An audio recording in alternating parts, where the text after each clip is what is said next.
may one time nangyaring may nangyaring insidente. Ay. Di talaga ako makapaniwala kay kasi imagine nagawa niya yun. Hindi nga. What? No. Hindi. Wait, what? Really? You No. Ayun.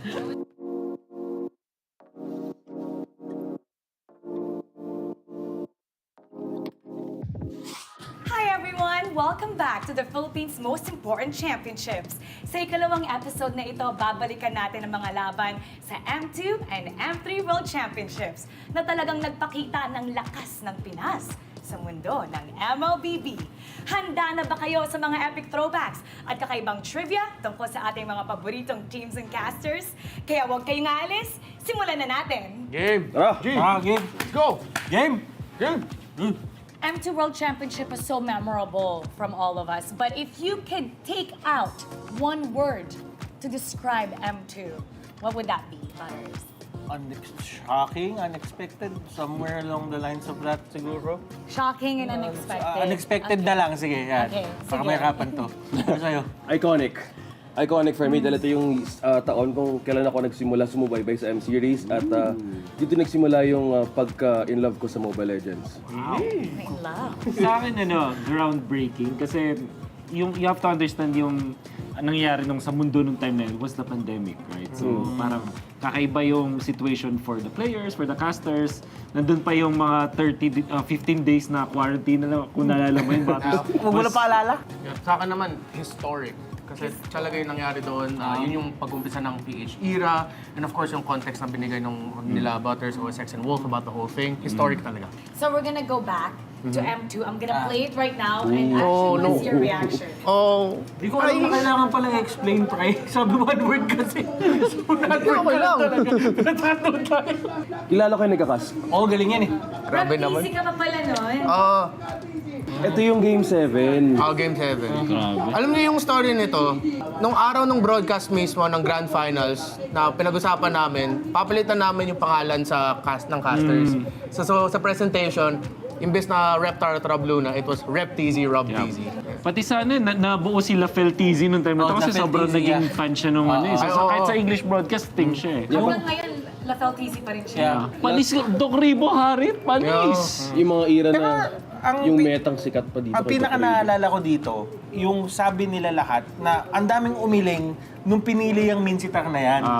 Kasi nung panahon na yan, syempre si Minsitar alam naman natin na anti-dash, di ba? Pinili yan nung nag-harit bigla si Ribo. So pinaka-counter talaga kay Ribo yan. Kasi ang sabi pa sa akin ni Ribo dyan, nung bandang dulo na, minsan na nga lang ako mag-harit, nag-Minsitar pa kayo. Di talaga siya nag-enjoy dyan kasi may Minsitar nga. Ito grabe. Ang ganda ng laban. Si Carlo. Ito. Grabe. Grabe naman si Ano ba to? Ruby Hyper carry na Claude. By the way, Ruby Didi is a off-laner to, side laner nung time na to. Grak yan na damage build. Tapos ito yung iconic kay Ruby Didi, yung Lunox niya. Ruby Didi.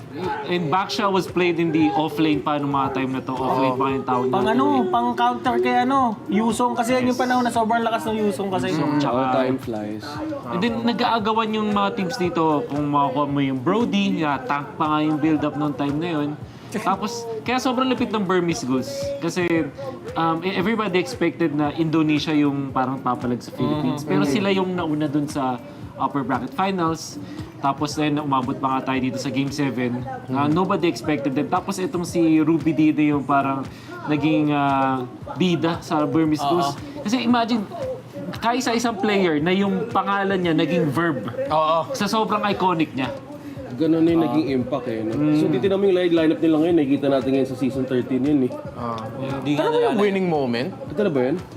Hindi pa ata. Hindi pa ata eh. Hindi pa. Ay, hindi, ito na. Ito na. Nalala ko, sinigaw ko yun eh. Kuya Moribo eh. Grabe si Carlo. Grabe, grabe. Lasty Chow, grabe.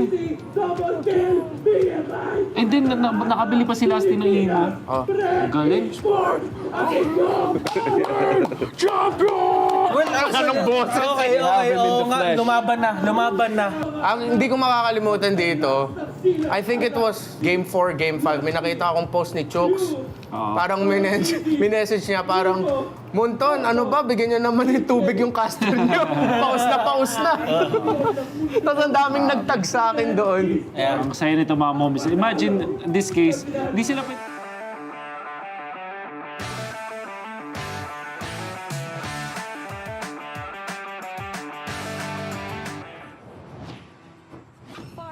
Teka, parang may mali. Bakit dalawa kami mid laner ni Yue? Anong iniisip niya? May plano kaya siya? I-share niya kaya? Uy, bakit ganito siya tumingin? Nagpalit si Haji ng role? Franco. Ayos to ah. Nagpalit si Haji ng role? Sinasabi ko na nga ba? Magaling talaga siyang manlalaro. Dahil parehas kami mid laner, in-adjust niya yung drop namin para makakuha kami ng advantage. Isa kang henyo, Haji. Kapag dalawa kayong player sa isang lane, adjust the drop to your advantage.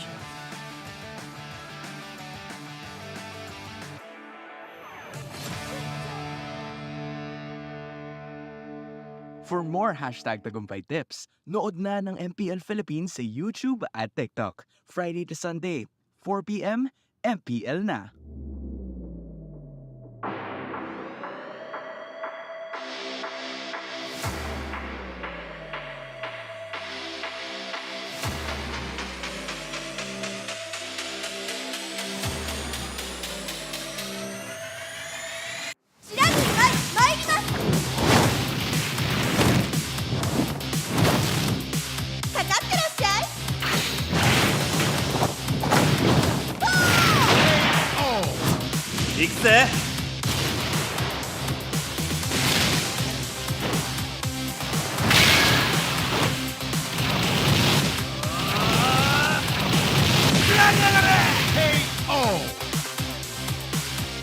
맥시가 지가운다요.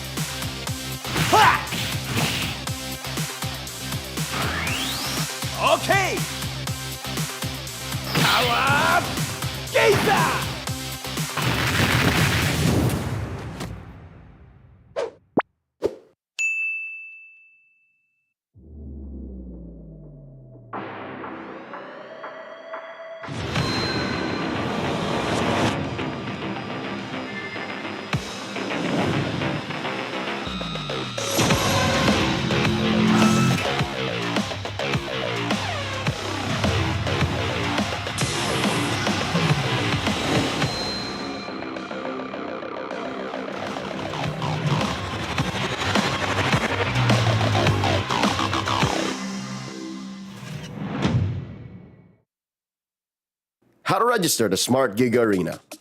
First, go to gigaarena.smart on your browser. Click Sign In at the upper right corner and enter your smart mobile number. Enter the one-time authentication code sent to your number and agree to the terms and conditions and privacy policy. Personalize your account by choosing your username and profile picture. Congratulations!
for the 3 stars. Look at us to the top, no ifs, no buts. Winning any game, para to sa PIN na yes.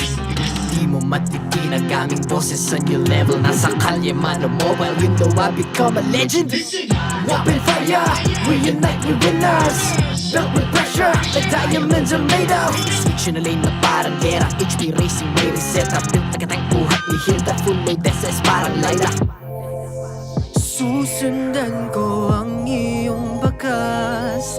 Kasama patas, tagumpay natin to. Dahil tayo'y malakas para sa Pinas. Nasa amin ang alas, hindi tuwa atras. Kinikilala sa taas kasi kami ang malakas para sa Pinas. Nasa amin ang alas, hindi tuwa atras. Kinikilala sa taas, ganito kami sa Pinas. Wow! Hold on. Yeah, wala ka sa Pinas. Laging MVP, no surrender, no retreat. Pag nagsama-sama, just imagine what we can achieve. Laging MVP, no surrender, no retreat. Giving 100 all my all, cause we just cannot be defeated. We are unstoppable, immune and invulnerable. Ready ang equipment, lahat frozen, malang crowd control. Pakita ko na jab like beast of the southeast. Taas sa matawa, proud and loud, cause every enemy we devour. Susundan ko ang iyong bakas. Kasama patas, tagumpay natin to. Dahil tayo'y malakas para sa Pinas. Nasa amin ang alas, hindi tuwa atras. Kinikilala sa taas kasi kami ang malakas para sa Pinas.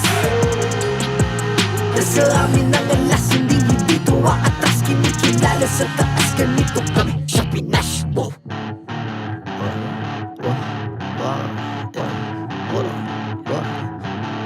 Malakas, Pilipinas, malakas.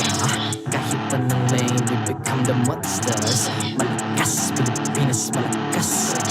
Face the golden sun, we're repping for the 3 stars.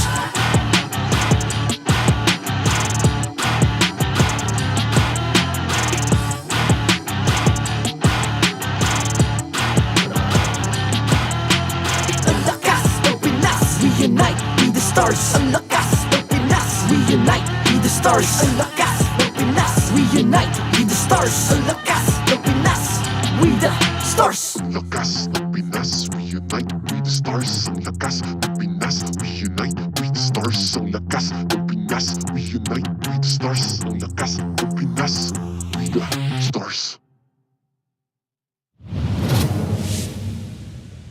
The 13th season of MPL Philippines is brought to you by the following sponsors. Smart, the official telco partner of MPL Philippines Season 13. Infinix GT Series, outplay the rest. Experience the MPL PH Season 13 action live at SM South Mall Events Hall in Las Piñas City. Get your tickets now via SM Tickets. Don't miss any MPL PH action by following our official Facebook page and subscribing to our YouTube channel. Follow MPL PH on TikTok as well for more content. Don't miss the latest news and updates about the MLBB Philippine esports scene through our esports news tab. Visit the esports page on your MLBB app now and be a part of Lakas ng Pinas. To ensure the quality and fairness of our games, MPL Philippines is also monitored and supervised by the Games and Amusements Board.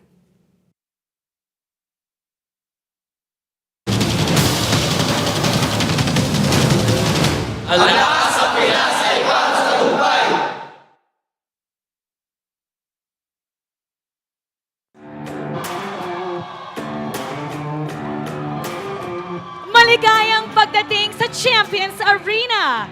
My name is Mara Aquino. And I'm Hans Galeria. And this is MPL Philippines Season 13 Playoffs. Now, after our 2 play-ins, we're finally down to the double elimination part of our bracket.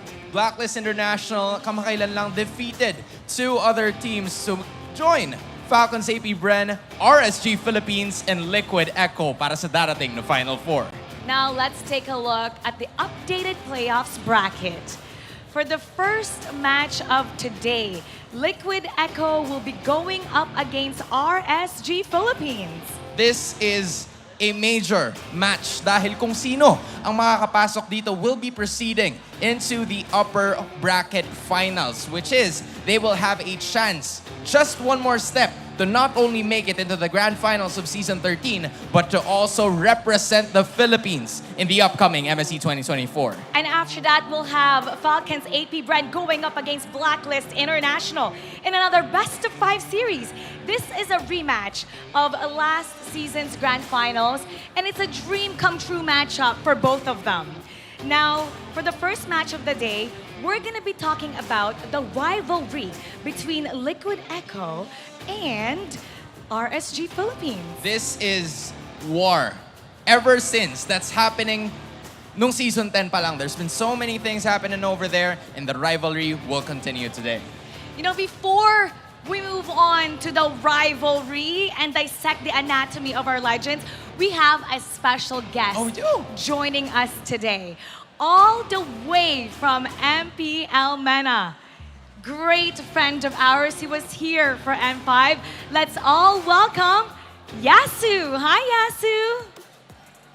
Hi, Mara, and hi, Hans, and also hello, Philippines. I really miss you guys. We miss you as well. You were here for how long? Like almost a month, right?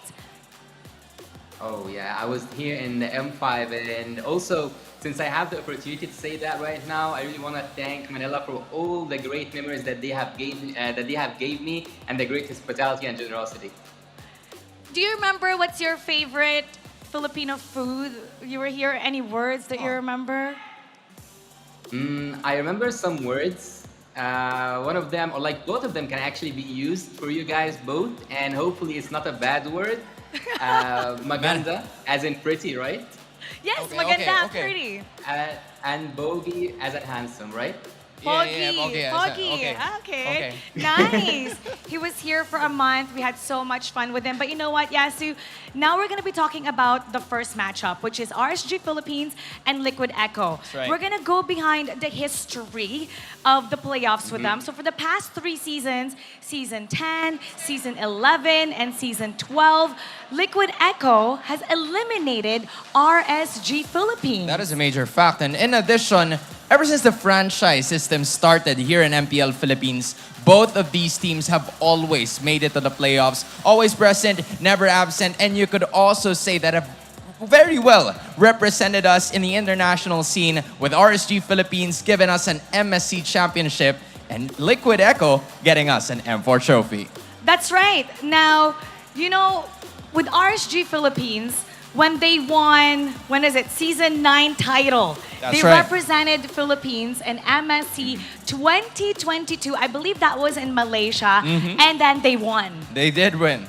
And in addition, there was just a lot of people kind of like doubting them. Probably same with M4 Liquid Echo from before, wherein they were the runner-ups of that current season, heading over into the World Championship. But now they have managed to showcase that they really were that super team for a reason back then. And even with Echo, after reaching the grand finals for Season 11, they represented Philippines in MSC 2023 and they finished 3rd place. So both these two teams have the international experience, The recognition behind them. as well. The recognition from all over the world. I mean, I remember if you go back to Malaysia with RSG Philippines, that was when Demon Kite was there, and now Yep. he's back He with is back. RSG. That's a really good note to take, knowing that he has made it to the playoffs once again. Now, I wanna think more, Mara, about everything that has happened with these two teams, right? Yeah, there you go, up in your screen. This is the MPL Philippines franchise history. So you could see here how for 3 seasons straight, Season 10, Season 11, and Season 12, Liquid Echo has been dominating RSG Philippines. And in addition, there's only been RSG Philippines winning once in this moment in the S11 playoffs in the upper bracket semifinals. So these guys or these players are entirely familiar foes at that, and they want to make sure to continue the battle right here. How about let's ask Yasu? Let's get Yasu back up because I know that he's very passionate with MPL. He watches our broadcast. What can you say about the rivalry between Echo and RSG Philippines? Liquid Echo now. They have a new name. Well, what I really like about both these teams is that they kind of have the same play style. They are aggressive when it's needed, and also they are playing by the book. And what do I mean by playing by the book? They are both focusing on the objectives, fighting eagerly for the first turtle, and whenever they meet in the playoffs, especially, it's a match made in heaven. And looking at the history that these teams share, the numbers are in the favor of Liquid Echo, but RSG's current version might change the route of history. Now, I think he's mentioned more of a match made in heaven, both RSG and Liquid Echo. I know, on the other hand, MPL MENA is a relatively young league, but would you say there is a team on that side who also shares the same rivalry as Liquid Echo and the side of RSG? Well, our rivalry here in MENA, 2 seasons ago, I would say Occupy and Okami Esports, but currently our playoffs is around the corner and we have two teams who almost finished the regular season undefeated. And these two teams are Twisted Minds and R8 Esports. And now, take a look at this. We're featuring Sanford right now for the Anatomy of the Legends. He makes the rivalry extra fierce. Now, Sanford also described previously that his playstyle, they're very calculated. He's actually very good at math, and he says that that translates into the Land of Dawn by making very precise movements. Calculated decisions at that. And this playstyle will also reflect into his stats, making him one of the candidates for the All-Star EXP laners in the Alamat Awards. Not only that, because you can also note that the two of his main heroes that we would see are both the Yuzhong and the Barats. These are both team-centric, objective-taken heroes at that. And the hero pool that Sanford would always be using could rank him, or will actually rank him, as the second EXP laner with the highest kill participation. That's how you know that he's really part of the team fights all the time. He's such a team fight specialist. Right there, even in the graphics, it says he's a human calculator. Heart of a champion. You know, I've been told by people from different regions that they actually really look up to Sanford, and he made such a big difference and made an impact. So even though he's really young, people are looking up to him. I mean, looking at the stats, right? It's at least first, second, or third in terms of the Alamat genes.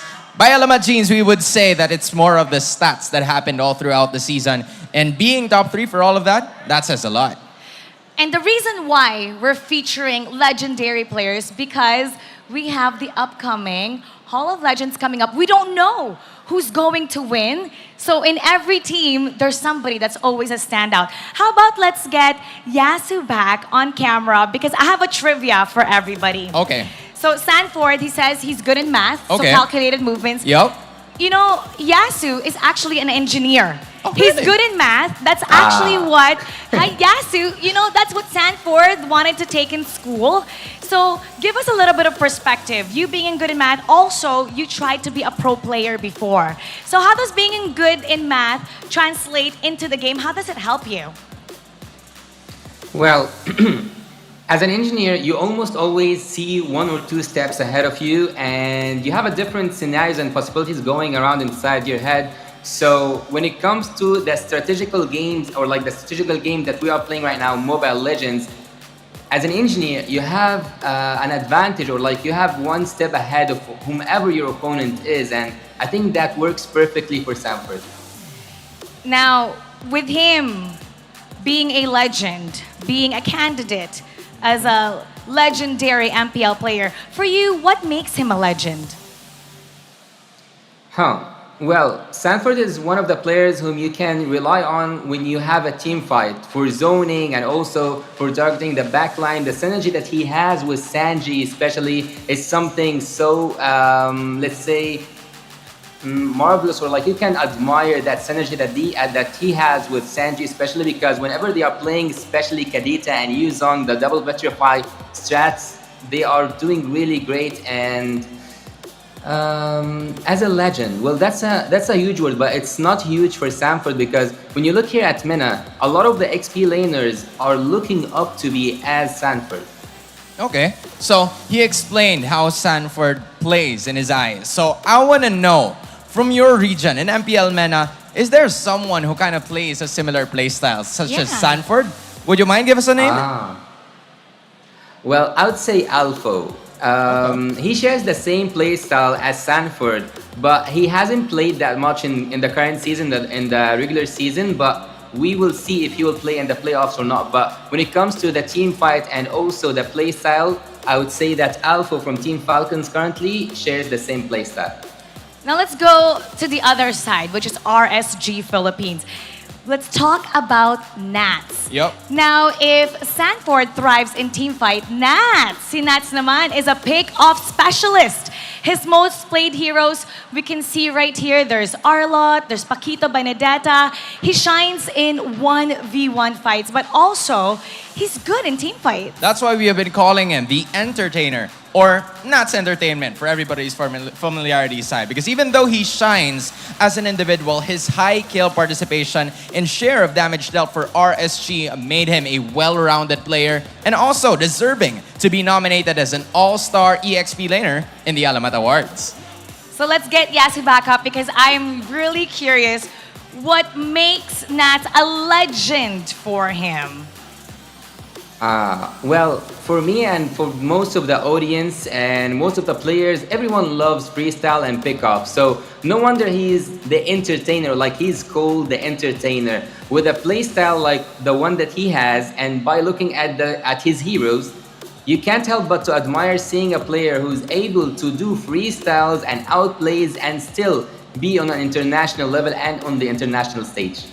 All right, Mara, now that he mentioned more about Nats on the other side, I want to know if Sanford is to Alpho, who is Nats similar in terms of MPL MENA playstyle with? Yeah. Well, I wouldn't, when you say Nats, I cannot think of an XP laner. I can actually think of a roamer who plays the same way. And he's called, a roamer. He's called Troll from Twisted Minds.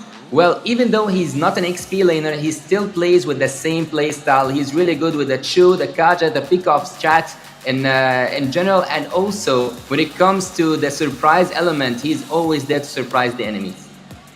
You know, Yasu, it's great to have your thoughts, but we're gonna put you on the spot with this question. We want your prediction. Here we go. What do you think is going to happen between the two? It's a best-of-5 series. How is it gonna be? What do you think? Since Yasu cannot answer right now, he felt a lot of pressure. Right there, huh? He felt a lot of pressure. Ikaw, I would say it would go to Game 5. Me too. Honestly, I want to see the best of the best, especially Sanford and Nats, go at it together. And I wouldn't mind if it reaches a Game 5. It's playoff time, right? Yeah, it's playoffs. You never know how they're going to be. And seeing, even though the history before that Liquid Echo has eliminated RSG Philippines, I feel like RSG Philippines is different this time around, especially with Coach Panda being such a perfectionist. That's right. I mean, we see how he is when he rates his team. We've never heard him give 10 out of 10, has he? Actually, not yet. The entire season. The Not highest yet. is a 9. The highest is a 9. The highest is a 9. Now, we have the Matanglawin, the MSC. Yup. Is that the MSC Matanglawin spiel? I believe All right. so. You guys will get a chance to win 200 diamonds. All you have to do is watch out for the trophy. Actually, because we will be placing different elements of the MSC trophy on your screens or maybe here on the studio. So all you need to do is to make sure to use the hashtags, hashtag Lakas na Pinas, hashtag Para sa Tagumpay, and hashtag MSC 2024 by posting that element or those elements on social media. We'll be announcing the winners right after the playoffs, so make sure you watch out for that trophy. How about let's get this battle started in the Land of Dawn? So we're gonna go to our casters. Casters, Pasok.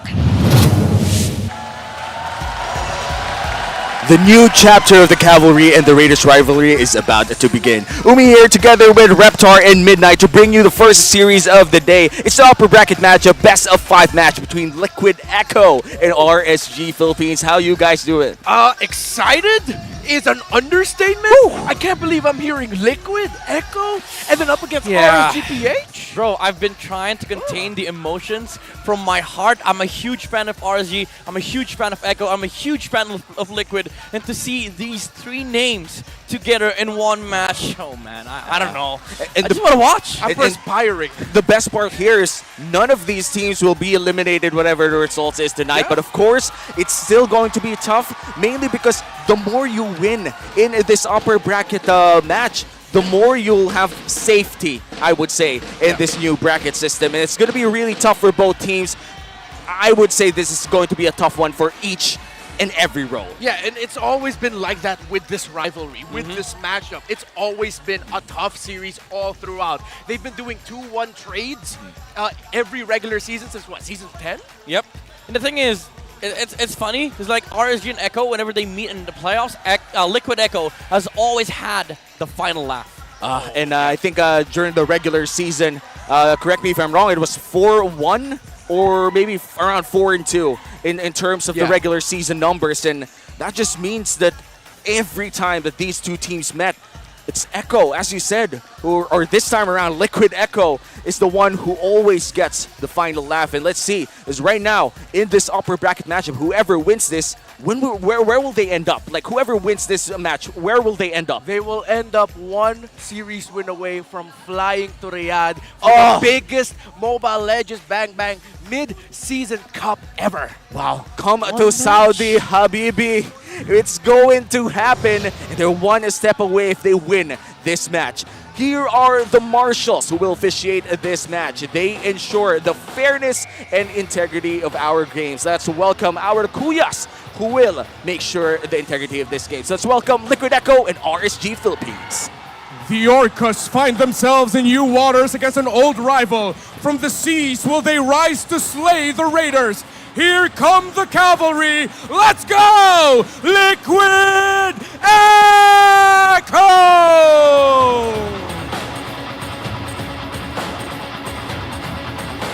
The Lone Raiders stand defiant, louder and prouder against the familiar tide. The Kingslayers look to trample their longtime rivals. It's RSG Philippines!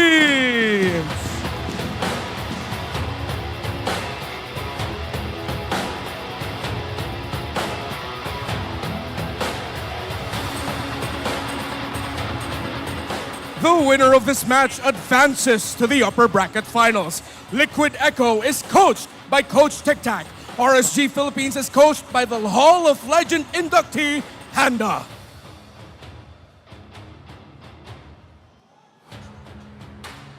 Champions Arena. Team Liquid Echo, RSG Philippines. Welcome to another chapter of this legendary rival. Who sails? Who sinks?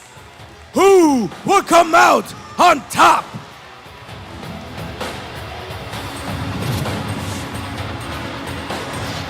The Champions Arena is energized with the presence of these legends playing right in front of their eyes. And for one of the first times in history, Liquid Echo playing in this venue as well. Let's welcome them. We have Benacuti, Coral TZ, Sanji, Sanford, and JP. Bro, as I've said, I'm a huge fan of Team Liquid Echo now with the starting 5. Benacuti, Carl TZ, Sanji, Sanford, and JP. Oh man, I want to see them hype up. I want to see them perform in this group stage and this is the playoffs because they are up against the MSC team that is RSG.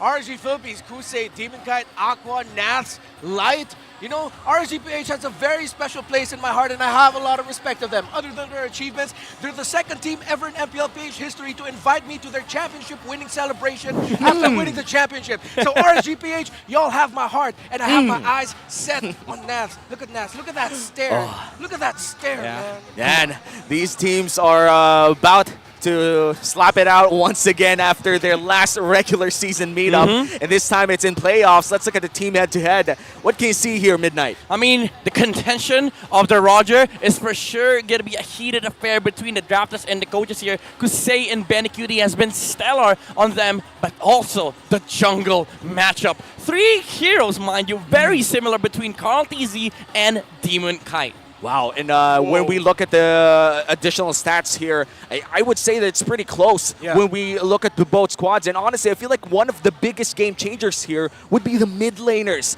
in this matchup.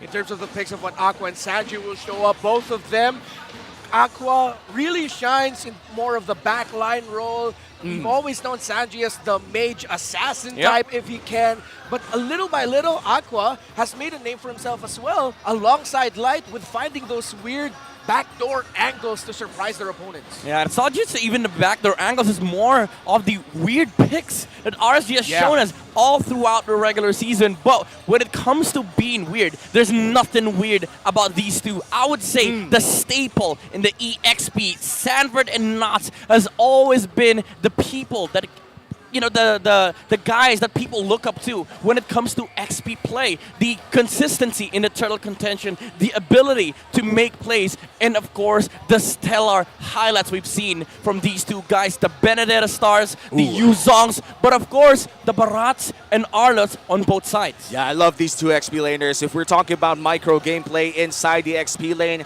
gotta say, these two are the people to watch for. And we talked about the mid laners, but let's talk about the Infinix keys to victory this time around. Now for Team Liquid Echo, help Sanford, help Carl TZ. XP again is very, very important when it comes to turtle contention for Liquid Echo. We've seen Yuzong always been using the Black Dragon form from a Sanford to just utilize the zoning capabilities to make sure that they get the retribution from Carl TZ. For RSG, devise a foolproof turtle fight plan. We all know that Liquid Echo is going to be doing the same thing all over again. They need to be able to fight around that. Now, for both sides, don't rely on how much you know each other. This is playoffs. You gotta throw whatever you saw in the regular season and make sure that you are prepared to whatever unorthodox picks or unorthodox strategies that each team is gonna throw at you. Hey man, 2 weeks is a long time, and for these teams that have stellar coaches right behind them right now, 2 weeks is enough, more than enough time for them to devise new strategies,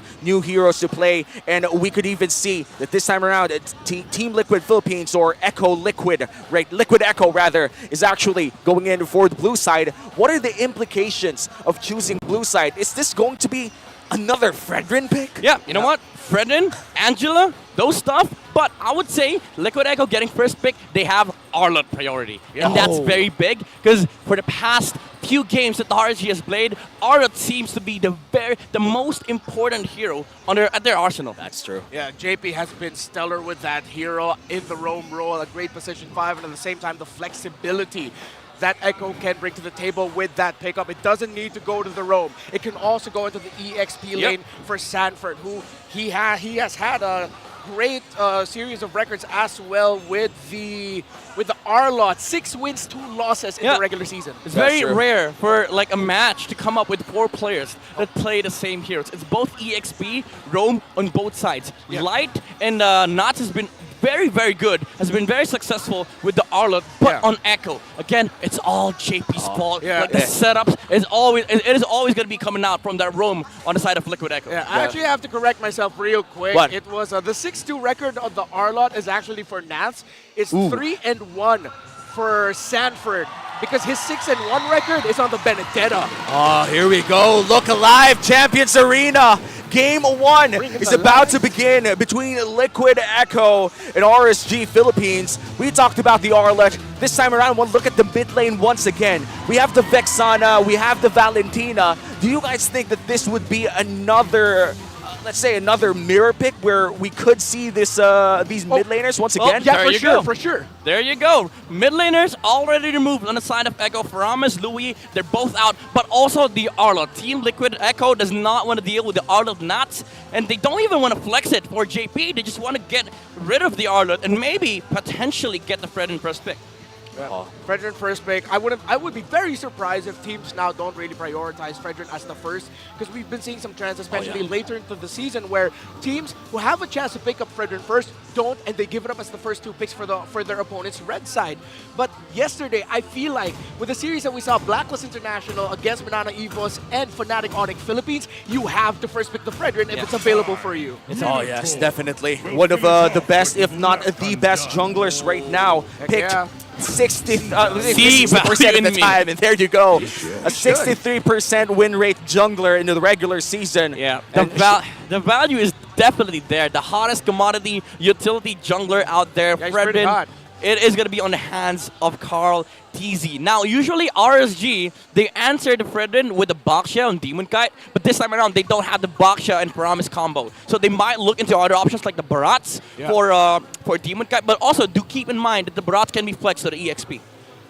And the Barat's EXP lane, we talked about this several times already off broadcast, and I just like to bring it in the broadcast.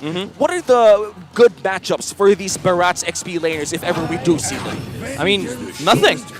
He's that good of an XP. Oh wow, but it looks like they're gonna see Yu Zong this time around paired with the Moskov as well, but oh my goodness, this is the classic Liquid Echo Blitz Draft. Although they don't have Trevor anymore, but picking up straight away the Terizla and Navaria. Very signature picks coming out from Liquid Echo here, especially with the Navaria on the hands of Sanji. But Terizla on Sanford against Yuzong. He knows this hero so well. He knows the matchup, and this time Liquid Echo might have an answer against the Yuzong. Yeah, and one of the things I like, honestly, about the pairing of a Terizla and Novaria together is with an Astral Echo, it's so easy for you to hit the penalty zone. Yeah. Especially if you land 3, 4, 3 and up against your opponents. Oh penalty zone almost becomes like an instant thing. The slows, bro. Yeah, the slows. RSG now will add more slows to their table with the Baksha. Well, let's take a sneak peek here for Sanford. His most used hero is the Yu Zong, but this time he will be rocking the Terizla, which I think, how's that matchup in the XP lane? I mean, it is quite in favor of the Terizla. You do get the amplified existence on the early game because you don't have to really fight into the matchup.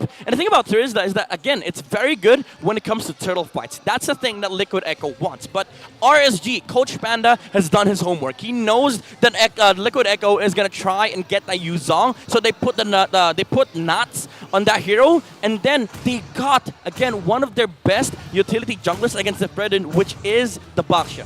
Yeah, and looking at this Baksha and Yu Zong, I do fear for the life of the Novaria. I don't think he's going to have a good game here unless, of course, Sanji plays a bit less aggressive on his typical, very aggressive Novaria. You know, I'll be honest, after what we saw from Spider Miles on the Roam Novaria yesterday up against a lineup that could have destroyed his Novaria, I feel like now I'm not so scared for this Novaria. Because after seeing what Spider Miles did, I feel like Sanji can do the same. He stays alive, keep himself in the back line. The pressure actually is going to be on the Fredrin, the Terizla, and whatever the roamer is for JP to make sure that the backliners don't even get close to the Novaria. But here's the thing. Liquid Echo, even though it's comfort on Sanji, they have to watch out for the unorthodox pick. Again, RSG, they have a talented mage, and we've seen a Novaria suffer a matchup before, the Gushan. Oh, yes. I still remember TNC Pro Team picking it up in the regular season, going up against the Novaria. But here comes the pick coming in from RSG. What are you guys expecting? Maybe a roam? Yeah, well, roam. I wonder if they're going to... Because looking at of Liquid Echo, I feel like maybe help. Chip, Nathan might be their last 2 picks. Will be really good because Nathan Moskov, that's true, in terms of that trade. You know, when we look at the Moskov, I think Midnight was the one who said this. I think nobody, as you said, nobody could beat the Moskov if played well in lane. Technically, you win almost all matchups in the game. You know, RSG, they pick up the Vexana on Aqua, and I feel like that's a staple pick for RSG. But Liquid Echo, they go back to the Cloud of Benecutie and finally the Carmilla maybe on the roam. I'm not saying maybe, I'm saying it is. It is a Carmilla roam. I've been spamming this. We've seen this in MPL ID. We've seen this in our pubs, in our RGs, but now Liquid Echo, JP is gonna try and make it work in MPL playoffs. And I feel like this is also a steal pick away from RSG because Vexana paired with the Carmilla is definitely one of the combos that everybody should watch out for. And looking at the final pick here, what could it be? Chip. Chip, yeah. Chip Ruby? Chip Ruby? Chip? Let's see. Well, looks like they're going to go for the Guinevere instead. Guinevere Roam in this day and age of the metagame. Hey, we haven't seen that for a long time. And against the Carmilla, what do you think about this, Midnight? To be fair, I don't think it is straight up against the Roam or even the cores of Liquid Echo. I think it's just a good answer against the Fredrin, because against the Fredrin, you want to be able to control him and make sure that he doesn't get the stacks. And make sure that if he charges up those crystallized energies, you are able to hold him down enough that your teammates can burst him. And I feel like you get that with the Violent Requiem from the Guinevere. And even if you pair it up with the knock-up coming in from the Yuzong as well with the Petrify, that would allow for RSG to have a long crowd control time. And going back on that stat as well, I do think that RSG is also within top 4 of crowd control time inside the league right now. Yeah, now looking at the lineup rating here, Liquid Echo does have the upper hand. They have an insane team fight with the Carmilla, Terizla, and Cloud combination, but there's a huge lockdown on the side of RSG. And you're right, they really love those CCs on the side of the Raiders. And when we talk about the crowd control, we talk about winning games. Who's going to win game 1? It's Liquid Echo versus RSG Philippines. And yesterday we saw 5 games in our first series. Do you think it's going to be the same story today? I want 5. I want 5 games. I wanted 5. And again, the heat, the context of this match is Liquid Echo. They want to be able to buy in for their MSC chance against an MSC champion team that is RSG. Just like that, JP burst a chunk of his health down, but Carl Teasy is already there as well. And so far, no big casualties. And they're both taking it easy right now. But RSG a little bit more aggressive with the pokes early on, just so they can control the rotations of Liquid Echo. This is the classic RSG early game, just pure aggression. Don't show any sign of weakness. Just make sure that you're everywhere on the map. And they're able to do this with the boss shot. But Light, gets poked by Carl Teasy. Usually it's the other way around. That is painful. Coming in from the box show 1 minute in the Fredrin rather. But overall, RSG still up with the tempo. Is this actually what RSG wants to do? Do they win the early game? Well, in terms of what RSG wants to do, it has to be control the aggression that the Carmilla and the Fredrin together can dish out. So you want to try and match them with the pokes. Because if you let Liquid Echo do what they want to do in the early game, they're going to be invading the jungle after the first turtle. Yeah. And look at this, 3 Purifies on the side of a Team Liquid or Echo Liquid. Liquid Echo. We're getting used to it. It was a surprise for all of us. It was a surprise for all of us. You know? 2 days right before playoff starts. Liquid Echo with 3 Purifies, respecting the crowd control that RSG has, but it looks like Turtle will be started by Carl Teasy. In the bottom lane, a bit of a gank onto the EXP lane to push him out. Carl Teasy already has brought down the Turtle to 4K. Little reset though. All right. Classic moves from both sides. RSG, they let the enemy jungler get Turtle Prio, but Yuzong? Here comes the Black Dragon form. Astral Echo dropping them down as well. That's an entry by Sanford. Penalty zone. Carl Teasy gets the Turtle, but RSGPH are going to be fighting back. And the damage coming out from RSGPH hurts too much. First blood, make it 2 for RSG as Carl Teasy and Sanford fall. Liquid Echo losing 2, and Turtle secured though. Who wins that trade? I mean, for sure, RSG, they're going to be definitely happy with what they got. Even though they lost Turtle, it was because the jump from Sanford was there with the penalty zone, but they got 2 heroes, and that's the power of the box shot. The ability to turn these losing fights, they're still going to be able to get pickoffs right after the Turtle dies. And look at the bravery coming in here for Benny Cutie. A 2v1 scenario, putting an aggressive BMI instead. I could never. My nerves would die. Same, dude. It was like, I am not that type of Claude player that can use Blazing Duet to clear waves and poke that early on. I'm saving that up until I have 3 items. Same, dude. I'm a 3-item believer. I'm a power spike abuser. Yeah, he only has a Swift Crossbow and he did that. I mean, that's Benny. Come on. That's Benny. It's Benny. And that's just experience, you know? That's a world champion right there. World champion gold laner as well. But for RSG, even if they're up against world champions, they are former world champions themselves. One MSC title, and RSG ahead by 1,000 in this matchup. Is this expected? Are we expecting RSG to ramp up the early game? Oh, Light actually entry with a spatial migration. That's going to be JB with a burst of blood. Light going to be taking damage, but he survives. And look at the Eternal Guard by Aqua. Karl'Tez is taking a lot of damage. He doesn't have the ultimate anymore, and he goes back. I mean, RSG, again, aggression is the name of their game. This is the task force. No Spear way. of Destruction, is he going to go in? Nah. All right. And they, dude, the control, the macro, and the ability of the box shot to keep this going. Oh no! He tried to hold, but he's not gonna fall. RSG back off as Liquid Echo will bite back and defend the tower up top. Let's talk about aggression here. RSG is doing this non-stop. They're going in 3 men at a time. But looks like Liquid will be starting once again. The second turtle of the game. Liquid Echo, can they secure this for free? Yep, I think Liquid Echo does take the turtle for free. RSG, they were in no shape to contest that turtle. And I mean, in a macro sense, it's right for RSG to just give it away. Because if you fight and then you lose against Liquid Echo, that's momentum being taken away. But RSG, again, with this kind of lineup, the prioritization on the box shot and the matchup preference, it does make sense that they are able to do this with these set of heroes. Light has just been jumping all over, dude. Yeah, he's not shy with it. I mean, there were 3 members of RSG PH there. If they got the jump, it would have been a go. But it looks like this is a go for Liquid Echo. Astro Echo finds them. Karl'Tez. Wow! Using the Spear of Destruction to get behind Karl and then be able to blink away. My goodness, the dodge.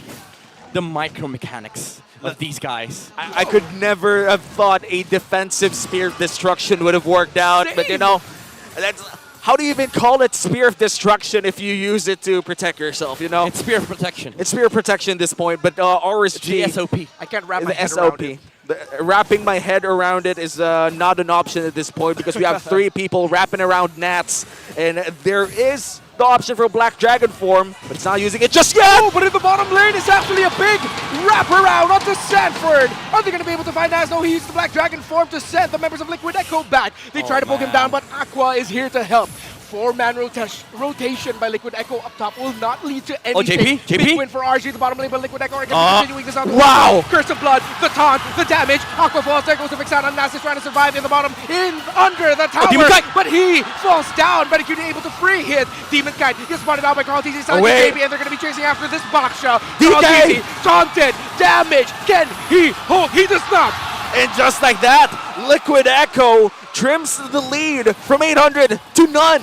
The decision of Liquid Echo to go for that swap and the punishment, they saw that there were 2 heroes on the bottom lane. Even though Sanford died, they knew that it was always going to be 3v4, 3v5 max at top lane, and they are going to be favoring that trade. And again, the commitment. They dove that tower, disrespecting the Yuzong and the Vexana. Oh, yeah. Karl'Tez might be in trouble here, but objective control is the name of the game. If you're Team Liquid, if you're Liquid Echo, 3 turtles secured for the early game as they scale towards the late game, in which I think the Claude should have the upper hand. Yeah, this is classic trade in the late game. You don't... Hold on, not. Gets dived upon by the members of Liquid Echo, but he flies away like a G6 on that dragon. Almost gets hit by the Star Shatter, but Nas survives. You know what they say, if you can't reach a dragon, aim for the stars! TC! Full-on combo by RSG. Sanford goes in with the penalty zone, but doesn't actually connect that much. Karl'Tez falls. RSG PH are going to be fighting back. Team Liquid Echo is trying to escape. Sanford will get taken down. Great rotational read by the Raiders. And the Raiders fight fire with fire. The aggression coming in from Liquid Echo just is answered by the Raiders with aggression of their own. Yeah, this is why people love watching Liquid Echo against RSG. It's always a back-to-back affair. Somebody will always be able to win the trade, but somebody is always going to be able to go for the punish. You can never know who's winning these trades. Yeah, not going to lie. This fight right now is making me wet with perspiration. 2 teams that have really made a name for themselves with water themes, a King of Sea, a former Orca. Now with Liquid. You know, if you're now with Liquid, Still wet, but you know, if we're wet of perspiration, we're also high in inspiration because Benecutie, Aqua! look at the damage, baby! Okay, the stun last door. Shatter takes down the Vixana. Oh man, this game is just... Oh, it's not stopping! Purify. I love what I'm seeing. There's Curse of blood gets to Grotties. It goes in Sanford penalty zone. There's the Appraiser's wrap. Demon Guy still holding on. That's able to deal a bit of damage, but the Baksha will fall at the hands of Liquid Echo. Crucial pickoff on Demon Kite. The Lord is started by Team Liquid. Come on. Usually, whenever we see teams win mid-game fights, they just snowball. RSG just won a fight. Liquid Echo, they didn't care. They were like, all right, no Moscow, 5v4. And then they won that. Although the Spirit Destruction almost got the Lord. But again, Liquid Echo now has the momentum back on their side. You know, we always talked about this. Sanji on his Navario. We typically see artillery mages way back in the back lines. But this Sanji Navario is very different. He's the guy to use a sniper right in front of everybody else. Yeah, the best way to land a sniper is just try to hit it point blank. Exactly. Oh, the Curse of Blood with the penalty zone flicker rescue by Sanford means that Aqua will fall. Liquid Echo still have the Lord. They're taking this in a more calculated route. They find Nats. He will fall. He will not. Or will he? He flies out. He survives. Carl Easy take a lot of damage. Are they actually going to be focusing on the base right now? It's still 10 minutes in. It looks like they have to go back. Liquid Echo dominating RSG Philippines out of nowhere. This is Liquid Echo coming into this matchup really prepared. That there is the pickup, the initiations, the jump, the snipes coming out from Sanji. It's also the draft preparation, but also the comfort on the side of Liquid Echo. Benecutie on this squad has been amazing all throughout these macro engages. The ability of Liquid Echo to be able to make sure that the Claude is farming up while they're keeping the pressure against RSG. Yeah, and now it's a 5,000 gold lead for Liquid Echo. Largest gold lead so far in this 10-minute game. And after a few plays, after a couple of jabs coming in from RSG, the power punches coming in from Liquid Echo has just been going through and through. Now with this 5K gold lead, you guys think that the next Lord fight, could RSG fight that, or should they just concede that Lord? I guess they have to poke it out first, right? If they can get someone Prod and down, poke. and then if they can get build an advantage for themselves, then they go. But if it's really like a 50-50 and you don't know, I wouldn't take that if I'm RSG. And the problem is right now, Liquid Echo, they have the priority when it comes to vision and also pokes because of the Navaria from Sanji. So even if RSG wants to contest, they really have to check a lot of boxes here, wait the Lord out, maybe force a team fight if Liquid Echo is not ready, but that's not going to happen. Liquid Echo is not letting any holes through their game plan. No side lane deaths. All of them are grouping up in mid. It's very important for Liquid Echo right now to stay together. Yeah, and RSG, they're also staying together. In fact, they're just eating up the waves together as well. The base is getting smaller and smaller. They gotta extend the space that they have. Maybe a few galvanized steel squares and eco-friendly wood veneers, but not this time around because this is still a 5K gold lead. Yeah, the economy for Liquid PH, for Liquid Echo, and of course the macro as well, pushing the opposite side of the Lord right before it spawns. They check all the conditions here for Liquid Echo to be able to take this Lord for free. And now the Lord started as well by Liquid Echo, but are they going to continue this or are they just going to bait it out? Yeah, they're going to be continuing. Oh, that's a spear. That's big. Are they actually going to try to enter it? Yeah. Will they try? Nah, they won't. It's big info. Yeah. Still, it's just like planting a drone camera, you know, just sending it out there. Yeah. Oh, they got the Lord. Haha. Here's the info. Upload We tried. it. Oh, Carl. Like and subscribe. Like and subscribe. Like gets done, he goes back and calls with the spam. RSG Philippines were doing this earlier, but RSG PH is showing, okay, go ahead, spam, we'll spam back. We know we're losing, we don't care. I mean, Demon Kite and Carl TZ has been duking it out for years now. And I'd like to believe these two people are friends IRL, but looks like it's heating up in the battlefield right now. This might be the endgame push. All right. There goes the Astro Echo Light brought down really low. That's the stuns. He's immune. Is he going to be able to escape? Yes, he will. Immobilize onto Demon Kite. And the entry by Sanford, penalty zone. Demon Kite will fall down. Liquid Echo have built an advantage for themselves. Aqua with a Petrify entry. And a blazing duet by Benny Cutie means Team Liquid Echo will take game number 1. And Liquid Echo secures their first win under their new organization name. Clean, decisive, precise. That's the mode of operation here for Liquid Echo. And one thing is for sure, they're not scared fighting against a very aggressive team that is RSG. They keep on making plays. The signature of the old Orcas now turned to Cavalry, the Express, coming out from Liquid Echo. Gotta miss the Echo Express, but we're not missing it anytime soon because we just witnessed a very quick game. I think the average game time for both squads here would be 16 to 17 minutes, but that ended around less than 15. What a statement win coming in from Liquid Echo. Not gonna lie, they might be liquid, but that game was solid. It really was. Yeah, they really gassed up the tempo over there, right? Yeah. They did. I had to make that joke somewhere. Now you gotta include Plasma wherever, but that's really hard, you know? That's like the fourth state of matter, right? That's true. Okay, I'm glad I still remember it. I failed science multiple times. I failed science too, bro. Nice. Now look at us. Look at where we are. Look at us where we are, you know? Making science jokes on broadcast. On broadcast. That's the reason why we learned it. Shout out to my grade school science teacher who doesn't remember me. I don't remember. You never know. You never know. Might be watching. She might be, you know? We do have a lot of, I think, MPL fans who are in the age bracket of, I think, 40 to 50 years old. So shout out to the moms and dads, to the titas, to the titos, to the uncles and aunts there who actually support and watch MPL with their family. And I'd like to believe that for a lot of families, especially here in the Philippines, MPL or MLBB is a big bonding session for them.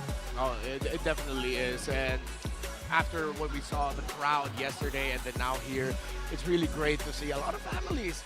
They bring their children with them. Yeah, Start them young, baby. Yeah, exactly. I feel like the people that we're seeing bring their kids didn't have kids yet when they started watching MLBB esports. Oh, you're right. Did they just suddenly have babies during the pandemic or something? Yeah. I don't know. I mean, people have babies all the time. But you know, we're going to head on into our analyst to talk about what happened in Game 1. Butters and whoever you are with, it's your turn.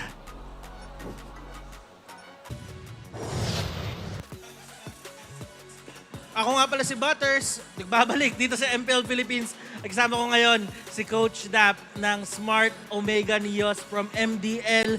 And what a game coming out from Liquid Echo. Masasabi ko pa ba na ang solid ng Liquid Echo? Parang hindi na tama no? Parang they're just performing to their standard. Standard na nila yun standard na nila yun.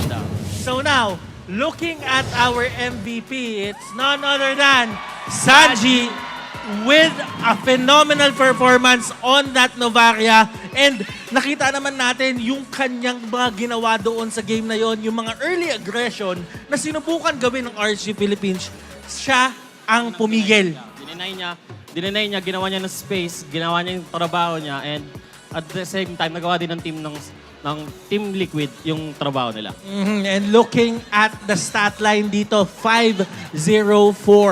Hindi siya makahawakan dito. And yun din yung isa sa mga magandang traits ng isang Novaria, lalong-lalo na sa mga lineup na katulad ng ginawa ng RSG Philippines, is hindi talaga siya madali mahuli. Kahit sabihin mong may Guinevere ka pa, o kung ano pa man, may Dragon pa, kung hindi ka talaga magko-commit sa kanya, is maging okay lang. In the early stages of the game, kung nakikita natin dito, Coach Dap, ay talagang nakikita natin yung potential na meron yung side ng RSG, lalong-lalo na sa pagkakaroon ng early game advantage. Kita naman natin yung rotations nila eh. Napakaganda din ng rotation nila na nilayo nila yung Claude sa potential choke or potential ganks na pwedeng tanggapin, and inalay na lang nila yung Tarisla na nag-cause na mag-snowball yung Claude. So, sobrang effective yung lineup nila. Na-accelerate nila yung team yung power spike nila. Gusto ko yung sinabi mo dito, na inalay nila yung Terisla para kahit papano magkaroon ng space yung ibang mga tao na kailangan. Kasi nga naman, kailangan lang naman nila humanap ng tiyempo, ng buwelo. And they found that 6 minutes into the game, nakahanap sila ng mga tao from the side of RSG na hiwa-hiwalay at nabaliktad yung tide ng game bigla. And now, kung titignan natin, for the side of Team Liquid Echo, ay unti-unti na rin silang nagko-collapse doon sa may base ng kalaban. And as we've seen, ay talagang isa ito sa mga, sabihin na lang natin, gamay na gamay din ng side ng Team Liquid Echo yung ganitong mga lineup. Kasi kung susumahin, kung titignan mo yung lineup ng RSG, parang ito yung mga ginagawa nila eh. Ito yung lineup na ginagawa nila na pina-force nila yung kalaban nila, gamitin yung skill nila pan-out. And sa ginagawa ng Liquid ngayon, they're forcing their enemies to play sa tempo na gusto nila. And looking at our emblems, anything na nakikita mo dyan, Coach Dap, na medyo kakaiba. Para sa akin dito, ang nakikita ko is si Carl TZ going for 2 defensive emblems tapos yung concussive blast para talagang makuha yung kanyang early game. Kasi alam niya, dito sa lineup ng side ng RSG Philippines, siya talaga ang main target. Sinecure ni Carl yung early game niya, kaya di siya nag-support. And binigay niya yung pressure na pwede niya ibigay as early as possible. Nandi din siya yung mapapunish. But in terms of scaling, Coach Dap, the Claude and the Novaria against a Moskov and a Vexana, kanino ka dito? Late game-wise, mas maganda yung Claude and Novaria. Pero sa ginawa ng tempo ng Team Liquid, pinakita nila na pas early aggression, mas kaya nila i-control yung tempo, mas kaya nila i-accelerate. Dapat na lamang yung Moskov. Pero napakita nila na kaya nila sumabay sa tempo.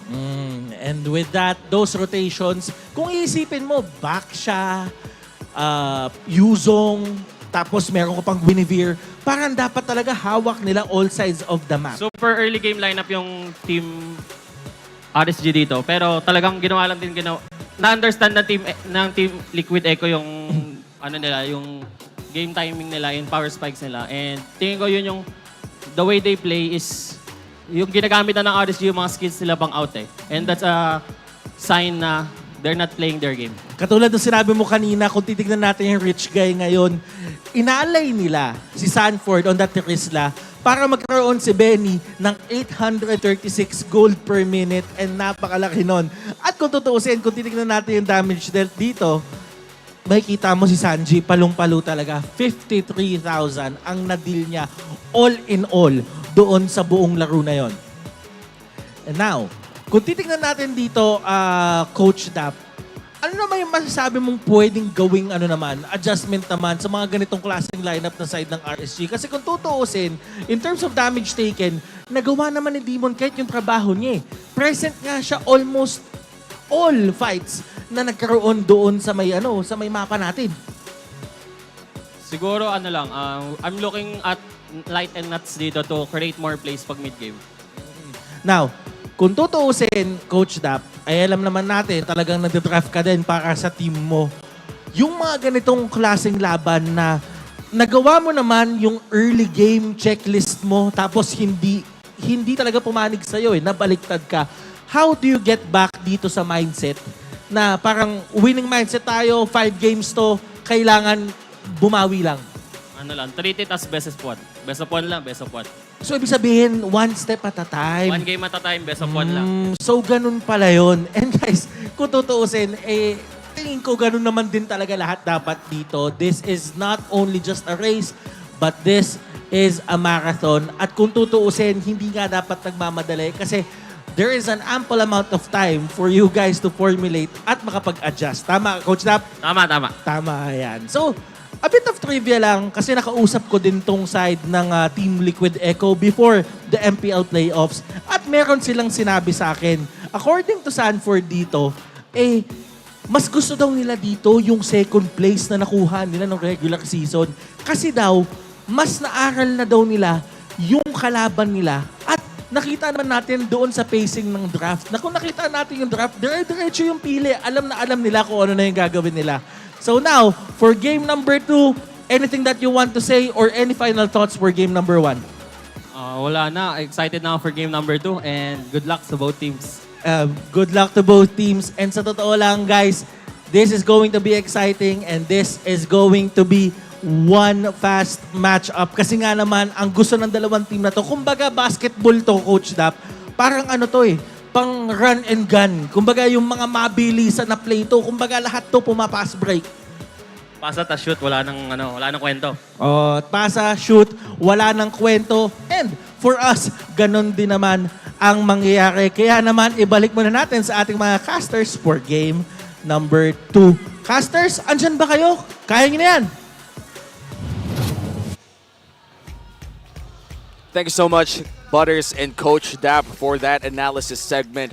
And I think for our international viewers out there, what do you think happened in Game 1? What's the highlight for you? It's just aggression from both squads. What else could we see? It's the clapback by both of them, honestly, though. Late entry penalty zones by Sanford, the entries by Nats. One thing that really stood out for me was, as you mentioned, the aggressive of Sanji. Yeah, and before we head back to battle, let's first give our shout out to our official sponsor, Smart. Smart Giga Arena is open to all Smart and TNT subscribers, where they can join an array of arcade games and esports tournaments, especially MLBB. Just create an account on gigarena.smart using their Smart or TNT mobile numbers. That's your Smart or TNT mobile numbers. With the new Smart Giga Arena 20, you can unlock the world of Giga Arena tournaments for your shot at prizes. And of course, Giga Arena comes with 2 Giga Arena tickets and 100 megabytes for all sites for only 20 pesos, valid for 1 day. Load Giga Arena 20 now in the Smart online store. Now. Oh, man, do it now. Do it now. Do it now. Do it now. Just don't close the stream. Just continue watching and load up and do whatever. But right now, of course, we are about to enter game number 2. And for a lot of our players here, of course, they're using one of the best phones in the world. Shout out as well to our official sponsor, Infinix. Infinix GT Series, outplay the rest. Brought to you by Infinix, the official sponsor of MPL Season 13. Be unstoppable and outplay the rest with the Infinix GT Series. And hopefully we do see a lot of unstoppable plays entering game number 2. In game number 1, I did feel like JP felt very unstoppable during that time. One big ultimate just changed so much for Liquid Echo. Yeah, the entries of that man, again, on point. Yeah, to be fair, there's no stopping the Carmilla ult. Literally. That's true. Unless you step out. Yeah, you gotta step out and like split apart from each other. Yeah, you gotta make sure that you don't get hit by the curse of blood, or else it's just a world of a lot of pain. But of course, if pain is the name of the game, we're talking about fighters. It's the bingo for KOF 97 is still up and coming. Take a shot at winning 3 brand new KOF collab skins and unlock their exclusive ID tags. Enjoy a sweet 50% discount on the first 10x draw and the daily first 1x draw. Don't miss out on this awesome opportunity.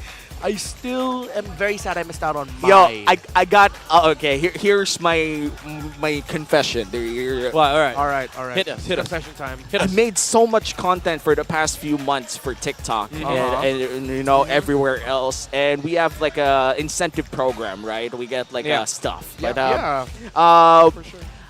I might have, I'm not saying it did, spent everything on KOF. Yeah, he did. And now... He did. And, he for sure did. For Mommy Mai, you know, everything for Mommy Mai. And MPL PH live stream viewer rewards are now available as well. Come and watch the MPL matches in TikTok to join the goodie bag lottery and be one of the lucky winners. Step 1, go to TikTok. Step 2, go to the MPL Philippines TikTok channel at MPLPH_official. Step 3, click the official live stream. Step 4, click the top left corner to join the goodie bag lottery. It's the corner, somewhere around Wumi's head. Somewhere around my head, you know. If you find it, you click it, and hopefully you win it. Because a lot of free stuff, honestly, for the playoffs. We did a lot of free stuff as well for the regular season. Just by watching MPL, you could get a lot of in-game items, and if you're lucky, you might even get a shout-out from Midnight himself. Oh! Shout out to you, Michael. There you go. For all the Michaels in the world. Michaels out there, the Marks. Jonathan, Michelle. What's the most common IGN? For me, it's Demon. I gotta say, like, there's like so many players there with Demon with their IGN, you know? You know how many Gojo Satoru's I go up against every single day of my life? Is home. Of course, RSG picks blue side this time around. Okay. All right, That's Demon big. Kite, Fredrin. I'm calling. Maybe if Liquid Echo bans Arlet. If not, That's true. Arlet first pick. Yeah. Oh, you'd rather prioritize the Arlet than the Fredrin of your come on. RSG? Dude, Nuts went on a winning streak with the That's true. Arlet. 5 series straight. Wow. He won his games on the Arlet. Yeah. After people started banning the Arlet, RSG started losing games. Oh, yeah, wow. they just never. Oh, yeah, that's true. That sends That's a message. Like when Arlet actually was introduced in the game, I think it was so game changing. Back when the Ultimate didn't even have animation back then, it didn't have a delay. There's 0.2 second delay. This time it was instant in general. You know. First guy that utilized it too, Nuts. Yeah, Nuts and Edward. I feel like it was always between them, but this time. I would say if it's the Benedetta, it would be 50-50 between Edward and Nuts. But in terms of Arlet, I gotta give it to Nuts right now. But you know, for the Edward fans out there, the Paquito is something that Edward plays really well during this era. The thing is, whenever Nats is on heroes like Terizda, Paquito, especially the Arlet, whenever he can jump, he starts the plays for RSG. It doesn't have to be Light, doesn't have to be Demon Kite, because these guys are very good when it comes to like catching up and following up whoever sets up in front. And I think that's the key against Liquid Echo, because you don't want JP and the other people setting up against you. And that is what happened in game number 1. Liquid Echo just went on against RSG, jumped on them, and they didn't have any answer. And wow, when we talk about the XP laner, I think for Nats, the moment Liquid Echo goes for the XP laner early on, this might just be the problem for RSG. There's no big playmaker apart from Light and Nuts, unless, of course, we're going to see a different type of Aqua in this game number 2. Lads, I just want to say I love our Champions Arena. I love First it time so we've much, had it, too. like, This is one of the best, man. yeah, I know it looks great on broadcast. I love how the community... Champions. Yeah, I just want to emphasize Champions Of Arena. course. Champions Arena. Yeah, it's not an MPL arena, it's a Champions Arena. We have like 4 or 5 trophies and like, what, 6, 8 medals? I don't know. I stopped counting at 3 M Series championships, you know. It's 12. 12 in total. 12? Is that a real number? Or is that made up stat? No, it's actually 12. All right, we don't do made up stats here. Yeah, Everything we say, 100% legit. Now that's a made up stat. Wow, the irony. And now, of course, for Coach Tic Tac is going to take away the Harith and the Faramis as well. Same bands as well for Coach Panda, taking away the Louis Yi and the Mathilda. Boys, Arlet, Barats, they're both up. Ooh, that's going to be a matchup that I'd like to see in game number 2. The Arlet, please put it in the hands of Nuts. Yeah, I think that's going to be the trade war that they're going to be going for. Arlot, Baksha, Fredrin. I'm missing out one more. Barats. Ooh, okay. Angela. Now, this makes things interesting. There's 2 things that Liquid Echo is looking at. Oh, all right. They removed the Fredrin so that whatever Coach Panda goes with, Liquid Echo is always going to be able to prioritize the Barats. Maybe even force out the Barats versus Baksha matchup, which does favor the Barats a little bit. But here's the thing. If they force RSG on the Arlet and Baksha, they might be able to set up heroes for Sanford and also Sanji on both EXP in the mid.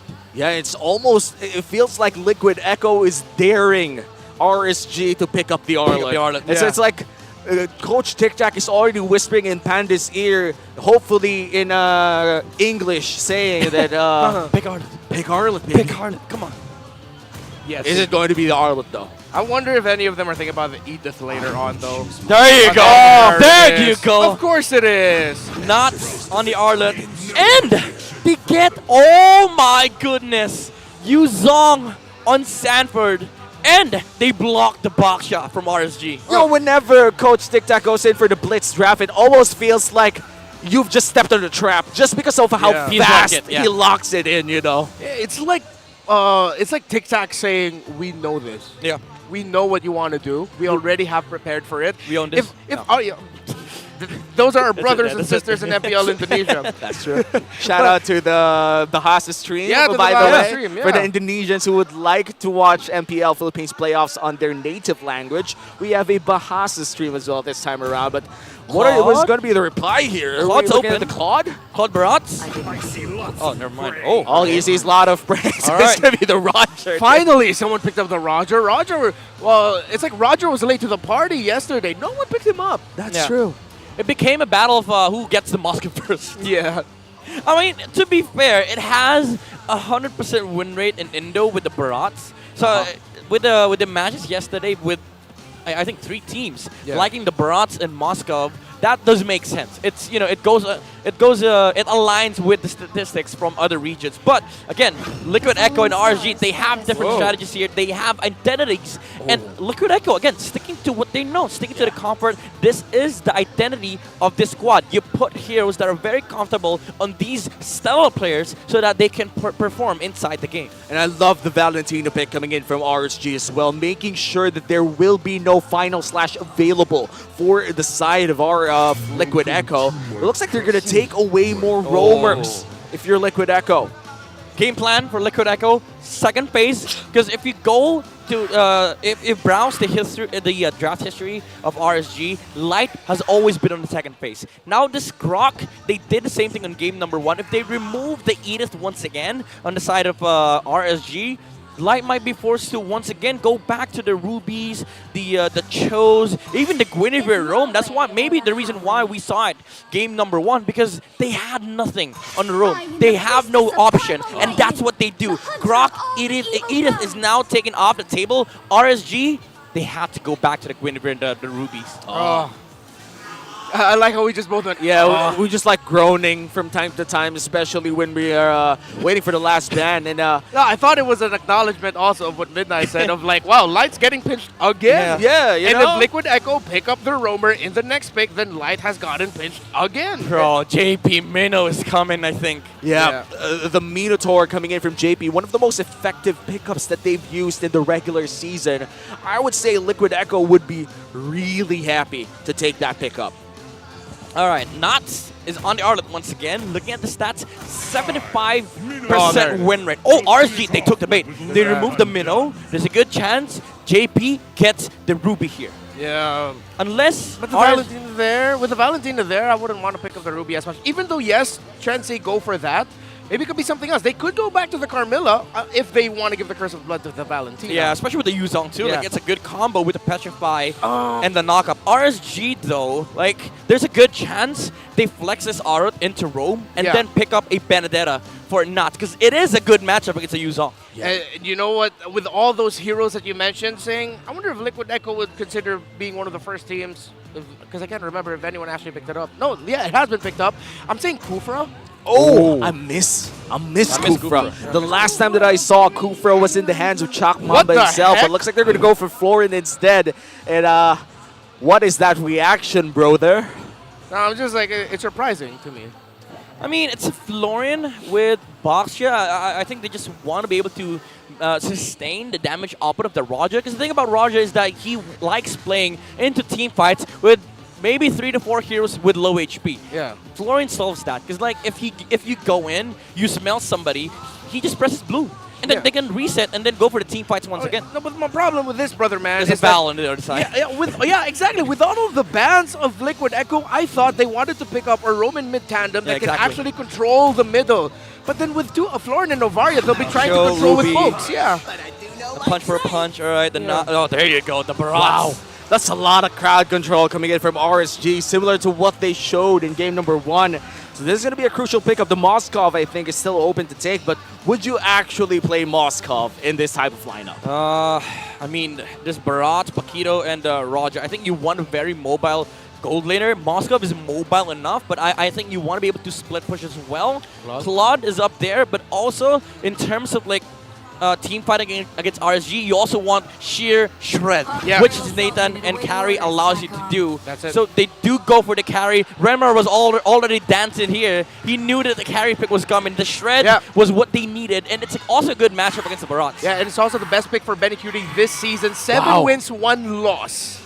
One of the best comfort picks here for Benny Cutie. And when we look at the Barats versus carry matchup, as Midnight said, this is the actual direct counter where you kind of just want to shred these tanks. And if we look at the tanks as well on the side of RSG, there's a lot of people to shred if you're the carry. Yeah, I just want to point out that maybe the reason why Liquid Echo didn't want to go for the anti-light strategy was because of the fact that they recognized that light might be able to flex that Harlot into roam, which they did. So I think they really just wanted to prioritize the overall composition. But it looks good. It looks good from the side of Liquid Echo, because that now RSG, they have damage, they have crowd control, but it's not reliable enough against the carry, which I think why the Claude and carry worked in their lineup. Now you add more sustain and heal to that. You just amplify the presence of this carry with the heals. Oh, and now we are going to enter game number 2 between Liquid Echo and RSG Philippines. Will it be the match point for the side of Liquid Echo, or will RSG ensure the game number 4? We're about to know. And speaking of the early game, are we actually going to see RSG once again go for the same aggressive maneuver, or do they have to simmer it down a bit notch? Now, don't simmer, man. Let it boil. And BLCK getting boiled in the bottom lane right now, but he's going to be able to survive. He's not going to miss out on any carts, though, it feels like. Yeah, but Liquid Echo, they did get the carry. It's an overall good idea, but they do play it into a losing matchup. Carry, I'm going to be honest, Carry sucks against Roger. Roger owns that lane. Oh, no! Oh, that's a solo kill. That's not how you want to start this off. Sanford solo kills Nats in the XP lane. We rarely get to see that happen, and when it happens, it's big. That is so big.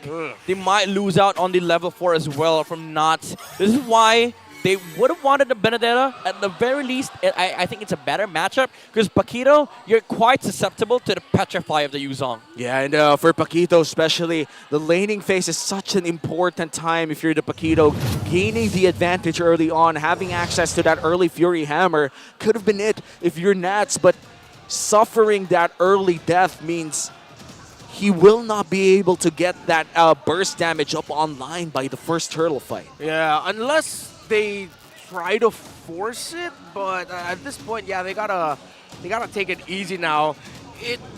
Funnily enough, they need to be more calculated up against the human calculator in Sanford. You gotta find the calculations to sort of take him down a notch here, because snowballing Sanford Yuzong, that's something Liquid Echo is very happy with. Yeah, not a good idea to go up against. Also consider that the fact of the matter is Liquid Echo right now, they have very comfortable heroes, and now it makes the keys to victory here for RSG much harder, devising a plan to contest at least a turtle away from Liquid Echo. Now that Sanford has been able to get that solo kill on XP, that is going to be crucial when it comes to momentum of this game. RSG, they do have that Roger, but you are up against a late game comp with the carry on the side of Liquid Echo. So losing this turtle is going to be huge for RSG. Gotta agree. The first turtle usually dictates a tempo, especially if there's no big trade cross map for the other team. And at Liquid Echo right now, we are just waiting for the troubleshooting to finish. But overall, I'm saying that the early game, because of that one kill on the hands of Sanford, would mean an ensured first turtle unless something really bad happens for them. Yeah. Looking at the lineup right now of RSG Philippines, though, they still have a lot of tools in there to turn it around and still find and build their own snowball. Yeah. It's not a complete loss just yet. Like, yes, I agree with Midnight saying that the first turtle, if they lose it, so important, and it's a loss, but it's not a massive loss. They can still find a win elsewhere if they did decide to trade the next turtle or force a fight where Liquid Echo aren't expecting it. Yeah, it's like, imagine this game, there's a room for error for RSG. Losing the turtle doesn't mean that they lose the game. That's true. It makes the game that much harder. But I just want to say, like, the camera got a glimpse of it. Did you see those liquid jackets though? Oh man. Those are fire. I know they're liquid, but those jackets are fire. That's true. When are they going to be sold here in the Philippines? We asked already in the merch booth out.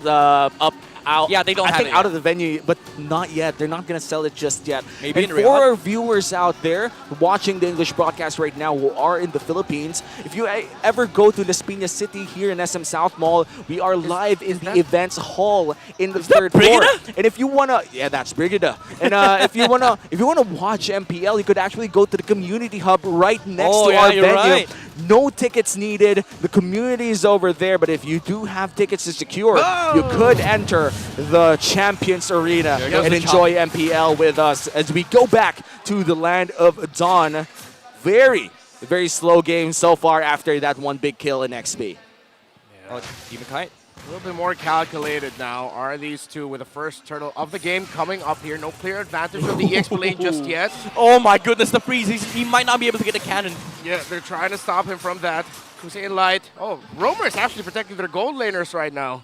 So it's a 2-1-2 across the map. Turtle is up. It looks good for Liquid Echo. Oh, the turn. Yeah. They're just making sure that Nats is not having a good time he's in not. the XP lane. He's not even level 4 yet. There's going to be no contention here from RSG Unless- Philippines. Unless Demon Kite, just look at him. Come on, man. There's a dragon coming towards you, and you're really going to stay there. Here comes Aqua, though, in an off angle to try and get close enough. No, it will not be caught. Oh, the Valk? Demon Kite taking a lot of damage. Stanford going in. He takes No way! A massive one from the Yutong. No way! Goes down. Stanford survives. 2 down for Nats! RSG PH, but Nats finds the Yutong. He gets one back. Here comes RSG PH with their own clapback. Carl Teasy trying to survive. Double trying knockup. to hold on. The knockup. Oh. And Light will fall. Carl Teasy does not. What a counter Sanji. by Liquid Echo. So many things happened in that entire sequence, but who won the trade? It's Liquid Echo for sure. You see, whenever Liquid Echo are on Comfort Heroes, they just constantly make plays. Sanford, after that Petrify onto the Barats, they did enough damage for the Yuzong to fall, but what he did there was make sure that if ever he dies, he deals enough damage to the heroes on the side of RSG so that Liquid Echo can still continue to fight. And so far, Liquid Echo with a 1.5k gold lead. The XP lane coming in from RSG. I do feel like he kind of got a bit of gold with those kills, or a kill that he did get in that entire trade-up. But look at that. Damage coming in from Nats, and that's just a Fury Hammer. It's just a Fury Hammer. It's a 1-level lead here for Sanford. But Nats, it's sort of like he gave him a heat check. I got a kill on you earlier. The lead of yours isn't that massive. I can still take down 50% of your health with one combo. Yeah, I mean, he did take down the Yuzong earlier, but again, Liquid Echo, they do have the gold lane at their side, the gold lead at the side right now. But remember, they are on a carry. They have to wait for the late game. RSG, they have a Roger. Mid game is everything for the Raiders. That's a big 4v1. Kusei, can he find the key to get away? Carl DZ is able to stun him down. He uses the flicker to get away. Here comes Aqua, but he's going to be near the other 3 members of Liquid Echo. Here comes Light as well, and now Liquid Echo have been sent back. But that means a lot of plating gold going into the hands of Benicudi. 170G to be exact.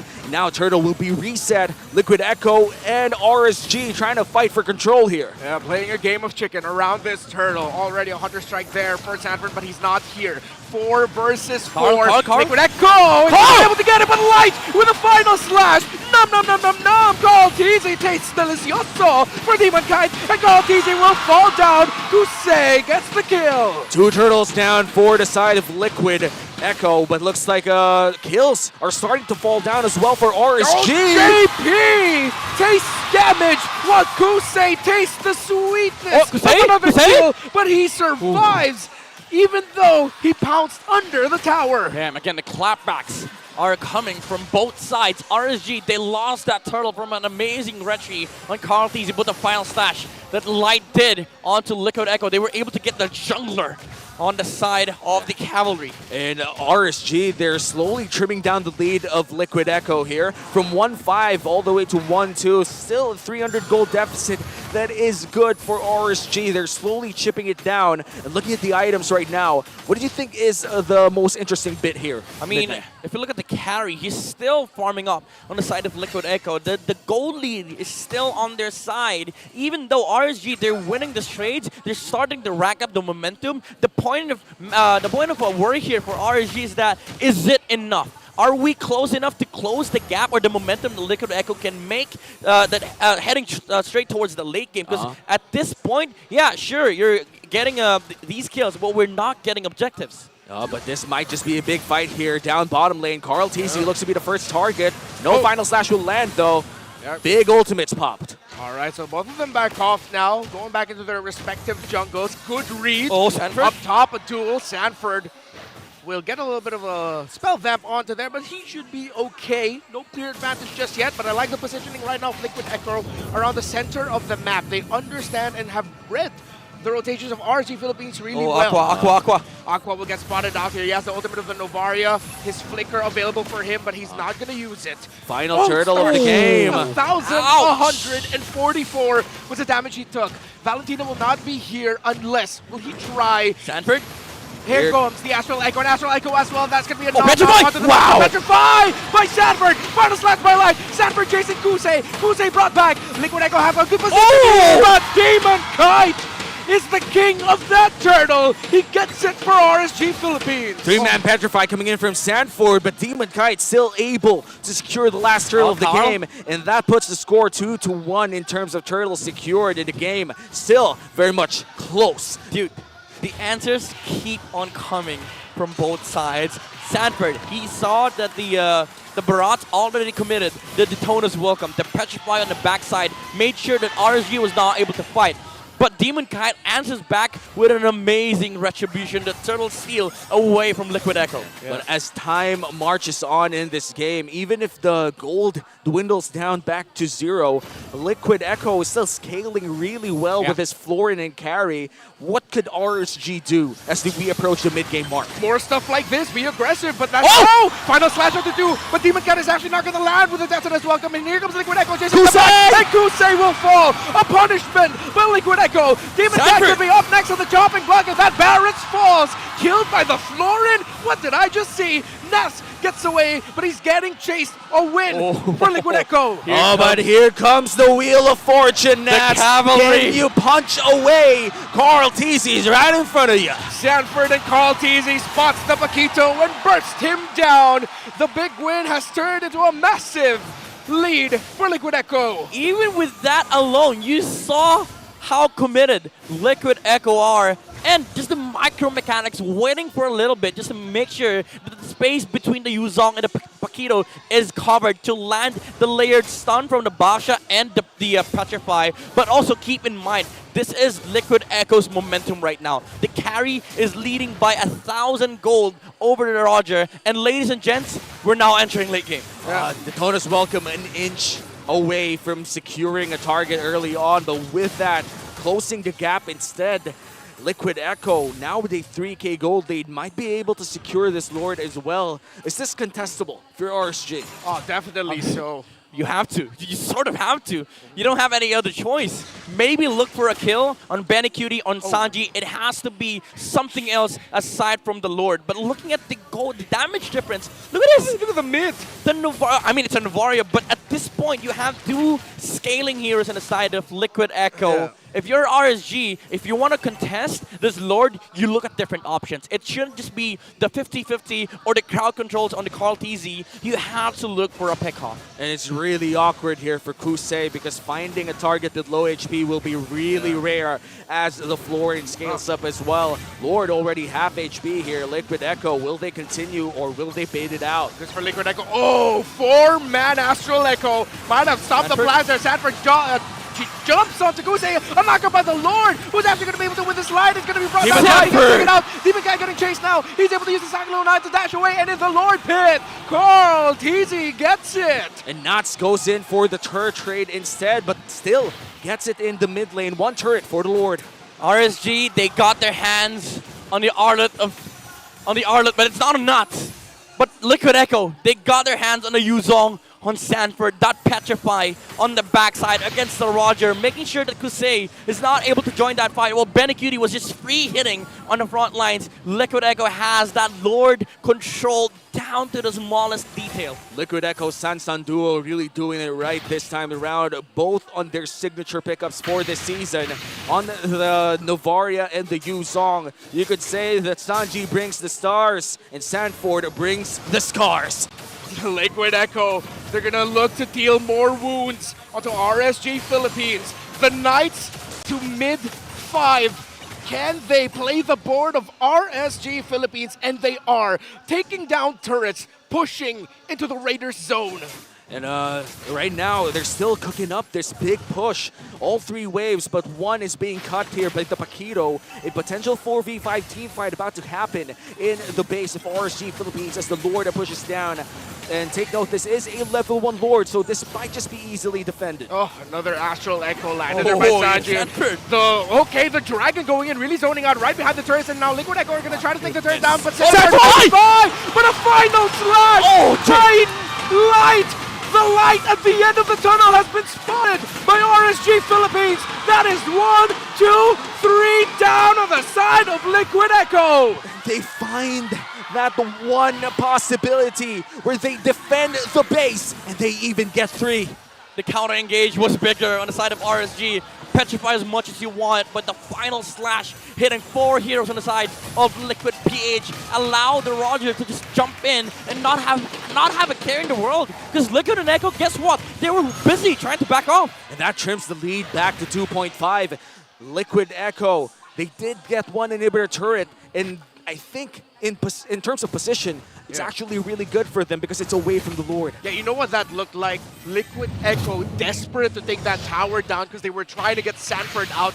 He didn't even use a flicker light. He just concealed and was at the perfect angle to slash back. Look at that. Oh, 3 baby. members. Last time I saw this was MPL Season 10. RSG was up against Blacklist International. Light found an amazing and creative angle with the Numinal Blast. This is exactly the same thing. He looped back towards the mid, walked outside of the base, and landed that final slash. If you were Liquid Echo, you wouldn't expect that play. And best part, he didn't even use the flicker. Yeah. And that's signature light, right? Finding those weird angles, setting up those plays. That's why he's a light. He sees everything. He sees all the plays. The possibilities. And Liquid now starting the 3rd Lord of this game. Still the Luminous Lord, rather, the 2nd Lord of the game. And Liquid sees all 4, but Conceal is used as well. All right, the Conceal to find out Icon falls. He gets final slash into the death of this welcome there, but Demon Cannon's going to take a lot of damage. He falls. Liquid Echo, it looks really good for them. Kusei still hunted down by Sanford. Benny Cutie with the damage onto Aqua. That's a knockup from the Yuzong onto Kusei. A massive collapse and a breakdown of RSG Philippines by the cavalry. They did not expect the damage coming in from the carry.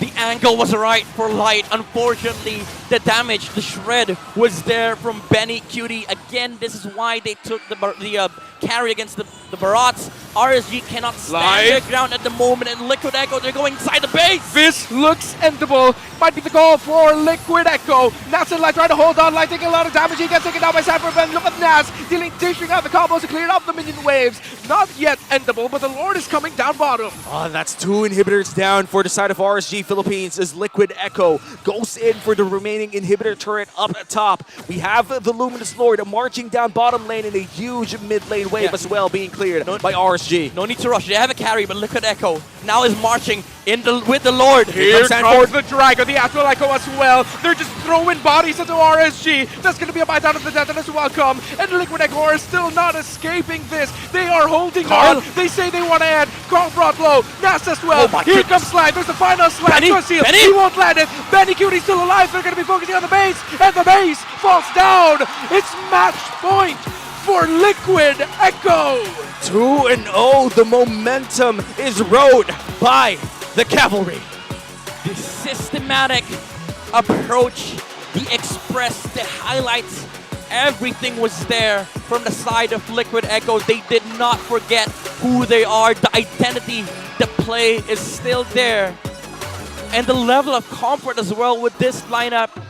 Draft does not matter for them at this point, honestly. The aggression, the synergy, and things are looking bright here for Liquid Echo. 1 win away from securing a better spot in the playoffs. And for RSG, things are not looking that good. Are we expecting this to be somewhat of a bad time for the Raiders, or do you think there's still hope? I'm pretty sure there is still hope. I mean, in terms of the drafts, I haven't had any massive problems with their drafting. It's just the simple sports description of that one team is playing way better than the other. That's true. In RSG, I honestly feel like they're doing the right things. Yeah, just exactly. 1 inch, 1 centimeter difference, and it's just insane. To be fair, the last times they've met, 5 games. So we might see 5 games. I don't know. Let's see. Well, right now we're going to go to our analyst to talk about what happened in game number 2. So Butters and Coach Jab, it's your time to shine. Jean, live ka na naman. Pero yun nga, nagbabalik tayo dito sa ating analyst segment. Kasama ko pa rin si Coach Dap from Smart Omega Neo, syempre sa MDL. What a game number 2. At pinag-uusapan natin kanina pa, isang tao lang, si Sanford, grabe. Sanford talaga grabe. Oy, pero alam mo, bago natin pag-usapan yung Sanford, kailangan mo natin pag-usapan ang ating MVP. It's none other than Carlito Cartisi. Si Carlito grabe gumawa ng tempo. Young GOAT. Di ba? Oo. Knows his job. Gets the job done. Ganun lang simple. At dito natin nakikita talaga yung maturity ni Carl coming into Season 13. May mga times na nagkakaroon siya ng problema into these utility junglers. Pero I would say na ito talaga yung pinaka-breakout season ni Carl sa paggamit nitong mga utility junglers na to. Grabe na yung mastery and paggamit niya. Pag-utilize siya ng mga utility junglers na hindi na siya yung bida talaga ngayon Pero nag-stand out pa din siya dahil Carl pa din Oo. Yun na din. Dito natin nakikita na kapag tinulungan mo talaga si Carl na makuha ang kanyang early game pacing, hindi siya nagulo. He does so much para doon sa mga tao sa lane. At kung titignan mo si Sanford dito, hindi lang pala si Nuts yung kaaway niya, pati yung upuan. Galit din sa upuan Galit din sa upuan.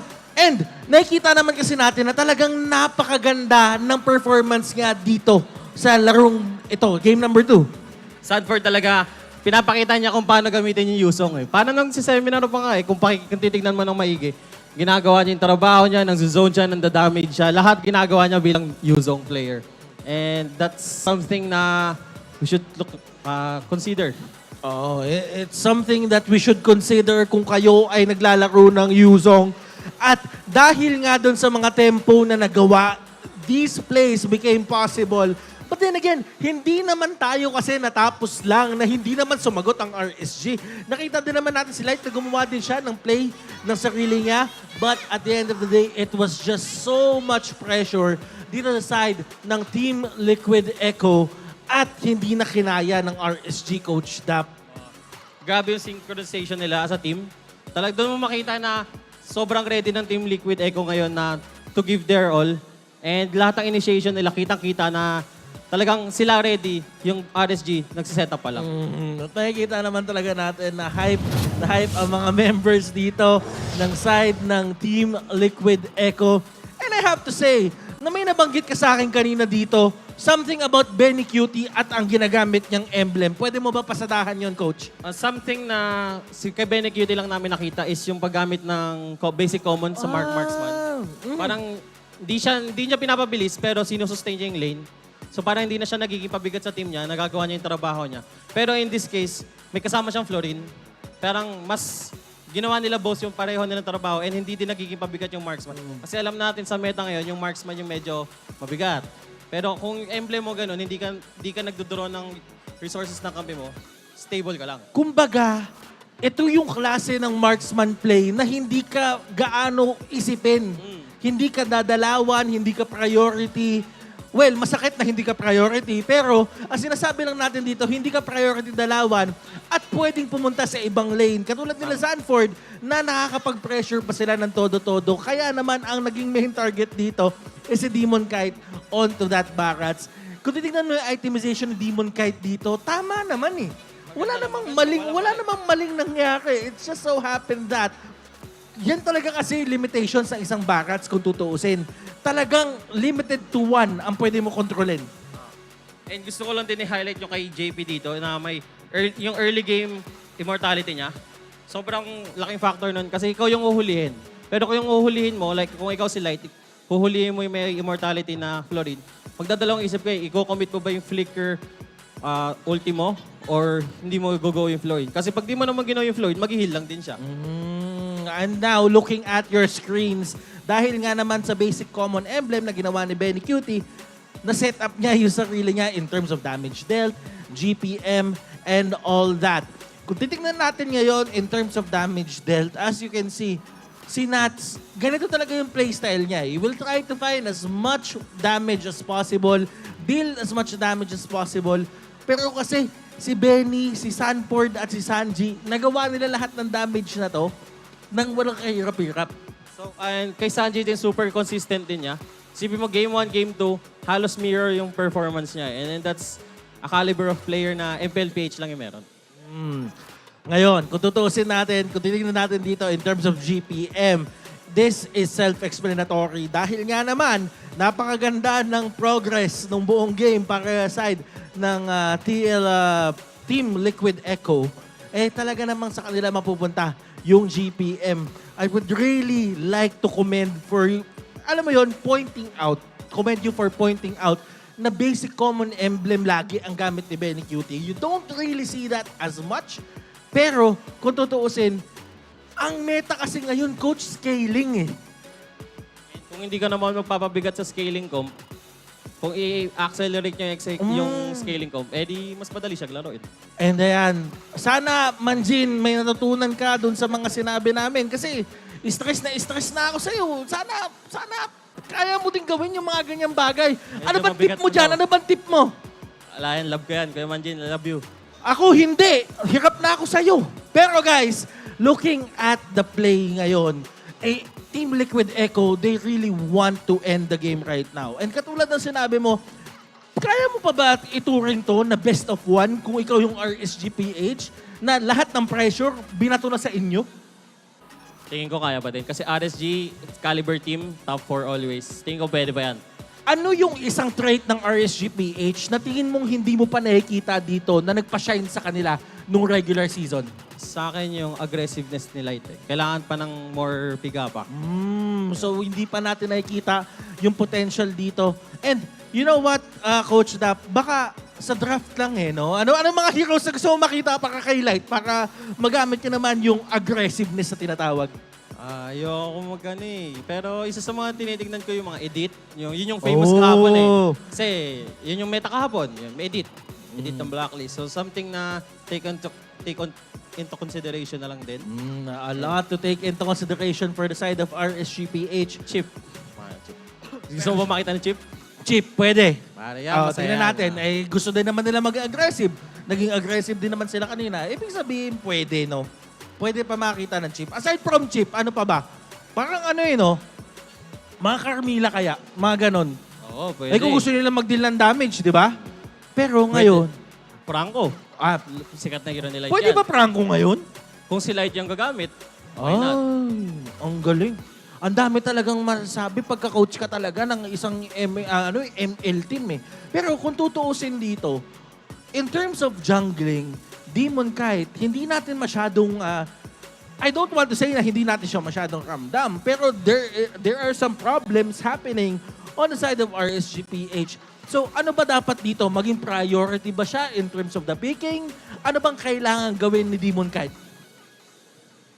Parang ikaw nahirapan ka Ako din. din nahirapan sa tanong mo, buddy. Pero tingin ko lang naman, mas inaasahan ko yung mas explosive yung trio mid nila. Yung mid, jungle, and tank.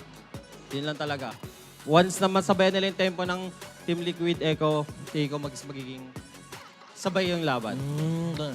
Ang daming pwedeng gawing adjustments Pero kasi there is so little time to do it. Pero kung tutuusin, Coach, lahat naman yan pakaramdam ko pinag-uusapan nila. Pero habang nag-uusap ang ating mga teams ngayon, ipasa muna natin sa ating mga host. May kakausapin nata sila doon. Mara, Hans, sa inyo muna.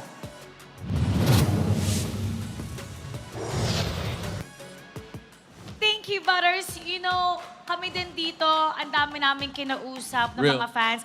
Tuwang-tuwa sila sa mga nangyayari, pero yung mga RSG fans, they're very shocked with what's happening. This side, sila Mima, cheer ng cheer. Sa side naman ng RSG Philippines, they cannot believe it's a 0-2. Well, hopefully they would be able to, make themselves alive in this one because RSG will need all of the support that they can get. And same for Team Liquid Echo dahil nakita natin yung energy levels nila really went into the players and got themselves a 2-0 victory now.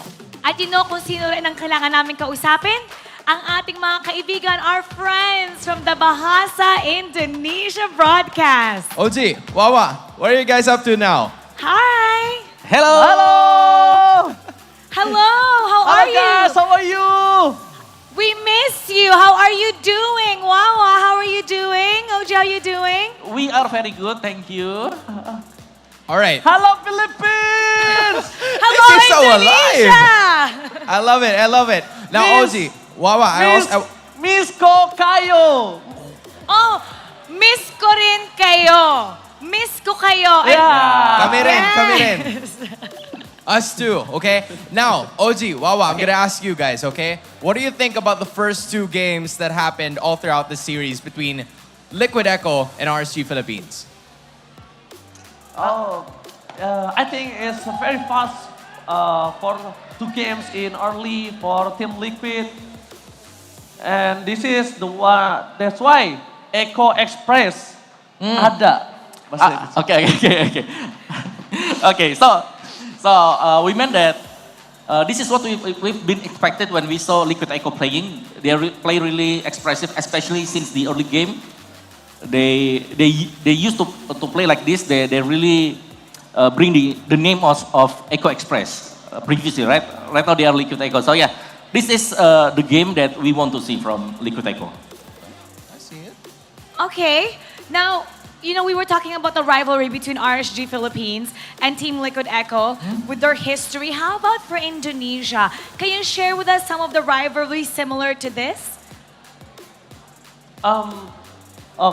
Pokoknya intinya ini yang cepat kayak gini ada nggak di Indonesia? Okay, so I think that if we're gonna say something that's similar to this rivalry, it's gonna be like BTR against Alter Ego, the STM, right? It's always like an explosive team fight. Explosive team fight, but not fast enough. Okay. So maybe like if we could add something, Liquid Echo, they played like our derby here, STM derby, but with a very fast game time. So maybe El Mabilis, I believe you said? I think I will call RSG PH versus Team Liquid Echo is El Mabilis. Mabilis. Because they play fast and also precise. Okay. He did his review. Yeah, he reviewed on this one. I like it. Learning about the language. Now, how do you think this series will unfold? Do you think it's going to be a sweep? Do you think it can still reach Game 5? From my perspective, I'm gonna say that it's gonna be like 3-0. Oh.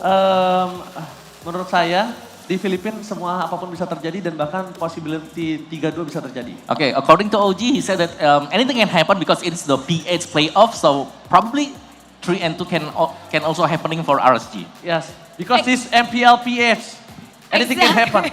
Yeah. This is MPL Philippines. Anything can happen.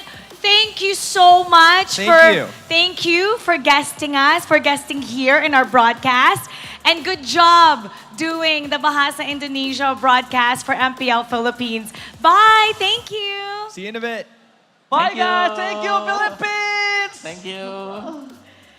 Grabe, yung isa, feeling niya, it's gonna be a sweep. Sabi naman ng isa, it's going to be 3-2 cause anything can happen in the Philippines. Ngayon, tignan natin kung ano na nga ba ang mangyayari para sa ating third game in this series.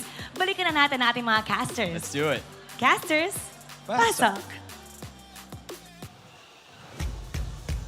Thank you so much, Hans, Mara, OG, and Wawa, all the way to the Bahasa Indonesia stream. I think this is the first time ever as well for the playoffs that we have a Bahasa Indonesia coverage. Yeah. So Actually, I would say it's a milestone. It's a throwback to something that we did in MPL Philippines Season 7. Then I take back that milestone. Yeah, we had a Bahasa Indonesia stream then. Sorry, man. It's all right. No, revise the milestone. It's We revived the the second revived it, and it's a good revival. This time around, right. Liquid Echo picks blue side, and right.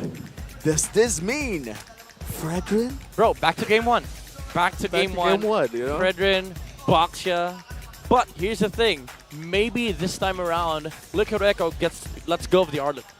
Well, that's going to be an interesting approach if ever they do go for that one. And so far, I think one of the funny moments, well, not funny if you're an RSG fan, in game number 2 would be the Barretts making the right play, but also suffering the damage coming in from carry. I do think that the nature of the draft is just something that gave the late game to Liquid Echo. Can we expect the same now that they're playing on blue side?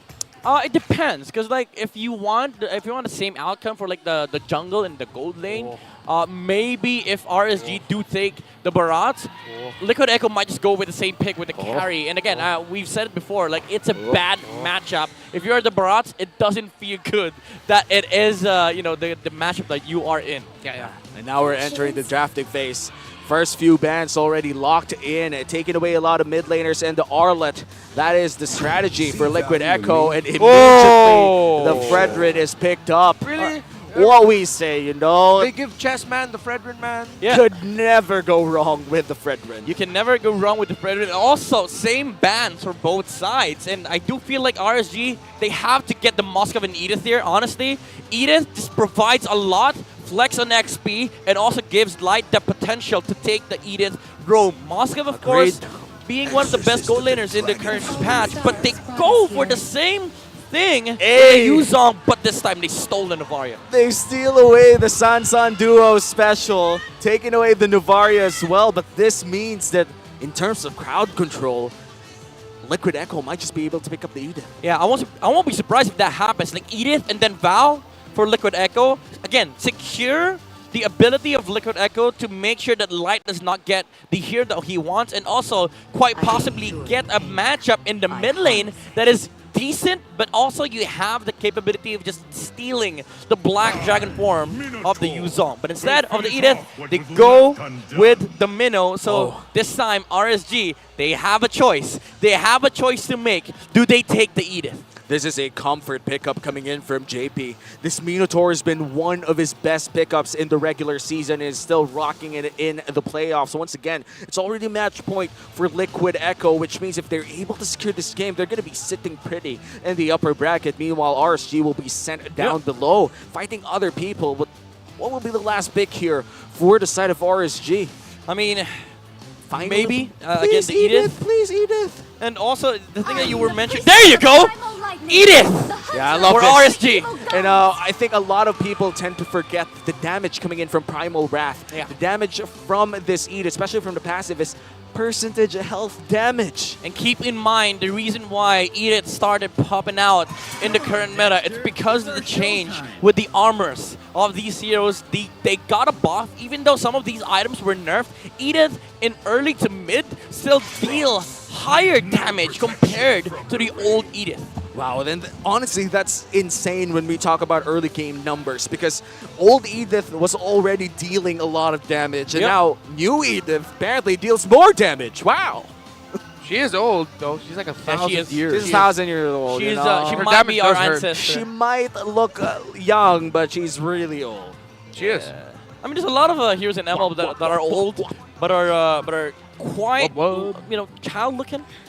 Now, I bet Nana's like 100 years old or something. You know? No, I think I don't even want to say Val's that old. anymore. Huh? Val's old. Valentina's old. Oh yeah, Valentina's old. You Val's know, legit like 1,000 years old. I'm not sure if it's still the same lore, but ain't Valentina Gushin and Amon's auntie or something? Wow. What's up, auntie? Looks like Carl Teasy taking in the Fredrin. 75% win rate. Yep. Yeah, why did you give this pick to this dude? Well, to be fair, that's their first pick.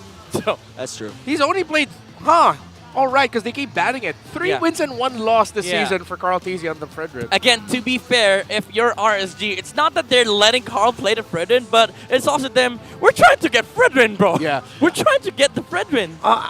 While I'm looking at the draft here of Liquid Echo, I can't imagine a lot of picks that will actually take the Edith down faster. They got baited. Oh my goodness, they got baited. Wait a minute, is That's that a Kali? Bennett. That's a Bennett. It's a Bennett. They banned an Atan. They forced the Roger on the side of RSG because you don't want to be losing out on a better gold lane. But now they pick up the Moskov. There's nothing against this Moskov, by the way. Yeah, and just for the clarity's sake, as you guys said, it is a Benedetta with the Moskov here. A Moskov versus the Roger. In terms of pure stats, are we talking a Roger win here in the laning phase, or is it still going to be a Moskov? It definitely is going to be the Moskov, but the thing is, Roger has the highest chance of maybe leveling out the Moskov capability. But the one thing is for certain, like RSG, they need to play around the Roger heavily in this game. But speaking about like the Moskov alone, that's why the Moskov and the Benedetta make sense, because now you look at RSG, as much as they want to fight, they need to group up. But with Liquid Echo, they have the choice of just splitting all throughout this game. And this time around, the Novaria coming in here from Aqua has to stay where way back, I would say. The Benedetta is insane backline access. This is already match point for Liquid Echo. They are able to secure a win in this game number 3. We might just see our next series early on, but as others would say, the Raiders would never really back down. So I'm expecting a potential game 4 here. Yeah, and I like how Midnight mentioned the split pushing capabilities of Liquid Echo in this matchup, because in the lineup of RSG Philippines, again, I'm still leaning towards the idea of if Liquid Echo try to take the fight honestly, they're not going to be able to take that Edith down fast enough, and the Edith is just going to surprise Liquid Echo. But if Liquid Echo continue play this as if, alright, we'll come from unexpected angles, we'll split the map, we won't show ourselves so easily to RSG Philippines, then it's going to be good for Liquid Echo. Name of the game here for RSG is brute force their win against Liquid Echo. They need to make sure that they fight constantly and get these advantages utilized. And but come late game, it is going to be hard for RSG to deal with the split push of the Bene and the Moscow. I already said it as well. The early game is the name of the game here for RSG. You have the Edith, you have the Roger, you have the Yuzong. So many tools to use to secure that potential snowball. And for Liquid Echo, if this game goes past 15 minutes, as you said, Midnight, a split push coming in from Benny and Sanford will be insane. Not good for Kusei. Is he going to be able to get away? The answer might be yes. Yay, he does. He does. Fortunately for him, is a Moscow level 1. So it's not a biggest of threat. Like a Brody, you know, it's still a Moscow, but this makes sure that this ensures Liquid Echoes win on the gold lane. Yeah, I just realized how garbage of a gold laner I am, because if that was me, I would have used that Purify, dash into the wall, died. The moment I see another person in my gold lane, I'm going to press that Purify faster than, I don't know, kids running. I'm not sure. What else is fast? An F1 car. An F1 car. And maybe the early game tempo coming in from RSG as well. Maybe me trying to run away from a Barat. I don't know. Dude, you have arthritis. Oh yeah, barely that's run. not really. You can barely I mean, thank you for reminding me, but yeah, sure. I'm sorry. He misses the onward flicker and he gets knocked up, and he looks like he might get punished here. Liquid Echo will find the Edith running away. It's a big whoopsie. That is such a, I would say, an unforced error, but very rare coming in from low. Already used the Petrify, and he gets eaten up by the Barretts. This looks good for RSG. Nuts this time around comes in as a Yuzong against Sanford. Now you know how it feels. Now you know how it feels. Now it's combo onto JP. Forces him back. Carl easy close enough here for the Retribution. For the Petrify. He stunts it up. All the crowd control onto that Frederick, who's going to win it still. The young GOAT gets it. Jamie with a knockup with a big Minoan Fury onto Light the Demon Kind. Sanji chasing after Aqua. Bang! As the Valentina cosplaying as the Yuzong. Here comes Sanji. Sanford as well. Actual final blow. Backs off. And the tempo coming in from Liquid Echo is just insane. We talked about the early game pressure from RSG, but Echo is just playing with it as well. Unlike game number 1, RSG found the trade even though they lost Turtle. Here, Liquid Echo gets the Turtle, steals it away from Demon Kite, and gets a kill in the mid lane. There's something that I've been seeing from the Philippine players lately. I sensed it in the final weeks of the regular season, and especially after day 1 of playoffs. We're fighting way more. We're trading way more. Hey man, I love to see a lot of actions. And looks like Sanford will be able to escape that 1v1 scenario. Overall, what brings this aggressive early game to our meta game right now? Oh, Carl. We'll get back to that. But JP and Carl TZ able to protect that orange buff. I mean, to be fair, there's a lot of brawling meta heroes in the current meta. Like the Edith. The Yuzong, the Terizla. These are all brawlers. And as much as possible, you want to be able to utilize these heroes' strengths. Fortunately for them, most heroes that came into the meta are early game to mid game heroes. Oh, Sanford and Sanji under the base. Sansa and Duo trying to take down that Yuzong. Oh, Sanji no! does a lot of damage. He got way too greedy, Sanji. A kill for Nats. And way across mid lane, Aqua with the Star Shatter. And look at all those carts. If I were a gold laner, I'd be smiling, but not. A lot of damage from that eye from Nye. Yeah, but it's actually Sanford under the turret right now. 3 members of RSG PH up top. Carl TZ's here. Overall, looks like the next turtle will be something that both teams will be fighting for. Oh, yes. Liquid already securing their first turtle of the game. Looks like they're not going to shy away from the second as well. Carl TZ starting it with his Fredrin here, and JP guarding the perimeter as well. Yeah, no Black Dragon form here for RSGPH. Sanford already used the electro final blow, and they're trying to wait. No, they're not going to get anything. Without a Black Dragon form on that Yuzong, RSGPH will not take that fight. Yeah, this is the methodical approach from RSG. This is why systems are very important. You don't have the macro ability to steal the turtle away from Liquid Echo. You just give it up. But again, Liquid Echo, they're just getting away with these small wins. And do keep in mind, RSG has a window to work with here. Oh, no. Carl TZ gets gobbled up. Here comes JP for the assist. No one Fury. Is he going to be able to help out his jungler to get away? Carl TZ. The turnaround, but Carl TZ gets taken out. Jungler for jungler trade for both of these teams. What could have been a clean take coming in from RSG. Big counterplay, big Appraiser's Wrath from the young goat. Again, these windows, the RSG need light. They're not done yet, though. Okay, Nats, is he going to dive it? No, he won't. So calculated, again, as you mentioned, still is RSG. So far in the gold lane, just a little bit of poking coming in from Benny and Kusei.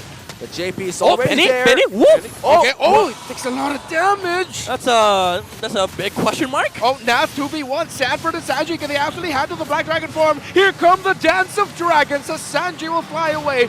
Nats just sending back the members of Liquid Echo. I like his flight path. His flight path actually told Liquid Echo to back off. Moskov, he hits the Spear of Destruction, but he gets knocked up. Benny! It's a big outplay by Nats of the Benny Cutie, and Benny Cutie gets punished. In the wrong place, in the wrong time. Crucial pickoff coming in from RSG Philippines. They take away Benny Cutie. That's two big question marks in a row now for Benny Cutie. Liquid Echo, they were already running away with it. The momentum was not there for RSG. Liquid Echo, all they had to do was wait for the proper timing so the Moskov can actually come into these fights. Now RSG, they have killed down the Moskov, made the window much bigger for them, and do keep in mind they have a Roger. This guy snowballs out of control. Yeah, and the glimmers for RSG is starting to become bigger and bigger. If for Demon Kite and the gang, they're gonna start this turtle. 2 turtles already went to the hands of Liquid Echo here. The RSG looks like they want to take a piece of the pie as well. Oh, Carl TZ able to dash away from that missile expert. Astro Echo sees the 3 members of Liquid Echo. This looks really good for RSG Philippines. Snap zoning out Sanji. Sanford! And Sanji gets the punish they used up, but the Novaria! Aqua actually going to be able to get the last hit of the turtle when the members of RSG Philippines try to run away, but there's no minion wave in the mid, so Liquid Echo cannot find a fight. A kill on Nats. Was that worth it? Oh, for sure. Definitely for Liquid Echo, because they weren't ready really to contest that Lord. But again, I just want to point out, both junglers had the right idea. They retreat way before the retreat range because they knew the Novaria would just slap a Star Shudder under that. Carl TZ, he was steps ahead, but unfortunately the damage was already done by Aqua and Demon Kite. That layering was perfect from the Novaria and the Barats. Kusei's really low here, and Liquid Echo are applying the pressure onto the bottom lane to send back the gold laner of RSG Philippines. Light! With an Earth Shatter knockup, but the entry coming in Benny. from the members of Liquid Echo. They try to chase. Light is out, but they're still fighting. Electro Final Blow, the Dancing Dragon. Carl TZ low. Petrify! 3-man Petrify. He's still chasing. He gets punished. 2 members of RSG down while Sanford falls for Liquid Echo. But Benny Cutie finds the Spear of Destruction onto Demon Kite. Insane map reading from Benny. This is the Moscow problem that we have been talking about. He is a gold laner that can split, can join fights, and now Liquid Echo, they are online at the moment with Benny Cutie dealing so much damage. JP though. JP taking a lot of damage. He's gonna get scratched up by the members of RSG Philippines, and Liquid Echo couldn't even take that tower down in bot. 30 seconds before the first Lord of the game, and Liquid Echo finally ahead by almost 1k here. RSG has been holding on that 1k lead for the longest time. Is it actually the time for the Cavalry to march on this first Lord, or do they have to take this slower?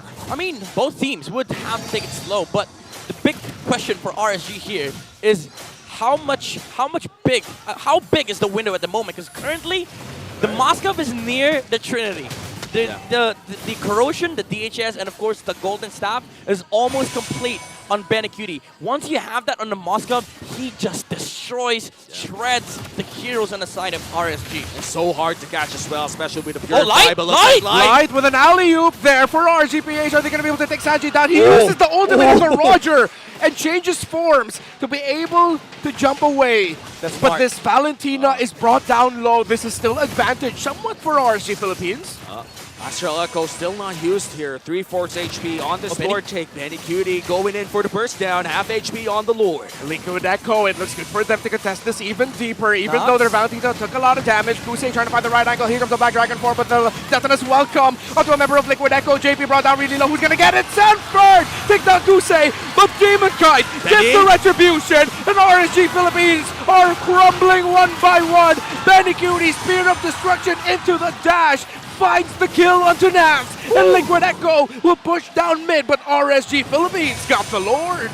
3 kills down, and looks like they're not going to be able to use this Lord. Oh my goodness, Liquid Echo, the sacrifice from JP using the Minoan's Fury forces out the Detonus welcome, not with the Black Dragon form going on the backside, but the Purify was there from Benny Cutie, and he danced around that team fight. Nobody was able to touch the Moscow of Liquid Echo. And I gotta say, Sanford in that entire sequence was doing the same thing that he did in game number 2. Whenever he saw Kusei, he saw an opportunity to get a kill. Look at this, the split pressure from Liquid Echo. Sanford just came from the bottom lane. Crosby's used the retribution because they know they have a flag. Going with the Electro final blow, but miscommunication with the members of Liquid Echo. It's only Sanford. It's only Sanford. He falls. JP with a big Minoan Fury onto 3. Demon Cat Kusei live. That's 1. That's 2. Will it be 3? Oh, one more. One more. And the spear lands from Benny Cutie. Liquid Echo now ahead by 2K. We say it's miscommunication. Liquid Echo says it's timing. We're waiting for the proper moment to go in, and RSG, they lost 4 heroes on the back of that skirmish. And Liquid Echo, again, this is the scary part of their game when Benny Cutie hits all the marks and has now all the items that he needs.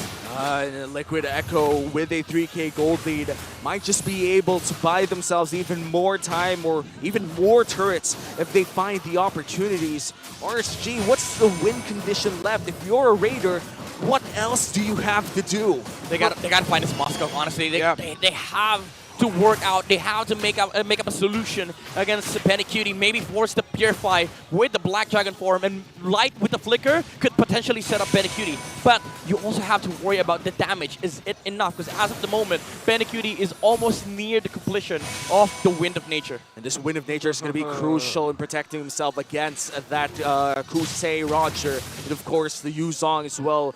Overall, Liquid Echo is looking to have the tools that they need to sweep RSG. There you go. 300 more gold, I think. No, never mind. He already has it. Yeah, he just built it up. And Liquid Echo, seeing how Benny Cutie, even after, despite the couple of errors that he got early on here with this Moskov, I feel like my question is answered. Why did we see a lot of Roger in day 1? Yes, because people are picking Moskov instead. That's true. This guy just wins every matchup there is in the current meta of MLPP, and Benny Cutie now is three times at least more harder to kill for RSG. Cartesi finds Light. Look at Benny Cutie free hitting, and JP with a Minoan Fury. The Edith falls. This is bad news for the Raiders as the Cavalry have their eyes set on the Lord. Edith killed in the coffin herself. And 3K gold lead in the hands of Liquid, already starting this Lord fairly fast and might be free as well. It will be. RSGPH can just watch. And now they have to try and hold on and defend. Yeah, but the thing is, they're defending for what? Because now Liquid Echo, they have late game, but they're also late game comp. That's true. Light not even being able to use the Primal Wrath is a big problem here for RSG. The damage that they expect will come from the Edith. They cannot feel it at all. Yeah, and also the difference with the damage output versus the heals being done by both roamers. They have an Edith on the side of RSG, which means no heals for his teammates. All the while, for Liquid Echo, it's still the same idea with the Florin. You have a roam that can heal up the damage from the enemy side so that the Roger does not work that efficiently. And the best part, your healer has crowd control too. It's one of the main reasons why this Minotaur is such a great pick in the roam right now. And for RSG, they have to find the right targets. And as you guys said, they have to find Benny Cutie. Will they find the target? Will they hit the mark? That Star Shatter doesn't, but Liquid Echo have hit the turret up top. Light already forced to use the ultimate. Boom. No one Fury! Light falls down. No more roamer for RSG Philippines. Liquid Echo still needs to take down the turret in the mid lane. Nas already down from the Black Dragon form. Lord has been taken out. Liquid Echo still have a 5+4 advantage. Benny focusing on the turret. Kusei goes down. Godlike for Sanji. They have the advantage. They have the chance. And for the first time, we can say, but Benny Cutie takes down himself, but Liquid Echo takes down RSG. The Cavalry have made their first big mark in the Philippines. One more step for Liquid Echo. One match away from booking their ticket to Riyadh. And just like that, Liquid Echo cementing dominance already in the playoffs with a sweep against the Raiders, and it was no easy feat. It may have looked easy in the eyes of the regular viewer, but what Liquid Echo did against RSG was not easy at all. Yeah, RSG, they went with the comfort picks. They got themselves what they wanted in the last game, the Edith on Light, but it seems like it wasn't really enough for the aggression and the mastery, plus the comfort on the side of Liquid Echo. And wow, the series so far, I would say Liquid Echo definitely already made a statement there that the Echo Express, everything that we loved from the Orcas is not going away. Yeah. It lives on with their newfound identity. And of course, RSG is not bowing out of the playoffs just yet. They still have the chance to go all the way from the lower bracket up to the finals if they can. I still can't believe that I'm hearing "Let's Go Liquid" in the Champions Arena here in the Philippines. And what a mark. The first mark to make in the MPL Philippines playoffs, and it's a resounding sweep victory against their rivals in RSG PH. And now, we're going to send you guys over to our hosts in the main stage. We got Mara Kino with Hans Galleria talking to our victors of Series number 1, Liquid Echo. Everybody give it up to Liquid Echo! Congratulations! I just want to say, Carl, I'll give the floor to you. Ang ganda ng jersey nyo. I guess that goes out for everyone, and I'm sure nakita nila yan. Kwento mo sa amin, kamusta yung partnership with the entire Team Liquid para sa paghahanda nyo sa playoffs? I knew you guys had a lot, pero kamusta yung partnership and also the preparation with them included in it? Okay. Nagkaroon po kami ng usap sa mga boss ng Liquid, tapos parang minotivate po nila kami, tapos sabay sinabi niya pa yung motto ng Liquid, winning is everything. So mas lalo kaming na-motivate, tapos na-hype lalo. Love that. Winning is everything, Mara. Kay Sanford naman. Sanford, you know, you guys have a storied rivalry kontra sa RSG Philippines, but the result shows your dominance, Team Liquid Echo's dominance. Now, what makes this series different compared to the ones before? Siguro, masabi ko lang po kasi na-motivate po talaga kami sobra dahil na naging Team Liquid po kami and ayun. Kasi mas mataas po yung expectation ng mga tao. So, mas tinaasan po namin yung, yung effort. Kaya na-sweep nyo? Opo. So talagang planado yung sweep? Ano sige. Ayan. So talagang planado yung sweep nyo? Hindi naman po. Yung parang expected po namin na score is, it's either kami ma-3-1 or 1-3 po. It's either kayo yung ma-3-1 or 1-3. So yung 3-0, yung... Tatawa na kanina. Hindi na kasi Benny. Parang mali daw. Parang mali. Parehas lang po pala, calculations na. Parang, okay. So, congratulations kasi ang ganda ng pinakita nyo. You guys made it into a quick fight. Kaya nga, ang tawag sa inyo ay Echo Express ngayon. Liquid Echo Express. Ngayon, meron na ring winning is everything. Gaya ng binanggit ni Carl. I guess I have one more question para kay Sanji. I'll pass it over sa dulo. Sanji, you're one step closer with this win. You're one step closer to getting back to MSC the second time around. Nung bumalik kayo ng MSC, you ended up at 3rd place. Gaano kagutom ang Team Liquid Echo to get back there and get revenge and hopefully land the championship? Gaano kagutom para makabalik ng MSC? Siguro po, gutom na gutom kasi yun nga, sobrang taas ng price po ng MSC ngayon. So, yun yung motivation namin. Winning is everything. And that everything is everything para kay Sanji. And you know kung sino nga ang Mr. Everything today, ang ating Mr. MVP? Benny Cutie! Benny Cutie, congrats! Uy, anong gusto mo sabihin sa lahat ng mga manonood, all your fans? We also have a Bahasa Indonesia broadcast. So people from Indonesia are also watching you. What do you want to say to all your supporters? Ayun, shoutout sa mga fans ng Echo to Liquid na nag-transition. And sa mga pumunta sa venue, maraming salamat kahit malayo pinanggalingan nyo. And shoutout sa family ko, kay Seska pati kay Wanwan. Hello to Cheska and Wanwan. Congratulations once again. You may now take your bow. Give a round of applause to Liquid Echo. And take your walk of victory. Bagong look, but their dominance is still the same. Jerseys are really gonna say something else.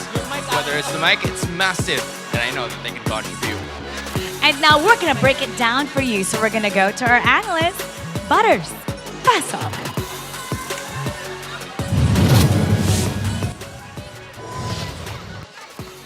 And yung sweep na ginawa dito ng Team Liquid Echo.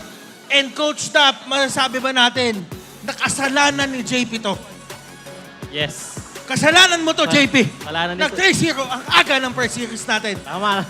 Guys, kami pa rin ang iyong maging analyst for this game. At ang MVP natin, na-reveal na to kanina, it's none other than Benny Cutie. And the fact remains the same. Basic common emblem. Kapag ka Benny Cutie ang marksman, basic common emblem. Bakit nga ba, Coach? Ano nga ba tong basic common emblem na to? At dikit na dikit si Benny. So, adaptive strike, tas regen, tas sumama pa ng dalawang defensive emblem, tapos sustain na fleet footwork. Sustain, ano talaga? Kumbaga, hindi ka na mahirapan sa lane, hindi mo na kailangan gumastos ng pang leg plates, hindi mo na kailangan gumastos. Pwede ka na mag-recta item, gawin mo magagawa mo yung trabaho mas maaga, hindi ka pa pabigat sa team, may sibat ka pa.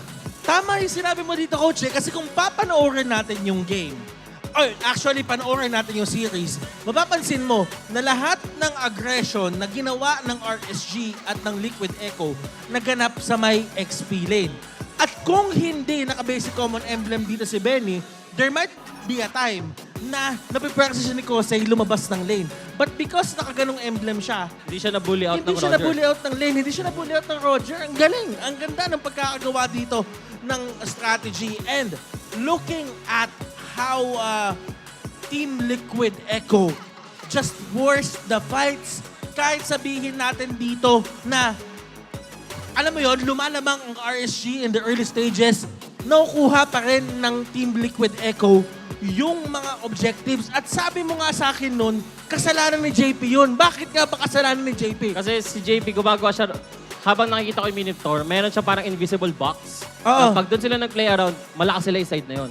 And ang ginagawa nila, kung sino tumapak sa box na yun, mapa-Yuzong, si Light, or kahit sino man, yun yung uunahin nila. And together sila sa team ginagawa yun. So, ibig sabihin dito, kapag tumapak doon sa box ni JP, kasalanan na nila yun. Oh. Ay, ang dami talagang nagkakasala pag si JP talaga yun nandito. But now, in terms of the highlights, it's the same thing all over again. Katulad nga na sinabi mo dito, ang galing humanap ng target dito ng side ng Team Liquid Echo. Now, in terms of the emblems, as you can see, napag-usapan na natin kay Benny Cutie, any other emblems na nakikita natin dito. Kung makikita mo si Kosei naman yung emblems niya, nag-a-assassin emblem, nagpa-marksman emblem. Diverse pa din naman si Kosei. Kaso nakikita ko yung na-explain kumbaga may sense kung bakit yun yung pinipili ni Benny. Tapos yung mga kampi niya, ang mas tinatarget nila sa emblem nila is maging mas mauna tas early para mas less deaths, mas makapag-sync sila early and makapag-accelerate sila yung gameplay nila. Ngayon, Sanji on the other hand, 9-1-6. Sinabi mo nga sa akin, Coach, bago tayo nag-start at dun pa lang sa draft, na si Valentina ay isang independent na mid laner. Pag sinabing independent mid laner, yung kaya niya i-clear yung lane nang hindi kailangan na nagpapatulong. Hindi siya mabagal. Tapos, nandun siya sa tamang speed na makaka-rotate din siya agad, kahit mag-isa lang siya. Ganon yung mga kailangan natin tignan. And kung papansinin natin, in terms of tempo, alam natin na talagang tempo ng TLPH yung dinictate nila up until the very end. Now, kung titignan natin, first time nagbago to this series, yung carry natin in terms of damage dealt, si Sanji, 64.5k. Miss Independent nga talaga. Yan yung mga tipo ng player na kaya niya yung sarili niya. And nababakapat pa siya ng mga sobrang lupit ng mga kakampi. It explains why napakalakas ng Team Liquid ngayong playoffs. Alam mo, napapansin ko dito, ang talagang natututukan natin, yung mga marksman at saka yung mga mid lane. Sana yung mga kakampi ko, ganyan din. Kasi medyo nahihirapan na ako. Pero if you would look at the damage dealt, Benny Cutie, siya yung next eh. Kung iisipin mo dito, mas gusto pa nga pumukpok ni Kosei. Kaso ang problema, every time na nalalapit siya, grabe yung control. Si JP May nandyan. nakaharang na Mino, may nakaharang na Benebeta. Fredrin as well. Tapos yung mismong possible target niya, pwede din siyang palayuin. Si Moskov. Yung makikita natin nga nung early game, parang na-hold nila yung creeps, Oo. lumamang si Benny. Ganun lang, dahil lang sa Siba, dahil lang second skill lang ng Moscow. Todo pa rin ang farming. Hindi na bago ang trend natin. If you would look at our screen right now, GPM, gold per minute, still goes to the side of Team Liquid Echo. At grabe talaga eh. Ito yung mga dream instances. Coach, tingin ko kung ikaw ay may ML team, naglalaro ko sa MPL, ganito kaswabe yung performance mo. Pakiramdam ko ito yung pangarap ng mga coach eh, yung ganitong form. Totoo. Yan yung mga pangarap na consistent ka every game. Yun yung, hindi mo nahahanapin yung ibang bagay kasi yung basic lang, consistent lang, nagagawa nyo na. Yun na yung trabaho eh.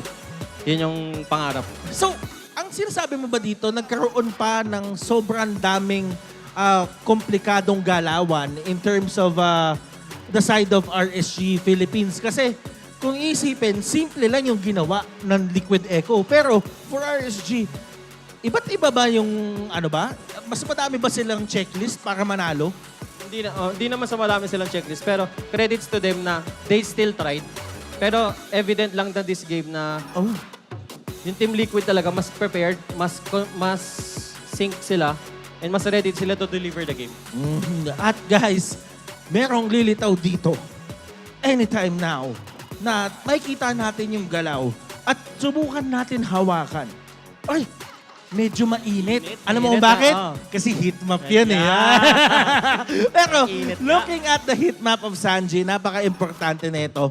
Kasi kung papansinin natin, Coach, yung galaw niya into the mid lane, early stages, talagang Miss Independent. Tutok, try mo kumuha ng level 4. Ba nakuha mo na yung level 4, go.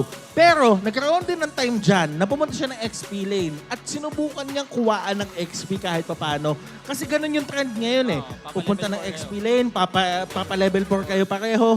Tapos, mas ready kayo. Kasi yung roam nyo din, nakakuha din ng XP. Di ba? So ngayon, looking at this performance from Team Liquid Echo, how do you think they would fare up doon sa mga next na possible nilang mga kalaban at anong kailangan bantayan sa kanila bilang ikaw, isang coach na ano yung maiisip mo kung kakaharapin mo sila bukas? Mahirap masabi kasi nakakatakot yung form nila eh. Kumbaga, kailangan lang din ready yung team ko, consistent sila, and sync kami sa mga gusto namin gawin. And it's all about the sync. It's all about the coordination. But then again, guys, ipasa muna natin dito kay Lamara at kay Hans kasi meron tayong something for MSC. Mara, Hans, kayo na muna.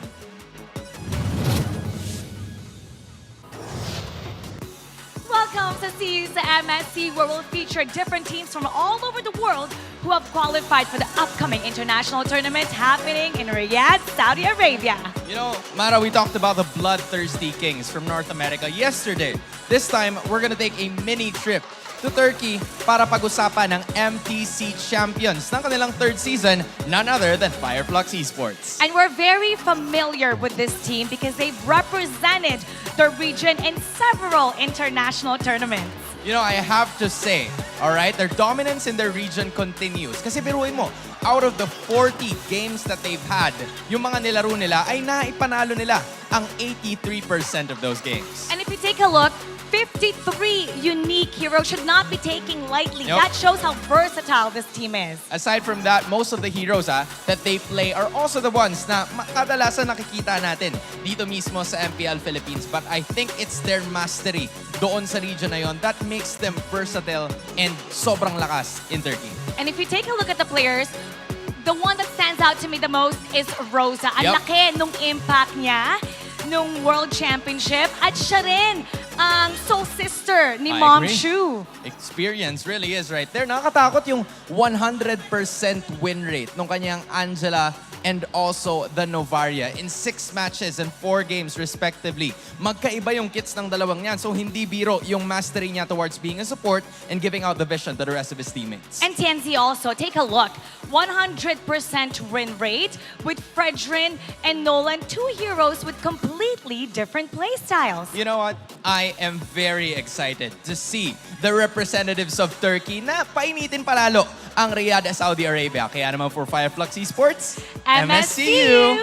At kayo rin supportahan ang ating representatives ng MPL Philippines Season 13, our grand finalists, because those two will be going sa upcoming tournament natin in MSC, ang ating MLBB Mid-Season Cup 2024. And that's gonna be happening this July in partnership with Esports World Cup.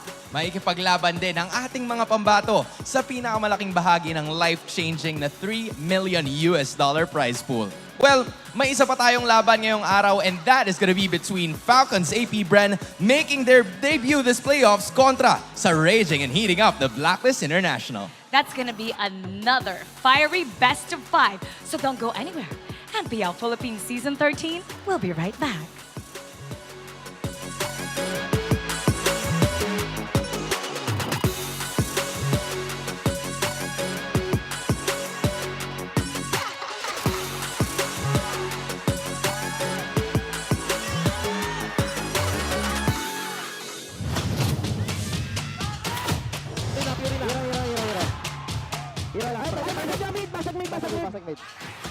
Basag mid bot, pre. Ay, double pa. Ay, double pa. Sure. Low kasi.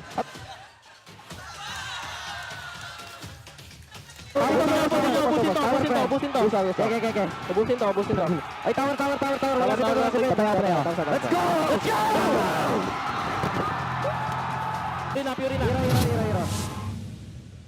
The 13th season of MPL Philippines is brought to you by the following sponsors.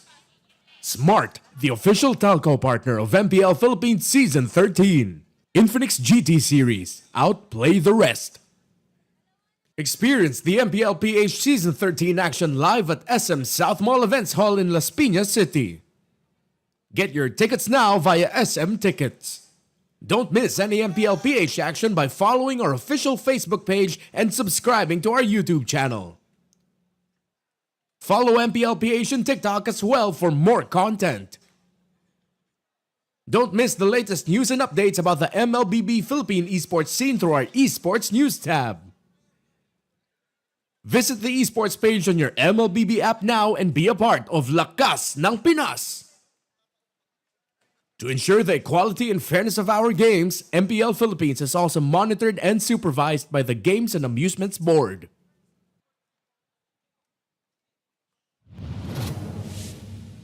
How to register to Smart Gig Arena. First, go to gigarena.smart on your browser. Click Sign In at the upper right corner and enter your smart mobile number. Enter the one-time authentication code sent to your number and agree to the terms and conditions and privacy policy. Personalize your account by choosing your username and profile picture. Congratulations! You've just taken the first step on your path to greatness. Check out upcoming tournaments and play arcade games. Just subscribe to Giga Arena 20 to join. To join tournaments, click the Tournaments tab. Find the perfect tournament with the search option. Find all the details about your chosen tournament and register. Provide your in-game name, ID, and other details. Make sure you have tickets to join. If not, then subscribe to Giga Arena 20 to get 2 tickets. And you're set. See you at the training grounds.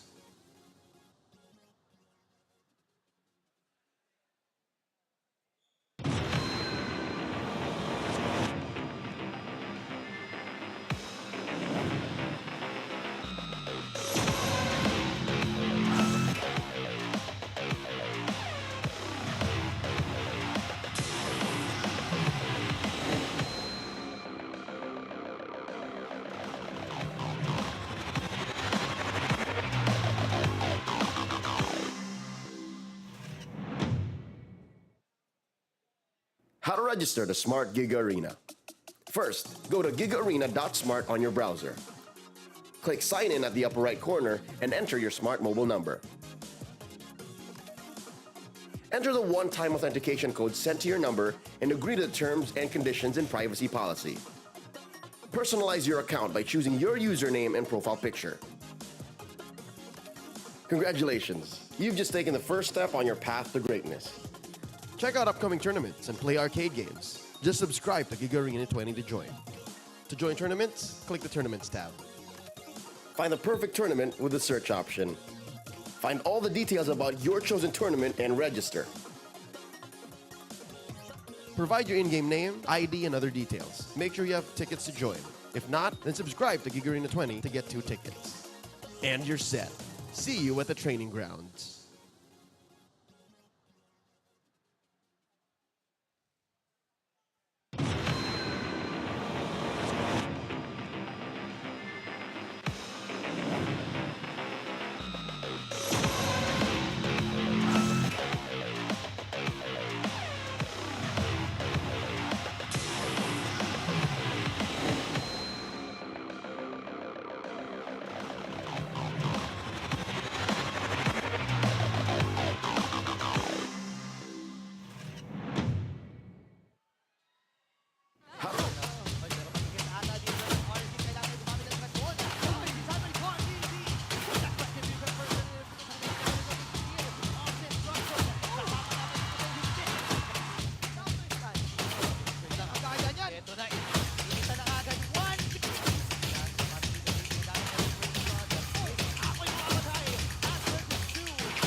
In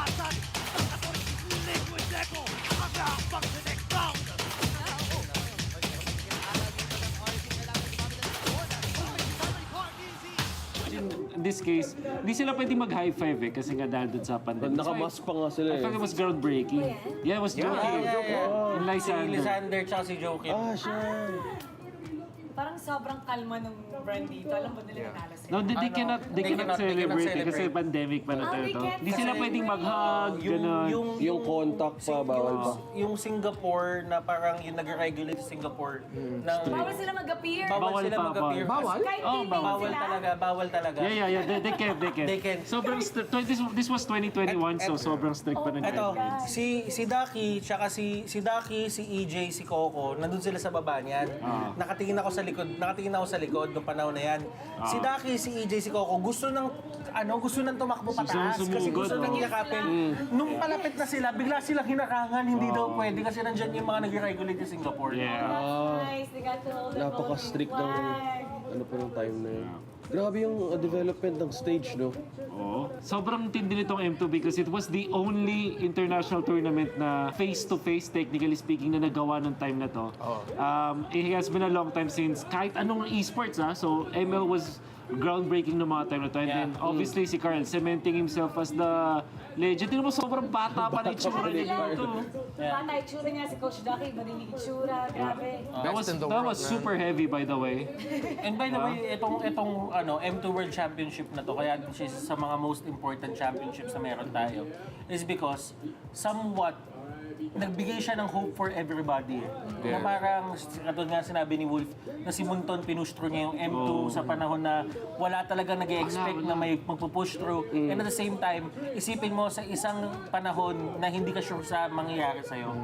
Nakita ka ng something to be happy about, to be proud about na ganito. Kaya naman, yung mga tao sa social media niyan, nag-aaway na yung Burmese tsaka yung Pilipinas sa social media talaga. Ang tindi nung wars na Ganun yun. yung pinaglalaban nila. And at the end of everything, ang naging maganda naman, naging magkabati yung Burmese tsaka yung Pilipinas.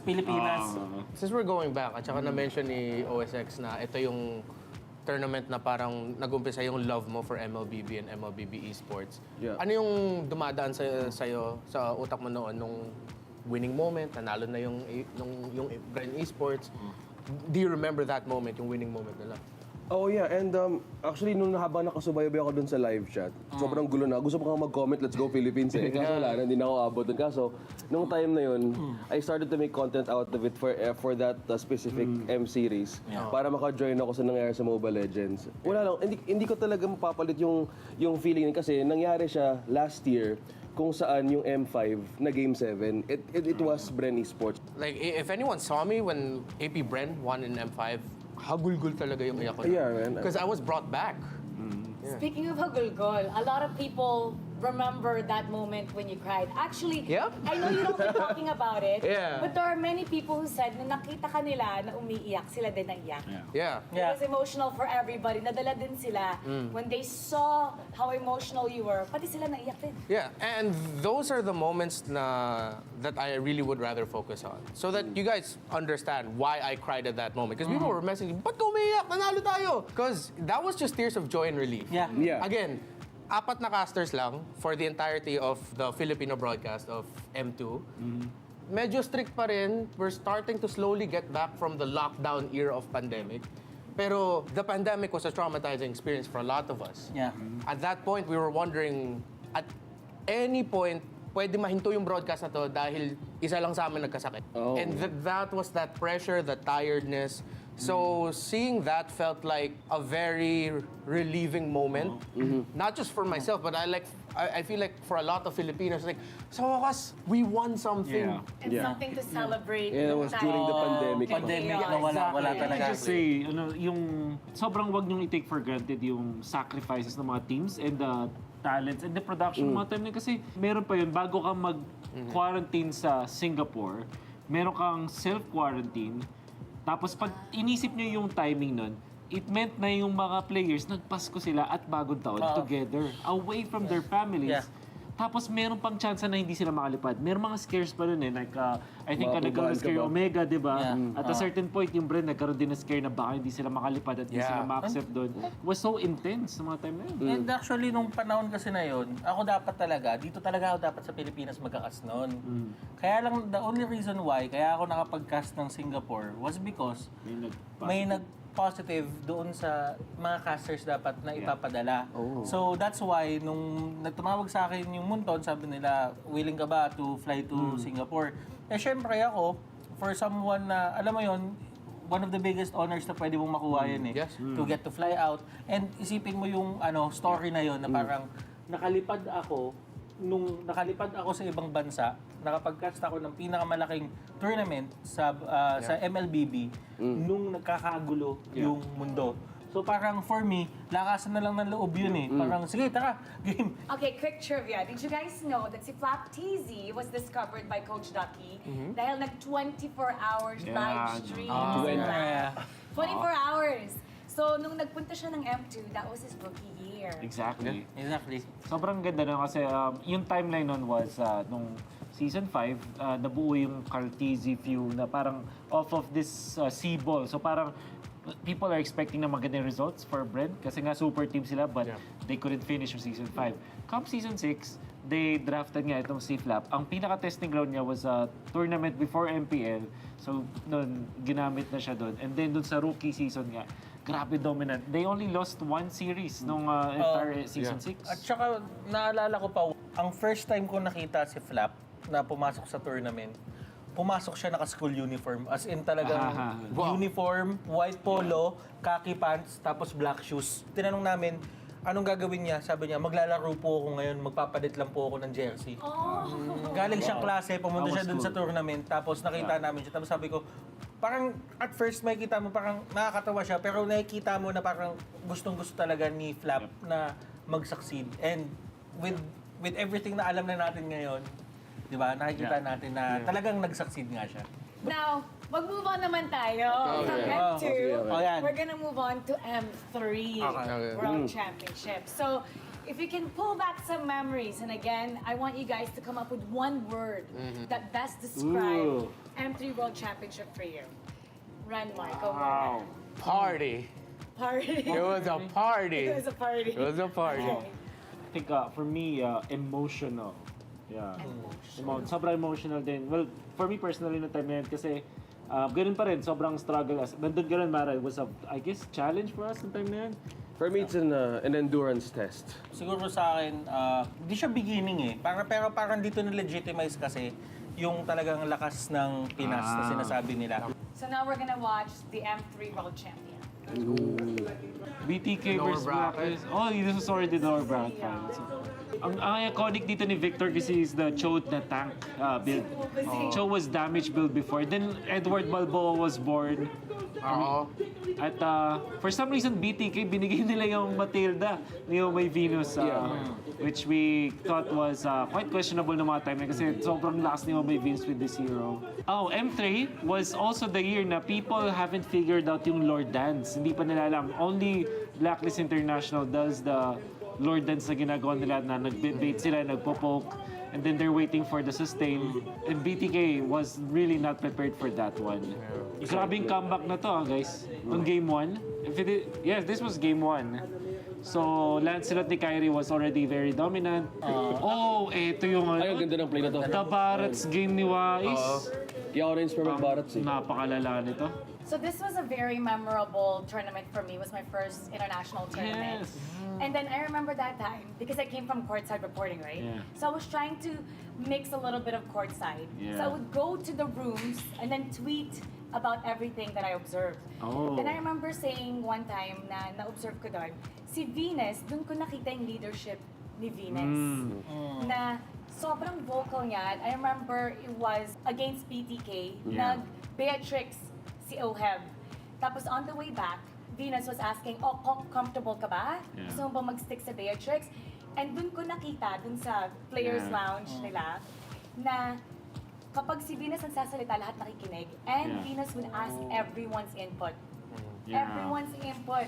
Dun mo makikita how effective Venus is as a leader. At nakakatuwa yun. Yeah. And it worked Yeah. with the entire tournament. Ang naalala ko naman, sorry to share this, pero kasi when you're talking about leadership sa Blacklist, ang nakita ko naman sa Onyx was friendship. Imagine, every night we would hang out dun by the beach kasi, kaya masaya eh. So ganun yung hangout. And then, Sentosa. you know, madaming ibang players from other teams that actually hang out with the Onyx people, guys. Like Oheb, for example, always hang out. Victor was always there. Skylar was always there. Madami talaga mga nag-hangout nun with the Onyx PH. Itong lineup din na to ng Onyx, yung Blacklist International, we know na madami pa silang ipapanalong championships after this, grand finals appearances.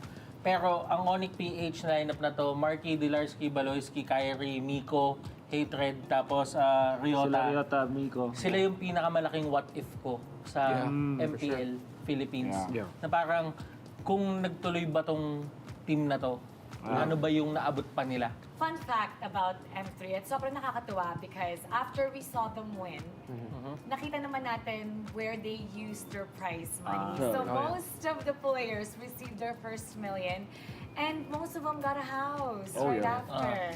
So sino nga ba? Sunod-sunod yung mga post nila dun eh. I fairly remember, syempre, V-Wise, Eson, yung meron silang spade, yung may palag. Meron sila doon. Yung groundbreaking. Ceremonial. But majority of them had that. I think si Haji naman parang went on to get a business and same with Oheb, alam mo yun. And then the coaching staff, obviously. So it was nice kasi they knew that they needed to invest now. Siyempre, with Wise, binili pa rin niya yung mga bagay na nagpapasaya sa kanya. Nagpapasaya. Ganun bagay. Pero yung bahay kailangan niya yun eh. Kailangan niya yun. So nung M2 tsaka nung M3, dito nagsimula yung term Pinas lang malakas. So bakit nga pa natin ito sinasabi? Well, if we're gonna start from M2, simple lang. Doon nag-umpisa eh. It was a Game 7 at that point, greatest grand finals we've seen for a long time, and doon nag-umpisa yung Pinas lang malakas. Yeah. And this is funny kasi what I was going to tell you is, kasi nanggaling yan sa Aether lang malakas, tas Bren lang malakas. Eh, nag-champion yung Bren internationally, so Pinas lang malakas. Na-inherit kumbaga. So yung M3 naman, ito kasi yung pinaka-challenge. For a team who's being on top, syempre, meron talagang mga team na kailangan talunin to. Yun yung pinaka-challenge eh, like how to be consistent and how to be number one for so long. Kasi para sa akin, ng M3 talaga, 2 storylines siya and 2 playstyle siya. Yung isang team, yung Onyx, they were out for redemption and at the same time, for Blacklist International, sila naman was on their way to prove everybody na sila talaga yung pinakamalakas. And kung titignan mo yung playstyles nila, one team, Blacklist, mostly on macro play. Si Onyx naman, nasa micro play, yung pagka individual skills sila. So makikita mo doon na sa kahit anong angulo na pinakita ng Pilipinas nung M3, talagang Pinas lang yung malakas. So makikita natin na pinatunayan talaga ng mga representatives natin yung term na yun. Now let's get everyone's support for the upcoming MSC. We've done it before, you've done it before, and I know we can do it again. Let's support our Philippine teams para sa MSC. At kung sino man yung magre-represent sa atin sa Philippines, we know that they'll do their best. So, supportahan natin sila. Ito ang pinakamalaking prize pool sa MLBB, 3 million USD. Napatunayan na ng mga teams natin na kaya nilang maging best sa mundo. Kaya naman as fans, ipakita natin na kaya natin sumuporta hanggang dulo. Para sa tagumpay! Thanks for watching! Sama-sama ulit tayo sa susunod na episode tungkol sa MSC 2021 at 2022 Championship. Kita-kits! Kanina siya Ano tawag sa ibon na mahihain? Ano? Introvert. Imagine,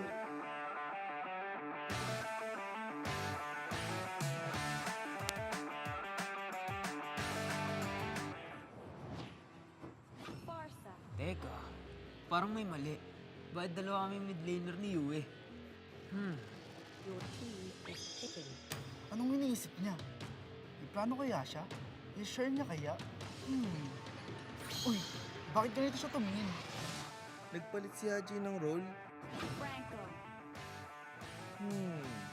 Ayos to ah. Nagpalit si Haji ng role? Sinasabi ko na nga ba? Magaling talaga siyang manlalaro. Dahil parehas kami mid laner, in-adjust niya yung drop namin para makakuha kami ng advantage. Isa kang henyo, Haji. Kapag dalawa kayong players sa isang lane, adjust the drop to your advantage.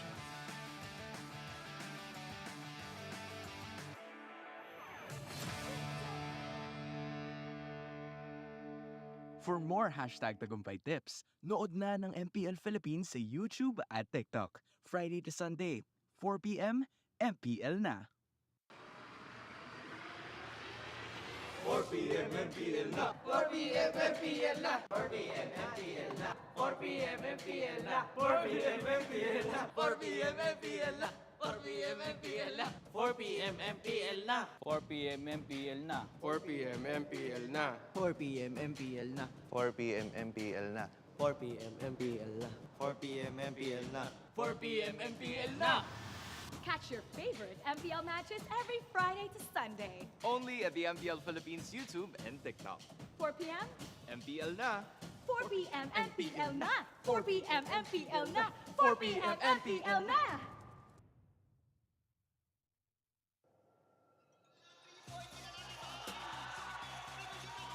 Walong kupunan nung nagsimula.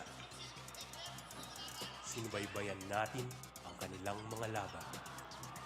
Nagpakita ng lakas sa loob at labas ng laro.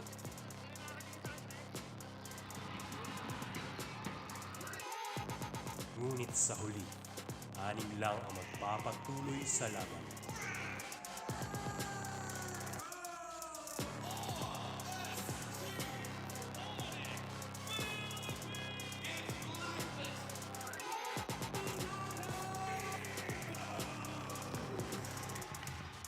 Sino ang magiging kampiyon? Sino ang tunay na magtatagumpay? Abangan ang huling laban para sa tagumpay.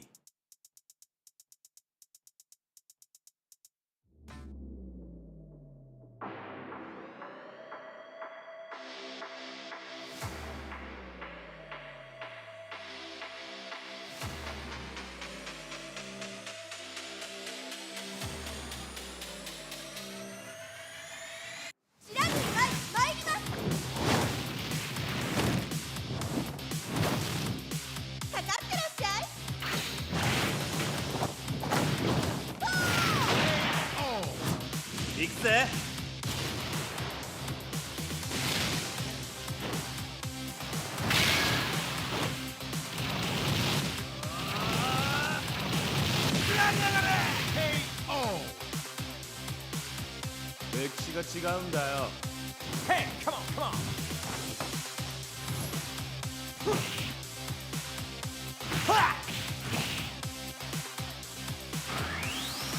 Okay.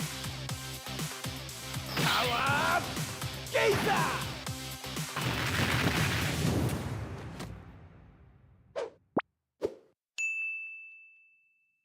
How to register to Smart Giga Arena. First, go to gigaarena.smart on your browser. Click Sign In at the upper right corner and enter your smart mobile number. Enter the one-time authentication code sent to your number and agree to the terms and conditions and privacy policy.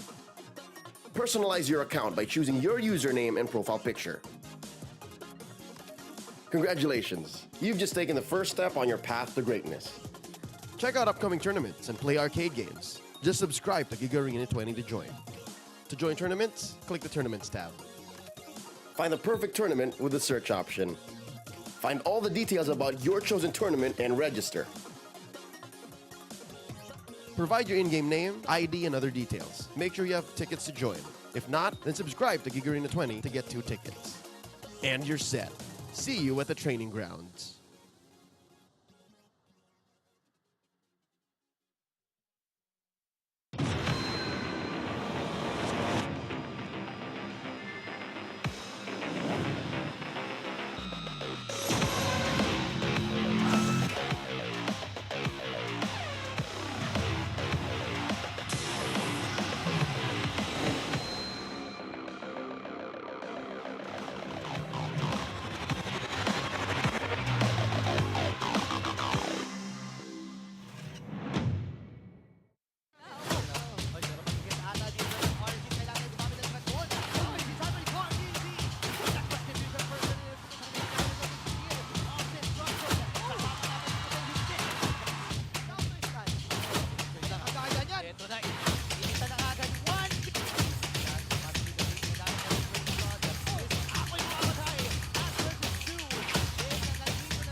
So may one time nangyaring may nangyaring insidente. Ay.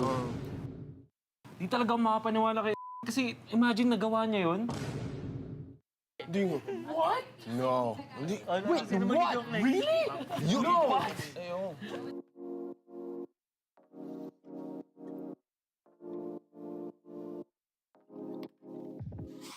Hi everyone! Welcome back to the Philippines' most important championships. Sa ikalawang episode na ito, babalikan natin ang mga laban sa M2 and M3 World Championships na talagang nagpakita ng lakas ng Pinas sa mundo ng MLBB. Handa na ba kayo sa mga epic throwbacks at kakaibang trivia tungkol sa ating mga paboritong teams and casters? Kaya huwag kayong aalis, simulan na natin! Game! Game! Let's go! Game! Game! M2 World Championship is so memorable from all of us, but if you could take out one word to describe M2, what would that be, Butters? Shocking, unexpected, somewhere along the lines of that siguro. Shocking and unexpected. Unexpected na lang, sige. Yan. Okay, Para sige. may harapan to. Ano sa'yo? Iconic. Iconic for me dahil ito yung taon kung kailan ako nagsimula sumubaybay sa M-Series at dito nagsimula yung pagka-in love ko sa Mobile Legends. In love. Sa akin, groundbreaking. Kasi you have to understand yung nangyayari nung sa mundo nung time na yun was the pandemic, right? So, parang kakaiba yung situation for the players, for the casters. Nandun pa yung mga 15 days na quarantine na kung naalala mo yun. Huwag mo na paalala? Sa akin naman, historic. Kasi talaga yung nangyari doon, yun yung pag-umpisa ng PH era, and of course yung context na binigay nila Butters, OSX, and Wolf about the whole thing. Historic talaga.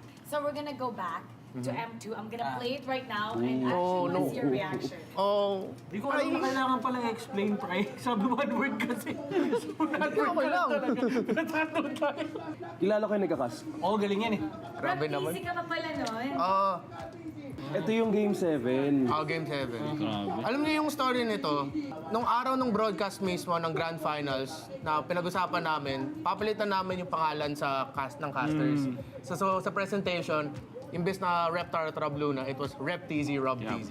Pati sana, nabuo sila Feltizi nung time na to kasi sobrang naging fan siya nung So, kahit sa English broadcasting siya eh. Hanggang ngayon, LaFeltezi pa rin siya. Panis, Doc Ribo Harit, panis! Yung mga era na yung metang sikat pa dito. Ang pinaka naalala ko dito, yung sabi nila lahat na ang daming umiling nung pinili yung Minsitar na yan. Kasi nung panahon na yan, syempre si Minsitar alam naman natin na anti-dash, di ba? Pinili yan nung nag-harit bigla si Ribo. So pinaka-counter talaga kay Ribo yan. Kasi ang sabi pa sa akin ni Ribo dyan, nung bandang dulo na, minsan na nga lang ako mag-harit, nag-Minsitar pa kayo. Di talaga siya nag-enjoy dyan kasi may Minsitar nga. Ito, grabe. Ang ganda ng laban. Si Carlo. Grabe naman si Ano ba Ruby to, hyper carry na Claude? By the way, Ruby Didi is a off-laner to, side laner nung time na to. Grak yan na damage build. Tapos ito yung iconic kay Ruby Didi, yung Lunox niya. Ruby Didi. And Baksha was played in the off-lane pa nung mga time na to. Off-lane pa yung tawag natin. Pang counter kay Yusong kasi yan yung panahon na sobrang lakas ng Yusong kasi. All time flies. And then nag-aagawan yung mga teams dito kung makakuha mo yung Brody, tank pa nga yung build-up nung time na yun. Tapos, kaya sobrang lupit ng Burmese Goose.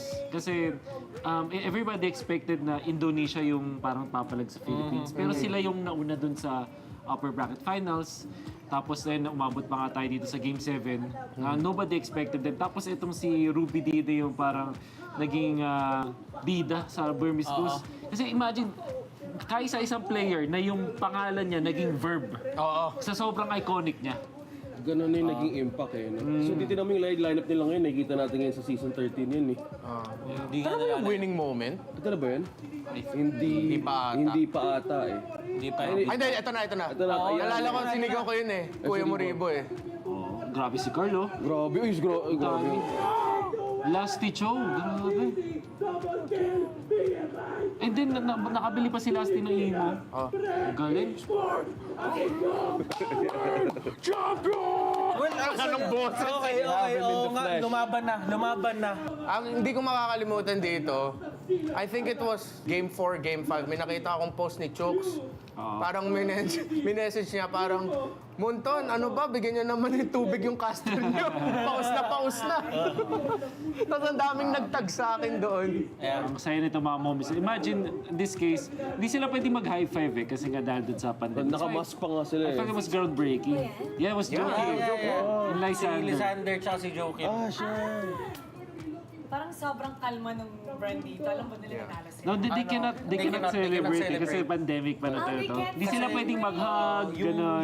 Yung contact pa, bawal pa. Yung Singapore na parang yung nag-regulate sa Singapore. Bawal sila mag-appear. Bawal sila mag-appear. Bawal? Kahit Oh, teammate Bawal sila. talaga, bawal talaga. Yeah. They can. Sobrang this was 2021, so sobrang strict pa ng Ito, guidelines. si Daki, tsaka si Daki, si EJ, si Coco, nandun sila sa baba niyan. Nakatingin ako sa likod nung panahon na yan. Si Daki, si EJ, si Coco, gusto nang tumakbo pataas kasi gusto nang yakapin. Nung palapit na sila, bigla silang hinarangan, hindi daw pwede kasi nandyan yung mga nag-regulate sa Singapore. Nice, they got to hold their Napaka-strict ng ano pa ng time na yun. Grabe yung development ng stage, no? Oo. Sobrang tindi nitong M2 because it was the only international tournament na face-to-face, technically speaking, na nagawa ng time na to. It has been a long time since kahit anong esports, so ML was groundbreaking ng mga time na to. And then, obviously, si Carl cementing himself as the legend. Tingnan mo, sobrang bata pa na itsura niya dito. Bata itsura niya si Coach Ducky, madinig itsura, grabe. That was super heavy, by the way.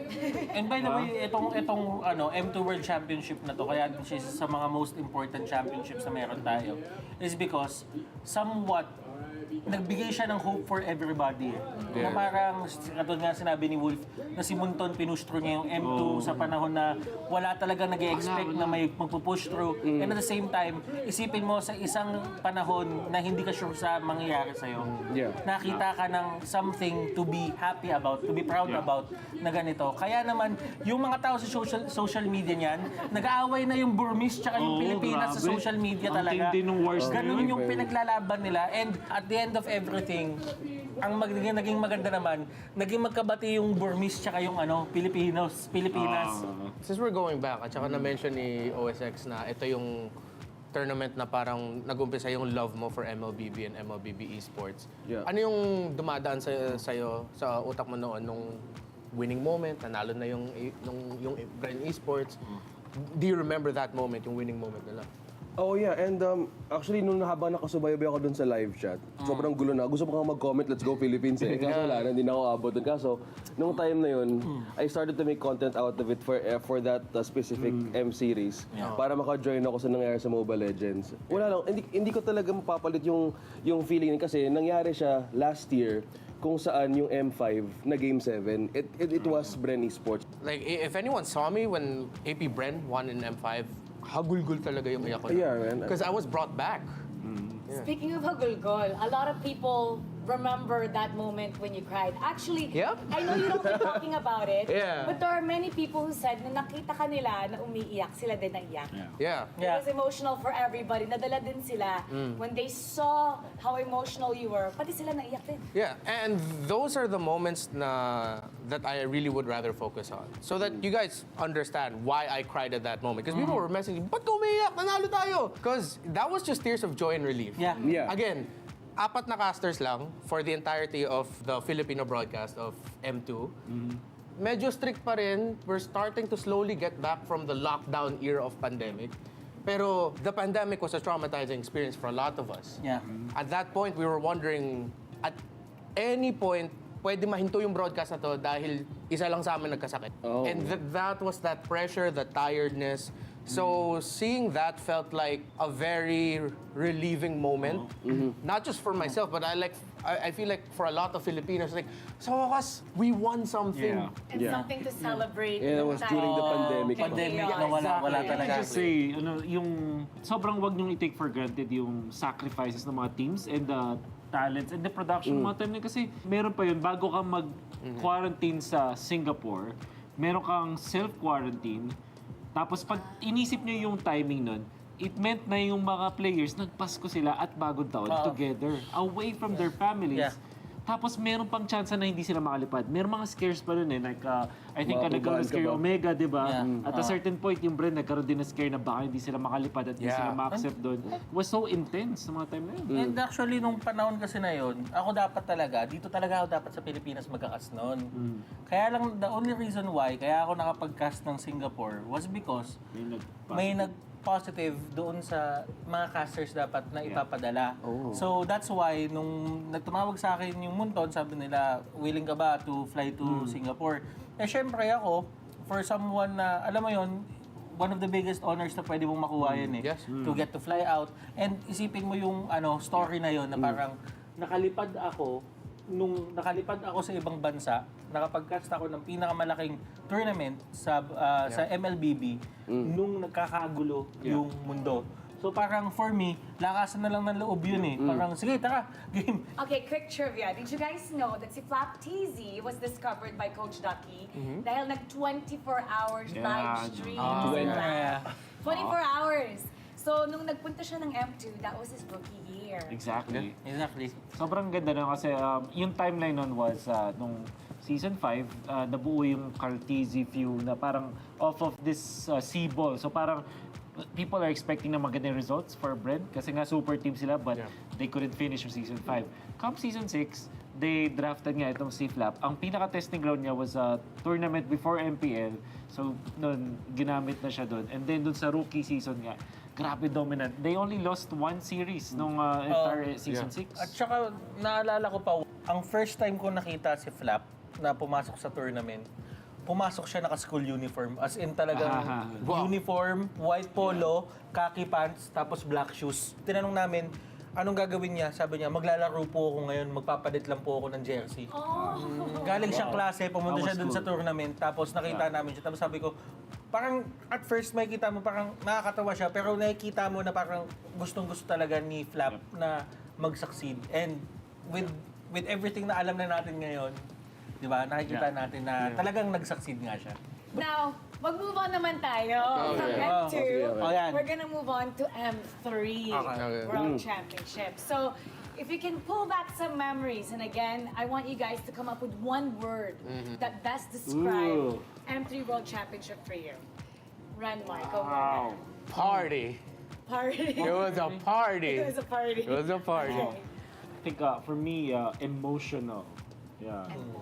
Sobrang emotional din. Well, for me personally na time na yan kasi ganun pa rin, sobrang struggle. Nandun ganun, Mara, it was I guess, challenge for us na time na yan. For me, it's an endurance test. Siguro sa akin, di siya beginning eh. Pero parang dito na-legitimize kasi yung talagang lakas ng Pinas na sinasabi nila. So now we're gonna watch the M3 World Champion. BTK versus Blacklist. Oh, this was already the lower bracket finals. Ang iconic dito ni Victor kasi is the Cho na tank build. Cho was damage build before. Then Edward Balboa was born. At for some reason, BTK, binigay nila yung Matilda, yung may Venus, which we thought was quite questionable na mga time kasi sobrang lakas ni may Venus with this hero. Oh, M3 was also the year na people haven't figured out yung Lord Dance. Hindi pa nila alam. Only Blacklist International does the Lord Dance na ginagawa nila na nag-bait sila, nagpo-poke, and then they're waiting for the sustain. And BTK was really not prepared for that one. Grabing comeback na to, guys. On game 1. Yes, this was game 1. So, Lancelot ni Kyrie was already very dominant. Ito yung Ay, ang ganda ng play na to. Tabarats game ni Wais. Kaya ako na-inspire mag-Barats eh. Napakalala nito. So this was a very memorable tournament for me. It was my first international tournament. And then I remember that time, because I came from courtside reporting, right? So I was trying to mix a little bit of courtside. So I would go to the rooms and then tweet about everything that I observed. Then I remember saying one time na na-observe ko doon, si Venus, doon ko nakita yung leadership ni Venus. Na sobrang vocal niya. I remember it was against PTK. Nag-Beatrix si Oheb. Tapos on the way back, Venus was asking, comfortable ka ba? Gusto mo ba mag-stick sa Beatrix? And dun ko nakita, dun sa players lounge nila, na kapag si Venus ang sasalita, lahat nakikinig. And Venus would ask everyone's input. Everyone's input. Dun mo makikita how effective Venus is as a leader. At nakakatuwa yun. Yeah. And it worked Yeah. with the entire tournament. Ang naalala ko naman, sorry to share this, pero kasi when you're talking about leadership sa Blacklist, ang nakita ko naman sa Onyx was friendship. Imagine, every night we would hang out dun by the beach kasi, kaya masaya eh. So ganun yung hangout. And then, Sentosa. you know, madaming ibang players from other teams that actually hang out with the Onyx people, guys. Like Oheb, for example, always hang out. Victor was always there. Skylar was always there. Madami talaga mga nag-hangout nun with the Onyx PH. Itong lineup din na to ng Onyx, yung Blacklist International, we know na madami pa silang ipapanalong championships after this, grand finals appearances.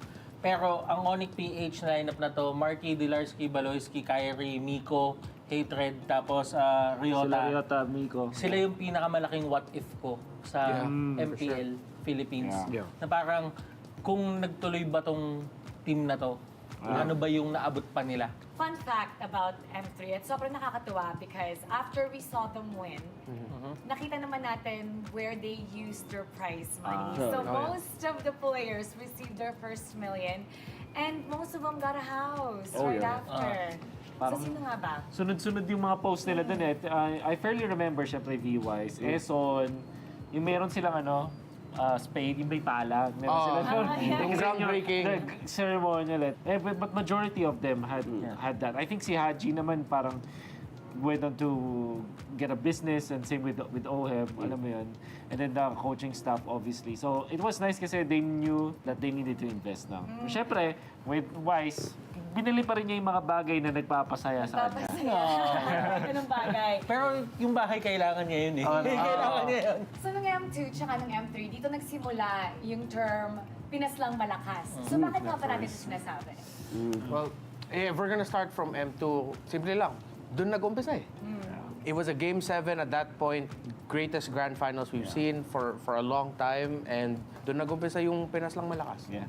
And this is funny kasi what I was going to tell you is, kasi nanggaling yan sa Aether lang malakas, tas Bren lang malakas. Eh, nag-champion yung Bren internationally, so Pinas lang malakas na inherit kumbaga. So yung M3 naman, ito kasi yung pinaka-challenge. For a team who's being on top, syempre, meron talagang mga team na kailangan talunin to. Yun yung pinaka-challenge eh, like how to be consistent and how to be number one for so long. Kasi para sa akin, ng M3 talaga, 2 storylines siya and 2 playstyle siya. Yung isang team, yung Onyx, they were out for redemption and at the same time, for Blacklist International, sila naman was on their way to prove everybody na sila talaga yung pinakamalakas. And kung titignan mo yung playstyles nila, one team, Blacklist, mostly on macro play. Si Onyx naman, nasa micro play, yung pagka individual skills sila. So makikita mo doon na sa kahit anong angulo na pinakita ng Pilipinas nung M3, talagang Pinas lang yung malakas. So makikita natin na pinatunayan talaga ng mga representatives natin yung term na yun. Now let's get everyone's support for the upcoming MSC. We've done it before, you've done it before, and I know we can do it again. Let's support our Philippine teams para sa MSC. At kung sino man yung magre-represent sa atin sa Philippines, we know that they'll do their best. So, supportahan natin sila. Ito ang pinakamalaking prize pool sa MLBB, 3 million USD. Napatunayan na ng mga teams natin na kaya nilang maging best sa mundo, kaya naman as fans, ipakita natin na kaya natin sumuporta hanggang dulo. Para sa tagumpay! Thanks for watching! Sama-sama ulit tayo sa susunod na episode tungkol sa MSC 2021 at 2022 Championship. Kita-kits! Kanina siya.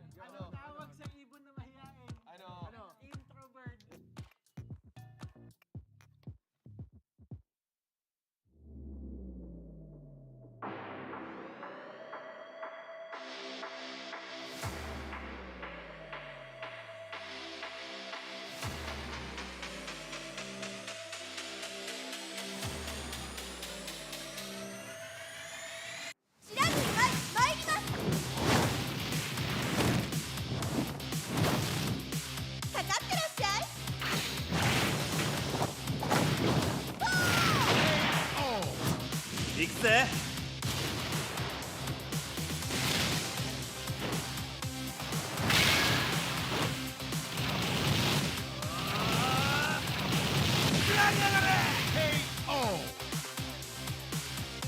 맥시가違うんだよ.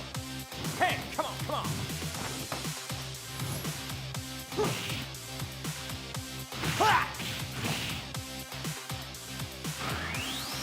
Okay. Power. How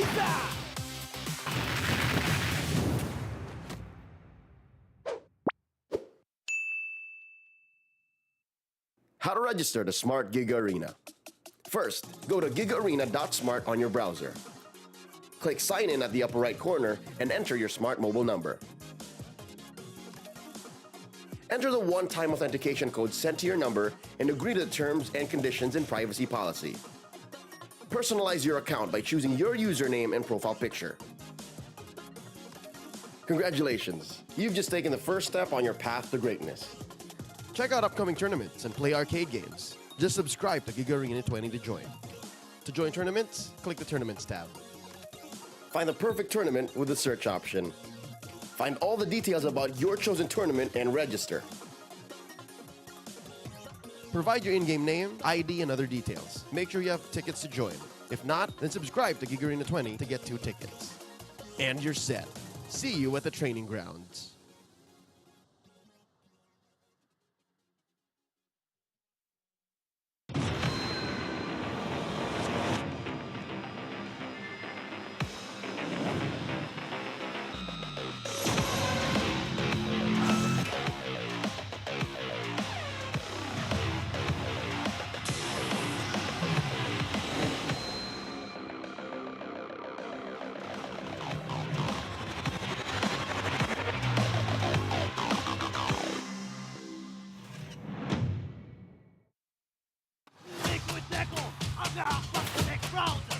So may one time nangyaring insidente. Ay. Di talaga ako makapaniwala kay kasi imagine nagawa niya yun. Hindi mo. What? No. Hindi. Wait, what? Really? You know. What?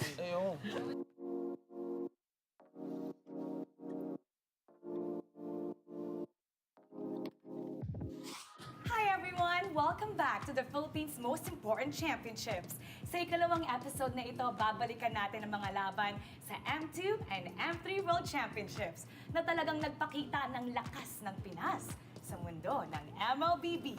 Handa na ba kayo sa mga epic throwbacks at kakaibang trivia tungkol sa ating mga paboritong teams and casters?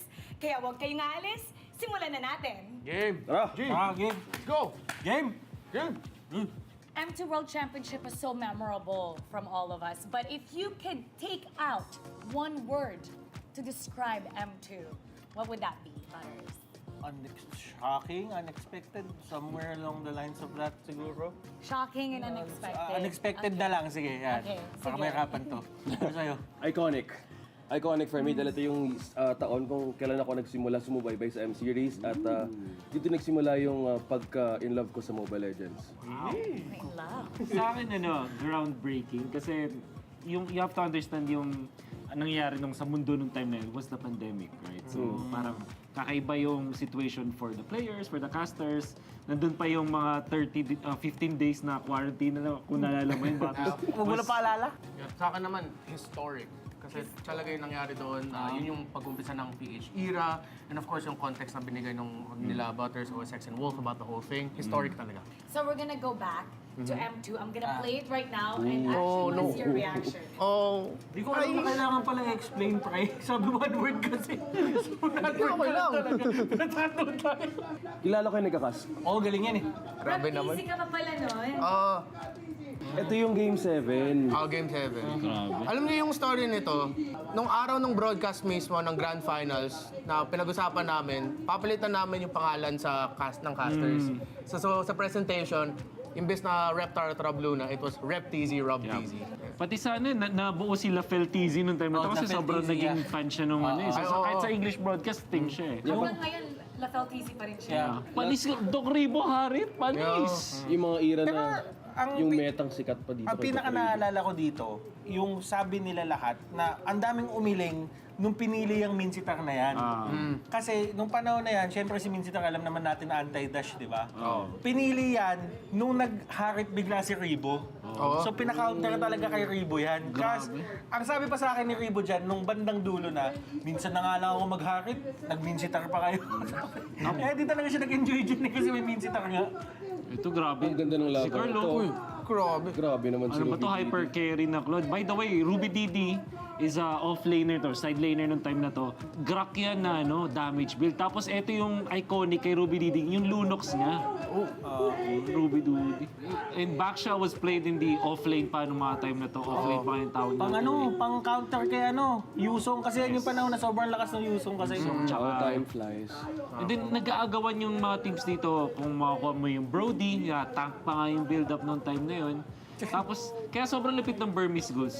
Kasi everybody expected na Indonesia yung parang papalag sa Philippines. Pero sila yung nauna dun sa upper bracket finals. Tapos then, umabot pa nga tayo dito sa Game 7. Nobody expected them. Tapos itong si Ruby Dide yung parang naging bida sa Burmese goals. Kasi imagine, kaisa-isang player na yung pangalan niya naging verb. Sa sobrang iconic niya. Ganun na yung naging impact eh. No? So, dito namin yung lineup nila ngayon, nakikita natin ngayon sa season 13 yun eh. Ito na ba yung winning moment? Ito na ba yun? Hindi pa ata eh. Hindi, ito na. Nalala ko, sinigaw ko yun eh. Kuya Moribo eh. Grabe si Carlo. Grabe. Lasty Cho, grabe. And then, nakabili pa si Lasty ng imo. Galing. Champion! Anong boss? Okay. Oo nga, lumaban na. Ang hindi ko makakalimutan dito, I think it was Game 4, Game 5. May nakita akong post ni Chooks. Parang minessage niya, parang, Munton, ano ba? Bigyan niyo naman ng tubig yung caster niyo. Paus na. Tapos ang daming nagtag sa akin doon. Ang saya nito mga moments. Imagine, in this case, hindi sila pwedeng mag-high five eh, kasi nga dahil dun sa pandemic. Nakamask pa nga sila eh. I thought it was groundbreaking. Yeah, it was Joking. And Si Lysander tsaka si Joking. Parang sobrang kalma ng brand dito. Alam ba nila nanalo sila? No, they cannot celebrate kasi pandemic pa na tayo to. Hindi sila pwedeng mag-hug, gano'n. Yung contact pa, bawal pa. Yung Singapore na parang yung nag-regulate sa Singapore. Bawal sila mag-appear. Bawal sila mag-appear. Kahit teammate Bawal talaga. Yeah, they can. Sobrang this was 2021, so sobrang strict pa ng Ito, si Daki, tsaka si EJ, si Coco, nandun sila sa baba niyan. Nakatingin ako sa likod nung panahon na yan.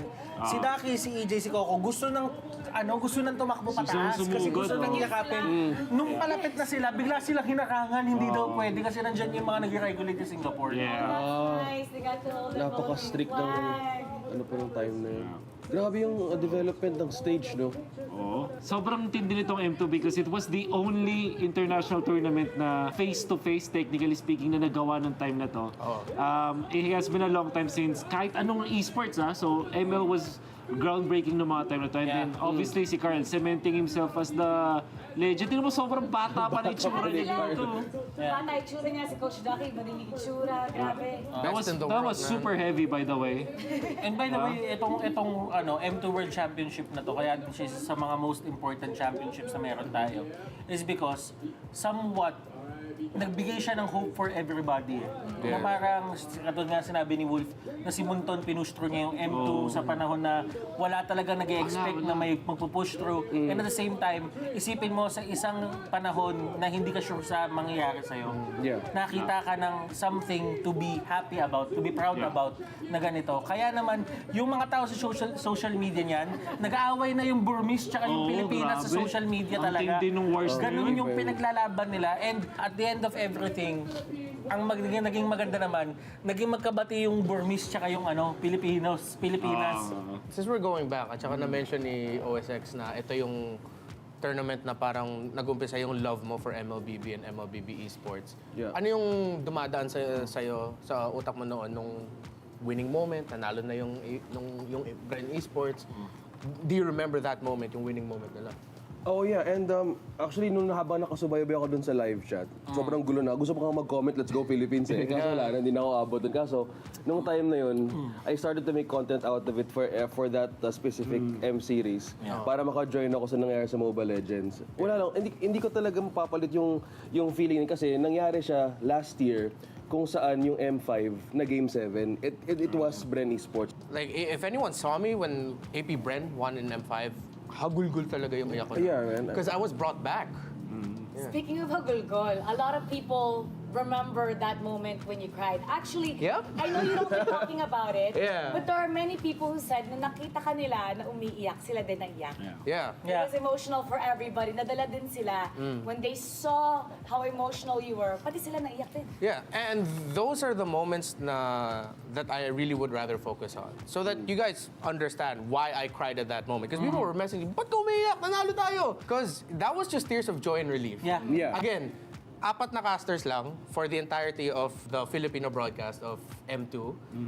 Medyo strict pa rin. We're starting to slowly get back from the lockdown era of pandemic.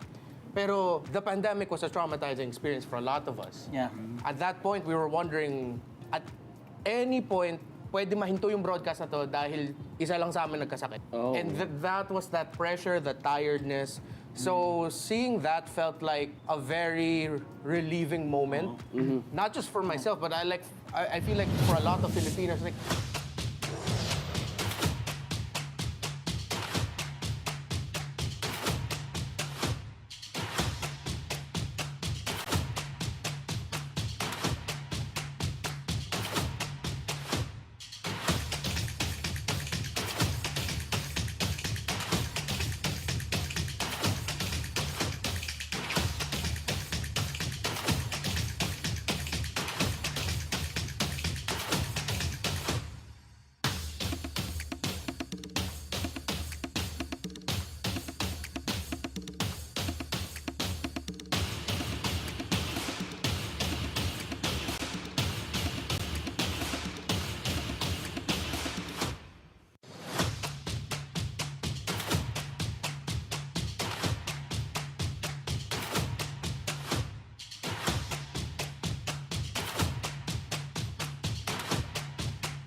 Malakas, Pilipinas, malakas Kahit anong lane, we become the monsters Malakas, Pilipinas, malakas Face the golden sun and ribbon for the 3 stars Look at us to the top, no ifs, no buts Winning any game, para to sa PINAS Di mo matikin ang aming boses on your level Nasa kalye man o mobile window, I become a legend Open fire, we unite, we winners Built with pressure, like diamonds are made of Switch in a lane na parang gera HP Racing, may reset up Built like a tank, buhat ni Hilda Full load SS, parang Laila Susundan ko ang iyong bakas Kasama patas Tagumpay natin to Dahil tayo'y malakas Para sa Pinas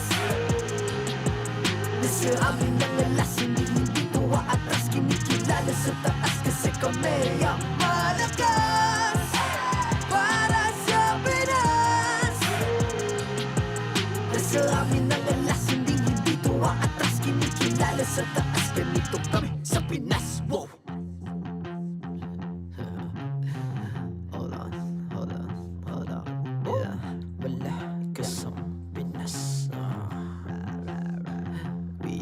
Laging every beat, no surrender, no retreat Pag nagsama-sama, just imagine what we can achieve Laging every beat, no surrender, no retreat Giving 100 all my all, cause we just cannot be defeated We are unstoppable, immune and invulnerable Ready ang equipment, lahat frozen, malang crowd control Pakita ko na jab like, pow! Beast of the southeast Taas sa watawat, proud and loud Cause every enemy we devour Susundan ko ang iyong bakas Kasama patas Tagumpay natin to Dahil tayo'y malakas Para sa Pinas Nasa amin ang alas Hindi to atras Kinikilala sa taas Kasi kami ang malakas Para sa Pinas Nasa amin ang alas Hindi to atras Kinikilala sa taas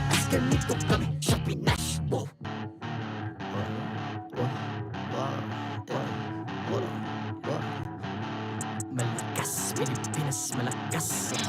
Kahit anong lane, we become the monsters. Malakas, Pilipinas malakas. Face the golden sun, I'm repping for the 3 stars.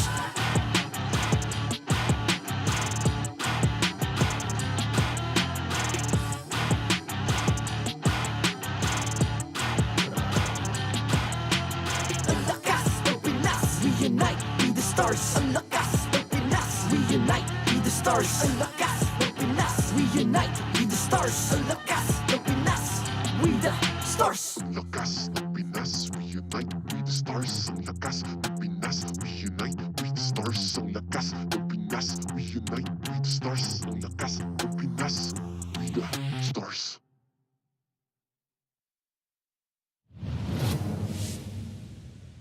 The 13th season of MPL Philippines is brought to you by the following sponsors. Smart, the official telco partner of MPL Philippines Season 13. Infinix GT Series, outplay the rest. Experience the MPL PH Season 13 action live at SM South Mall Events Hall in Las Piñas City. Get your tickets now via SM Tickets. Don't miss any MPL PH action by following our official Facebook page and subscribing to our YouTube channel. Follow MPL PH on TikTok as well for more content. Don't miss the latest news and updates about the MLBB Philippine esports scene through our esports news tab. Visit the esports page on your MLBB app now and be a part of Lakas ng Pinas. To ensure the equality and fairness of our games, MPL Philippines is also monitored and supervised by the Games and Amusements Board.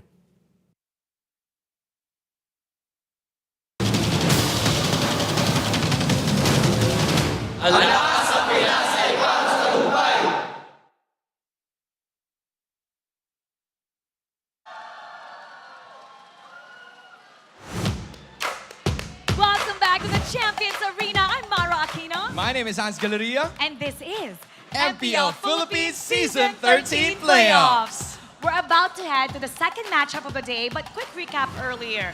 We had the upper bracket semis where Liquid Echo faced RSG Philippines. You know what? I don't think anyone expected for it to be a sweep, but it did happen. And just like Sanford and the rest of Liquid Echo, that's what they mentioned too. Maybe even a 3-1.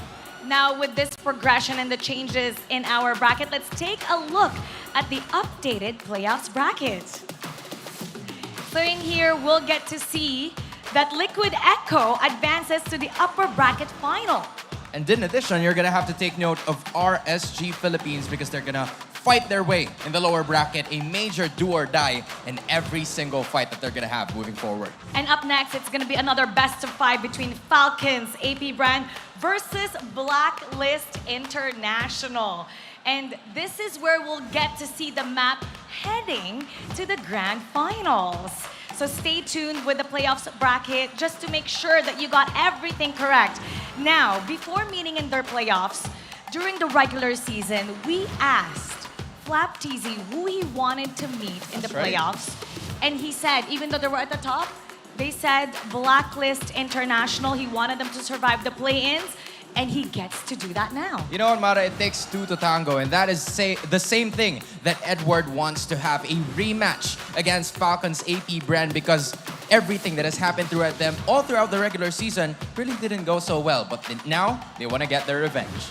Before we go further and dissect everything, we have a special guest who's going to be joining us today, beloved by a lot of Filipinos all the way from Malaysia. If you can guess who it is, it starts with a G. A G. Let's welcome Gideon. Hi, Gideon. Apakabar. I think I remember Apakabar. You nailed that. Hi, Gideon. Gideon, can you hear us, man? Gideon was actually here during the M5. The M5. Yes.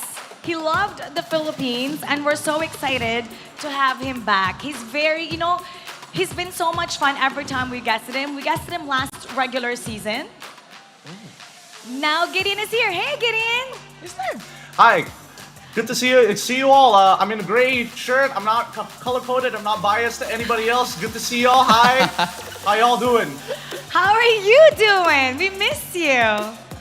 I'm doing good. You know, I just had a bit of a spill of curry chicken on this shirt. Not that you guys can see it, but similar to how Malaysians like to read palms and look at tea leaves to predict the future. I mean, we all knew that Blacklist. Well, I knew at the very least that Blacklist would be in this position. Oh, wow. Okay, well, good prediction. You're not cursed like Mirko. We're gonna be talking a little bit about these two. First, we're gonna be talking about Anatomy of a Legend. We're going to highlight Super Marco from Falcons APBREN. Now, the first thing I noticed, if you take a look at this, is that Super Marco he has had a bulletproof body. Apparently, this gold laner has finished 18 game victories with 0 deaths. It's major. I mean, that stat alone is an incredible feat to take note of, which is why Super Marco is nominated as an all-star gold laner for our Alamat Awards. And in addition, he's also one of the gold laners that has the best among all marksmen in terms of game MVPs with 6. Now, that's impressive. Let's get Gideon's thoughts about this, because for sure, he's been actually... I know that he was one time asking for APBREN, now Falcons APBREN's jacket, so you very well know about Super Marco. Why do you think he's a legend? What makes him a legend?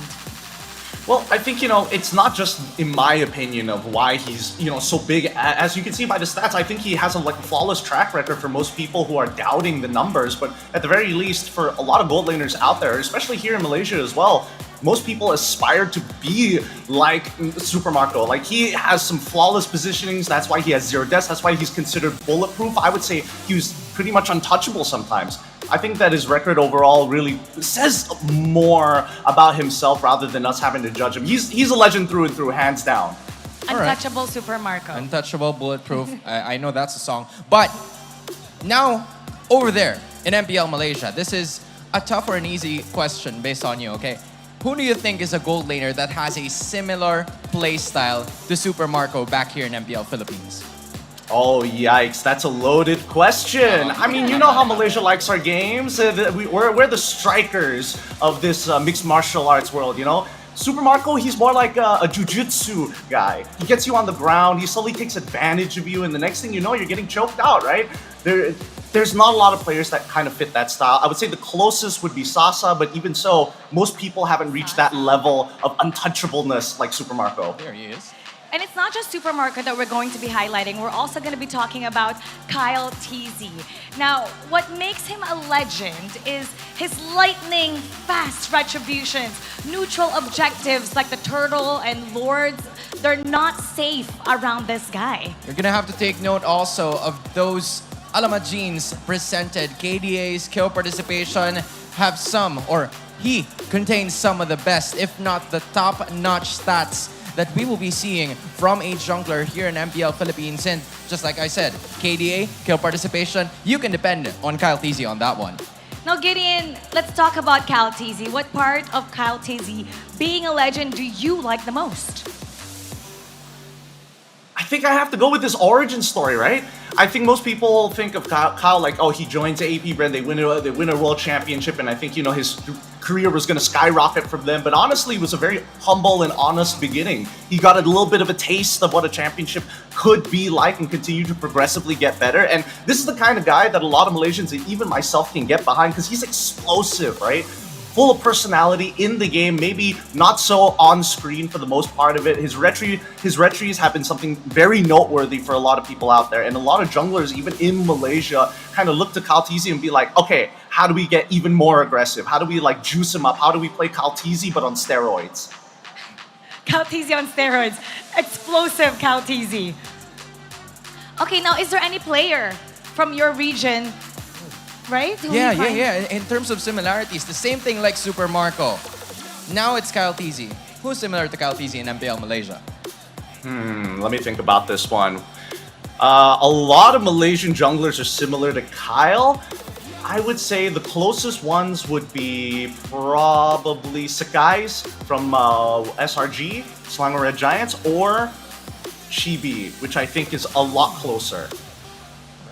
Okay, now, if we go back, if we dissect the history behind these two franchises, every time they've met, actually it's been pretty even. But lately, lately, Falcons APBREN has been dominating Blacklist International.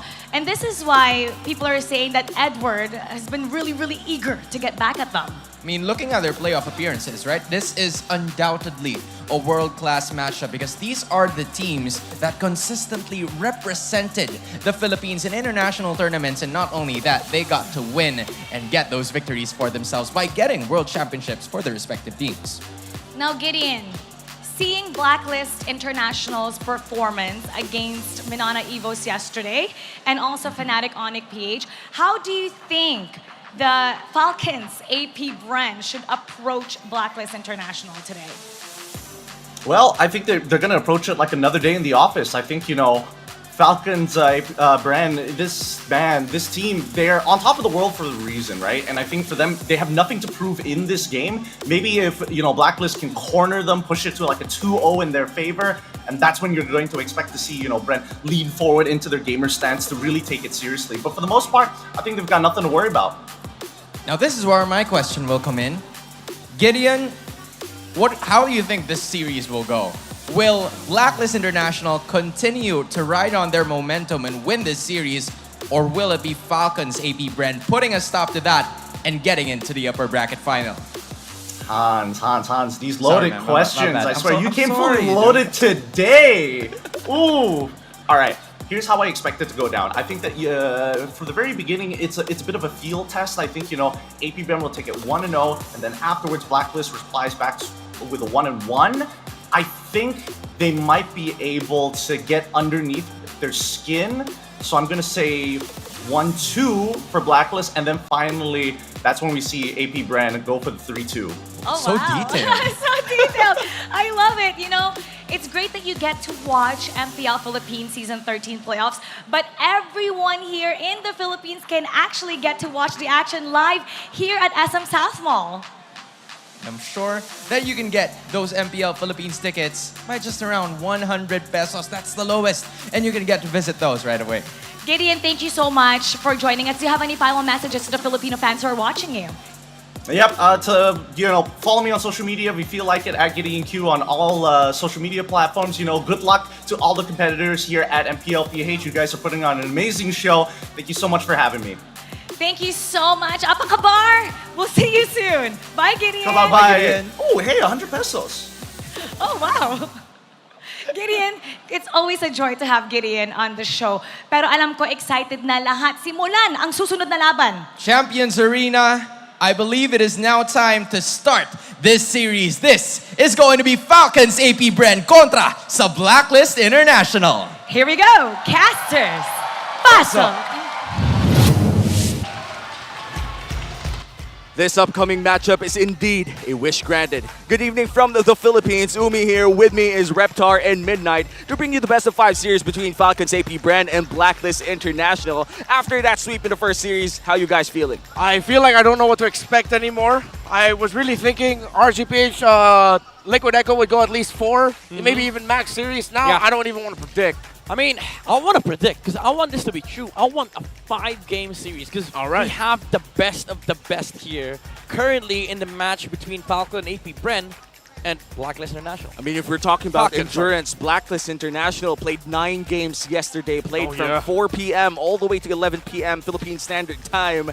And we have Falcons APBREN, who is fresh out of gates. This will be their first series playing under their new banner. Oh, yeah, and I wonder if there's going to be a bit of a buff or effect to that. Because I feel like if I'm Echo, I had a little bit of buff being able to say I'm Team Liquid Echo right now. Yeah, sure. So I wonder if APBREN are feeling that I'm Falcons APBREN now. It's the new jackets, man. I'm telling you. It's the new jackets. And APBREN, when they walked in, they had those Falcon jerseys. The Falcons buff. And I feel like Falcons APBREN is going to bring up something different here. New surprise with this team. Definitely, and I think with the new colorway as well, loving the yellow with a bit of green. Feels, right there. I would say it fits right in Brazil. Like, it looks very festive. I like the vibe, and if we look at the players as well, they are very much an entertaining bunch as well. Yeah, and it feels like that's just perfect for the vibe that APBREN, now Falcons APBREN, exudes. They've always brought out the golden retriever energy whenever they walk in a room. Yeah, very social group of people. And I feel like it bleeds AP Brent's signature identity, right? Like, the thing is, this squad has always been about friendship, the family bond, the trust with each other. And I feel like the joy and the festivities that AP Brent has brought in for the country in general, especially after winning M5, that's true. It does go into, the identity mixes well with Falcons colorway. Yeah, now when we look at the champions that has brought up the banner of our country, we would say that both of these organizations, Falcons, APBREN, and Blacklist International, have their fair share of representation under the Philippine banner. Now we're going to welcome our marshals. Here are marshals who will officiate the match. They ensure the fairness and integrity of our games. Let's meet the players for the first match of the play-ins. Make that the second, rather. This is Falcons APBREN versus Blacklist International. Who the hell am I kidding? They don't need a long introduction, but in case you forgot, they are the champions of the Philippines and the reigning champions of the world, Falcons APBREN!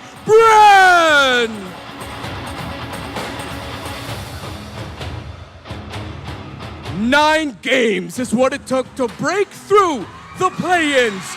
Can they finally get the win over the only team they have yet to defeat this season? Truly top tier, it's Blacklist International!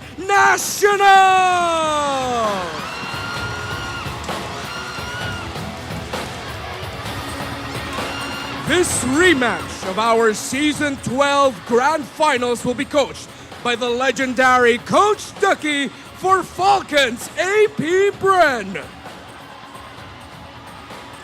And the legendary Coach Bonchan of Blacklist International.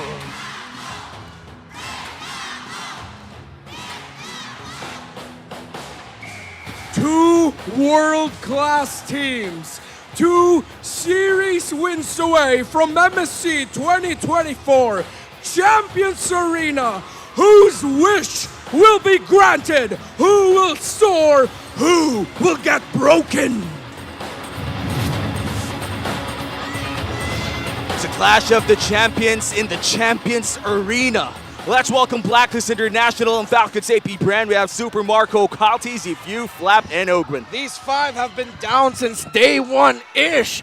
Still top of the league in terms of really everything. The team #1, reigning everyone over in terms of all the stats in the standings. You saw that crazy stat line with Super Marco, 18 game win victories, no deaths. I have my eyes on him.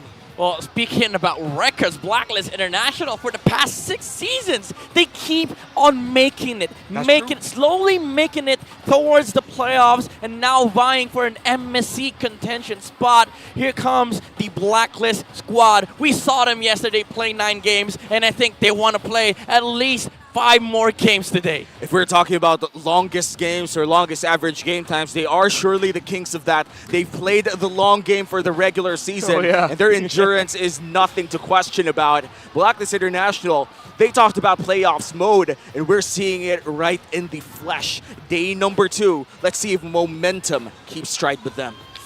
I mean, it's Blacklist International. All the people that I've talked to, they know. The reason why Blacklist is so hard to deal with in playoffs is because they have that mode. They just don't give up. Yeah. And with the historically speaking, rather, for Blacklist International, they've always performed well whenever they went inside the playoffs. And right now, they're going up against the final boss, Falcons APBREN, the current world champions. How are things looking at? Well, again, I mentioned I was talking about Super Marco. Look at that high KDA, 5.33 over 3.24 on Blacklist International. A good amount of that just comes from Super Marco himself.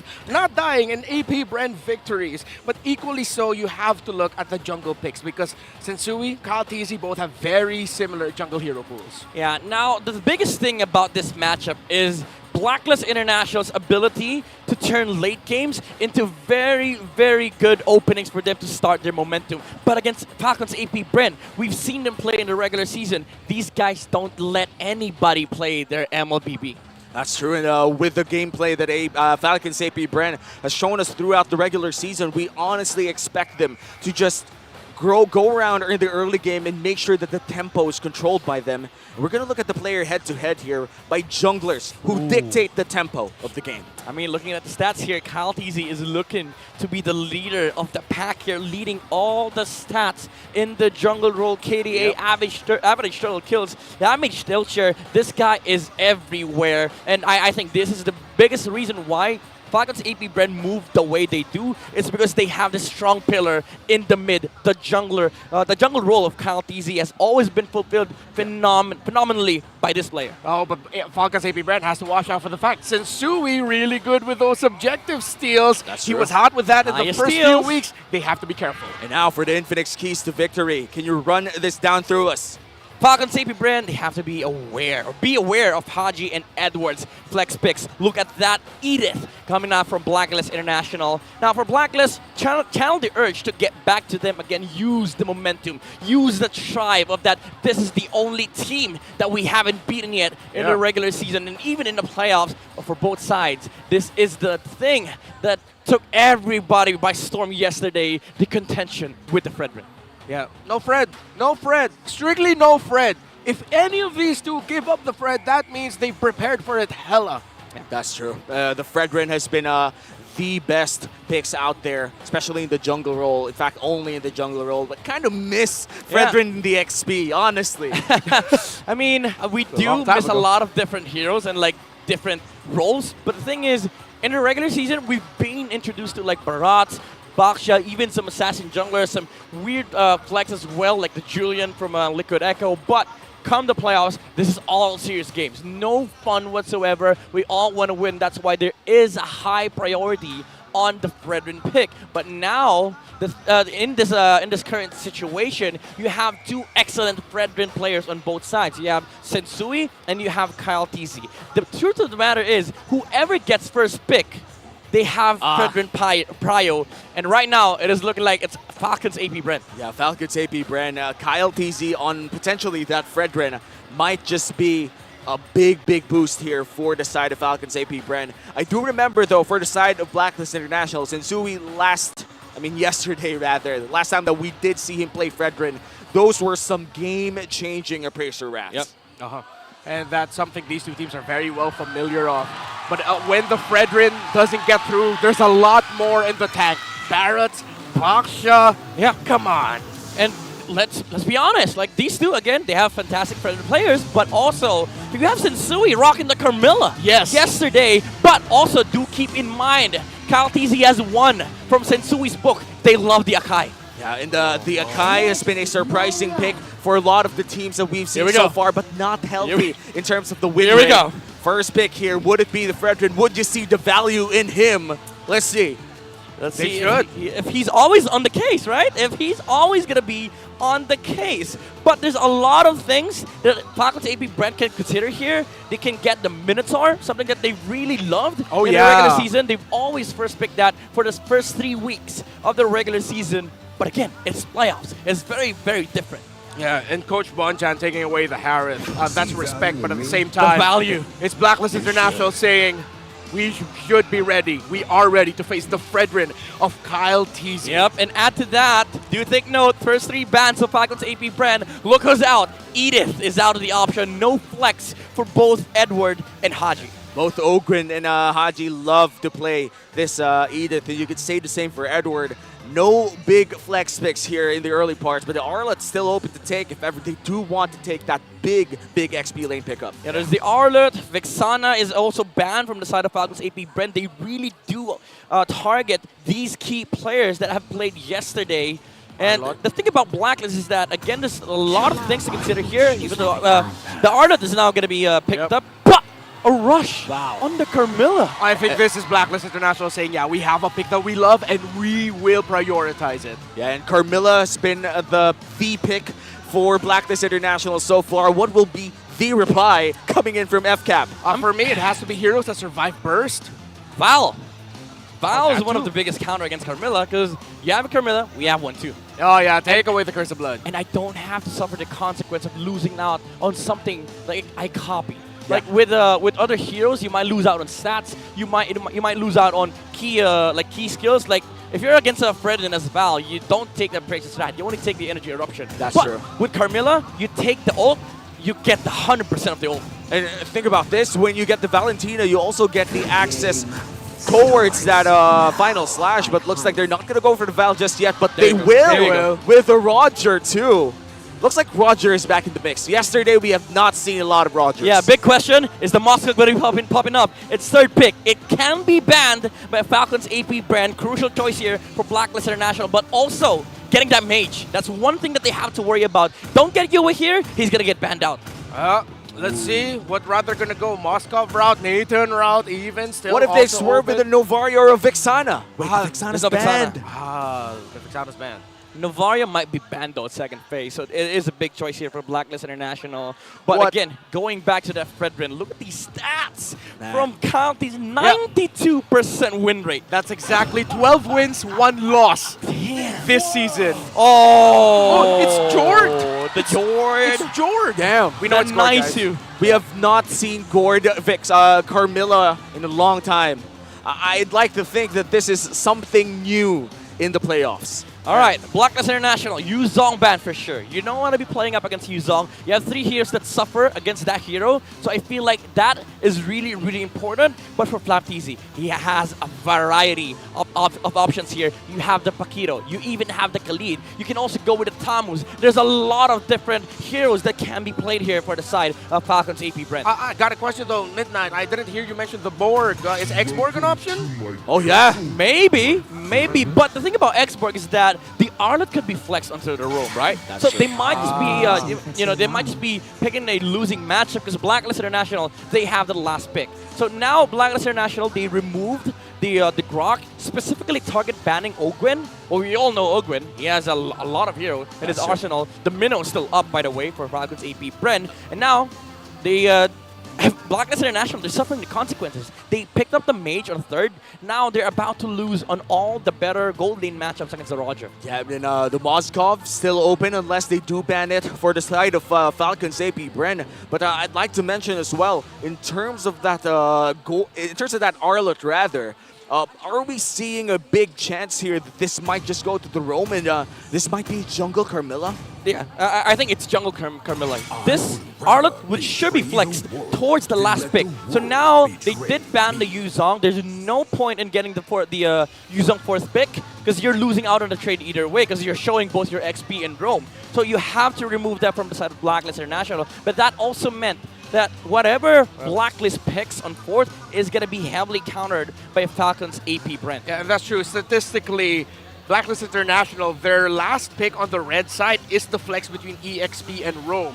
So that's what they lean towards. This is most likely an OHEB pick on the 4th. Oh, they're letting go of the Mount Moscow. But with them subtracting so many of the gold laners, is it safe to pick it now?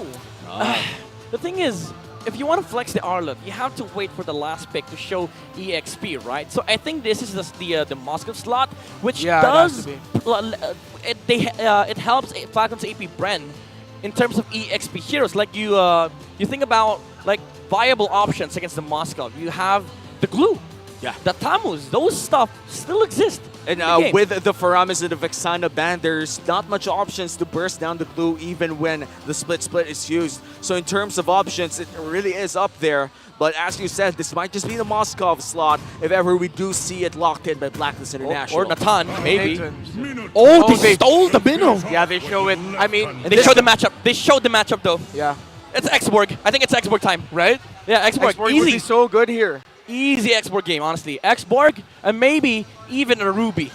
Oh wow, the Ruby, we haven't seen that for a long time. And the X-Borg could definitely burn down the Minotaur before it could even heal up or even force the ultimate quite early on. Last 2 picks here for the side of Falcons APBREN. Will it be a Ruby and an X-Borg? Matter of fact, might as well go utility. Florin, Ralph, they're all good for the side of Falcons APBREN.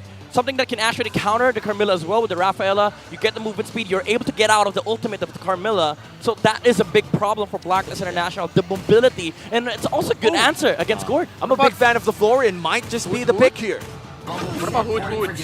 Oh, Chip! Oh, no. Oh! Yeah, Chip. Chip and X-Borg. Interesting. I'm liking it. Even though I would say, all right, Chip gets heavily countered by Minnow. But you have to have the right toolkit. At the moment, Blacklist International, they have team fight, but what they don't have is the ability to deal with the split push of Falcons APBREN. My problem right now, yes, Blacklist International does have the team fight. Also because with this last pickup here, being the Brody, showing something too. Looks like they're going to fight early game with early game. It's going to be very interesting to see whether or not it's going to work out here for Blacklist International. And now, bold, though. Yeah, it's very bold, but now looking at the lineup of Blacklist, it's a lineup that if I'm a Chip, I will be super careful when I'm going to be using the ultimate to bring in the other members of Falcon APBREN. Yeah, exactly. Like, it makes the team fight really, really hard for Falcons APBREN to take. But you also have to worry about one other thing. Do you split with the Arlet? Because now you have to deal with the Chip that can always just control one side of the map, make it a 4v4, but there's always the threat of making it 5v1. That's true.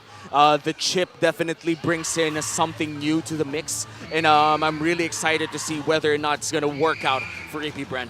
The crowd control that Blacklist International has over the side of Falcons APBREN, it's not that much, but the numbers show that Blacklist International does have more over Falcons APBREN, and I'm thinking it's the duration of the crowd control. Yeah, the crowd control, the heal as well, the engage, and also just the team fight presence of these heroes. But again, that's down to the paper when it comes to direct head-to-head collisions, but we also have to talk about macro here. Especially with the Brody lineup, you want to be able to fight, but against this comp with the Chip, you're not guaranteed to always have 5v5 fights. And the 5v5 fights are things that really happen a lot whenever you have a Chip or a Louis. And this time around for game number 1, we do have that Chip in the hands of APBREN. And I gotta say, Falcons APBREN with this Chip, we rarely see Chip anymore. And usually they do need a lot of early game damage for it. The question is, do they have the early game damage for this Chip lineup to work? I mean, to be fair, they have a Roger, right? And Roger, I would say, from my perspective, is the best marksman to pair up with the Chip. You go in, people are already low. Use second skill, smell the blood, chase heroes down, and then get back to lane, get back to farm. You're mobile enough for you to be able to abuse the shortcut of the Chip. And one thing that Blacklist needs to worry about as well is the EXP of Falcons APBREN here, the export. Even though you can technically still fight into Chip with the Carmilla and Minotaur, you have to deal about the export. That's true, and it's extremely hard to deal with that export if you don't have enough burst damage. And I do think that they have crowd control, but not enough damage. Yeah. Let's see. It's really going to be dependent on... Unless the gourd hits, of course. Yeah, unless the gourd hits. So, fun fact here, the second day of the MPL PH Season 11 Playoffs, Black and Bren plus Echo and RSG played series. The exact same matchup on the second day of MPL PH Season 13 Just Playoffs. like deja vu. Because guess what? Past 3 seasons, same 4 has played. The same top 4. And that just talks about the consistency of these teams, the consistency in their excellency. And of course, I would say the over-mountain pressure of being in MPL Philippines. Did that guy just zoom through? Yeah, that's a Johnson. That is a Johnson. Or maybe a Link. I don't know, man. That's a Roger. That's a Roger. It's a Roger who has smelled blood. Damn, why am I there? Nice. Oh, it's Ray Ash, no wonder. Nice cameo from all over the world, I guess, even in the Filipino broadcast. There's so many people here in the Champions Arena. We gotta appreciate what's happening here in our venue. I'm so happy that for 2 days now, packed house. Yeah, packed house. Barely, I would say the seats that are available would be not enough for groups of friends to seat together. Bro, swear to God, I was here yesterday. It's hard finding seats. It is. Like we have we have a kind of a cheat because we get to sit wherever we want. Yeah. But we couldn't because there's no seats. Exactly. At one point, but I here was comes a Fredrin I love to watch. Praises Wrath back to the land of dawn. That's a good point. That's a good point. I like that. Welcome back to the land of dawn. It's still game 1 between Falcons APBREN and Blacklist International, 2 championship organizations duking it out for supremacy. Yeah, a little bit of a faster rotate there by the Carmilla. Anything else in the early game that you want to point out here, Midnight, as the emblems are showing up? I would say whoever wins the gold lane matchup. I mean, it does favor the Roger still, but with the minnow present, it's gonna minimize the impact of the chip and the Roger in this lane. But all in all, this should be a wash. First turtle is what's gonna dictate the momentum here for either team. And the Master Assassin emblem coming in from the Roger, just making sure that they win those 1v1 matchups here in the gold lane. And overall, the engage and the aggression coming in from FCAP, definitely online already with Ogren landing on this chip. Still slow and steady for both of these two. And I'm still trying to read where the first big engagement will be. It's a deep cut onto, oh no, that is Haji, excuse me. I thought that was Imagine we have like 4 flickers in the side of Blacklist International. Surprise! Lycan Pounds, first blood, FCAP. Again, the lane freeze from Super Marco. Oheb, quite greedy. He didn't know where the chip was. He tried to step over to the lane to get some XP, and now he suffers the consequence. This is the power of a chip. He's very hard to deal with in the early game. You don't have enough damage to take him down, and he camps lane so well. And with that, the gold lane matchup for FCAP is just really good with the Roger, with potentially snowballing towards the mid game as well. Now, looks like they're going to go for the turtle, APBREN. Yeah, the members of Blacklist International are here to contest, but Open zoning them out, and Chewy trying to look for a turnaround shortcut used already. Curse of Blood. Here comes the last Insanity, but the chip's going to fall. But Gothies will be able to get the turtle. He's just turning around. Appraiser's Wrath. That is FCAP getting 3 kills, and the turtle now, excuse me, I was a bit too premature there, but FCAP get a win. 2K gold lead spike all of a sudden. Falcons APBREN, I thought they were done with that Carmilla ultimate, but with the damage coming in from the Gord, still wasn't enough to burst them down. I mean, they did take down the chip, but that was everything. They've thrown everything down to the kitchen sink. But that was a wombo combo from Falcons APBREN. The taunt from the Fredrin with the last insanity of the X-Borg. They didn't even need the shortcut. The Roger didn't even jump in. Yeah, then when we look at that entire trade, it's like they took everything to burst down Ogren. And for what? For not even a turtle, just a kill. And that's where we're seeing the 2K gold lead in the hands of Falcons APBREN. We're 3 minutes in, by the way. We're 3 minutes in. This is bad news for Blacklist International. Yeah, that was a crazy spike that we saw. Crazy. Oh, final slash stolen by Few. And look at him just facing down on Arlott and saying, I can take you on. With a chip, too. They have shortcut and final slash. Those are big ultimates. Big tempo control for the side of Falcons APBREN. Anytime that they want to fight, they could fight. The question remains, will they fight before the turtle?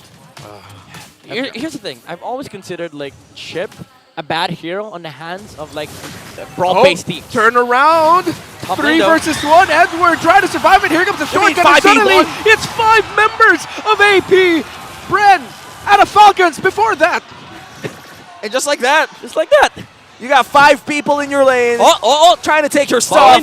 All right, this Blacklist International sir and Kyle Teasy helping out Super Marco. While the members of Blacklist International comes to Ogren once again with the Y-Walk. Appraiser's Wrath, Curse of Blood, and here comes the Mystic Gush. You went with the save. Haji as well, but here comes Few. Does he know? Can he sense it? Sends Zui back. Flicker forward. Not enough damage. Stunned by Oheb. Few holding on. Mystic Gush. Oh my goodness.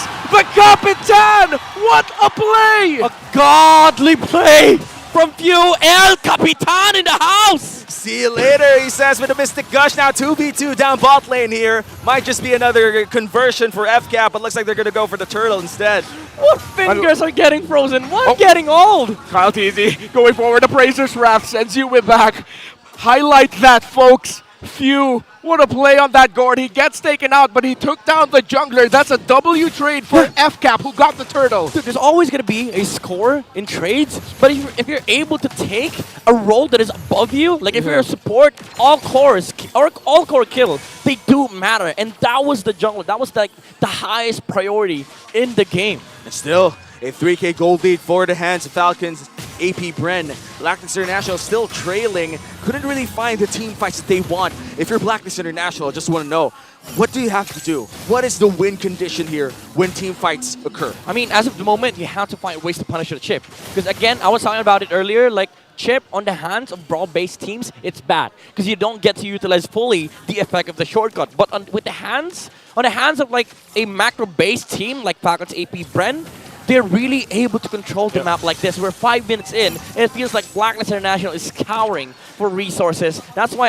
I think in this current situation of the game, during the mid-game, they need to find answers with the chip.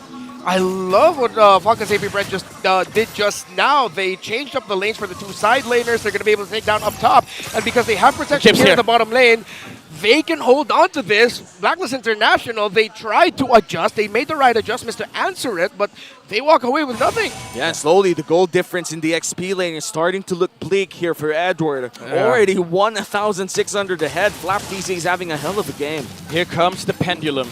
Falcons APBREN, they understand this so well. At this point, you don't need to stay side lane. You start from the mid, let Ogwen stay on the side lane. With the cooldown of the portal, you can just pour it in towards the top lane, make sure that you set up for the Roger. But even then, in this current situation, they don't need to do that. Leave Roger top lane, because you have a shortcut. Fight the 4v5 in the turtle, because it's still essentially 5v5. Every time the shortcut is up, a team fight may occur. Blacklist International, it's really hard for them to find these big team fights that they want. The ones that they started all with the Curse of the Blood. Looks like they do find Ogwen once again. Oh, they know. Realize shortcut already dropped here. It's going to be up for a while for the members of Falcon APBREN. Rushing the turtle, are they? And Blacklist International, no contest. 3 turtles didn't even need to retry it. Looks like early game is looking great for Falcons APBREN. You know what's crazy? This Roger feels like he's in Moscow. He can just pop inside a team fight from the portal. Look at that 3v1. The Filipino cannon showing why he earned himself a title of the world's best X-Borg. Up top, Ogwen finds Zoheb. Haji is here to come in for the assist. Shortcut not up just yet. Yeah, Zoheb and Haji back off. It feels like you can't even fight it because the thing is you have to know when the shortcut cools down. But that is like a specific set of numbers of cooldowns that you have to remember. But even then, Chip showing up, it's very hard to already take him down. But you also have to worry about the safety of the marksman on the side of Blacklist International. Oheb cannot fight that. And look at the positioning coming in from Falcons APBREN. They're just pressuring so many people, and look at that! Curse of Blood!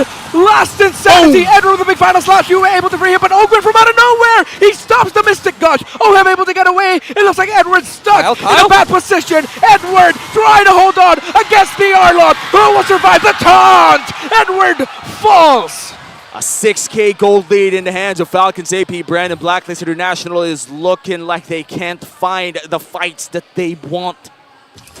Blacklist International, they're playing in the hands, in the palm of Falcons APBREN. Oh, a shortcut! And Sensui can do nothing as he gets crowd control chain. We talked about crowd control earlier, but because of the lead that Falcons APBREN has built for themselves, this is what we talked about beforehand. Falcons APBREN are a team that don't allow their opponents to play Mobile Legends Bang Bang. When we look at Blacklist International, they have the damage. It's just, why won't it land? Again, it's the macro. It's the effect of having the chip in this lineup. Super macro. Yeah, super macro. The Macromatic himself. It's even the other way around. We were worried about 4v5s earlier into 5v1s. Guess what? They're not even forcing 4v5s. It's always Roger on the side lane, 1v1 in the lane, and the 5v1s, they don't chase for that. They chase for the 5v4s. And as we enter the 9-minute mark, we're already looking at a 7K gold lead and might just be an uncontested first lord of the game.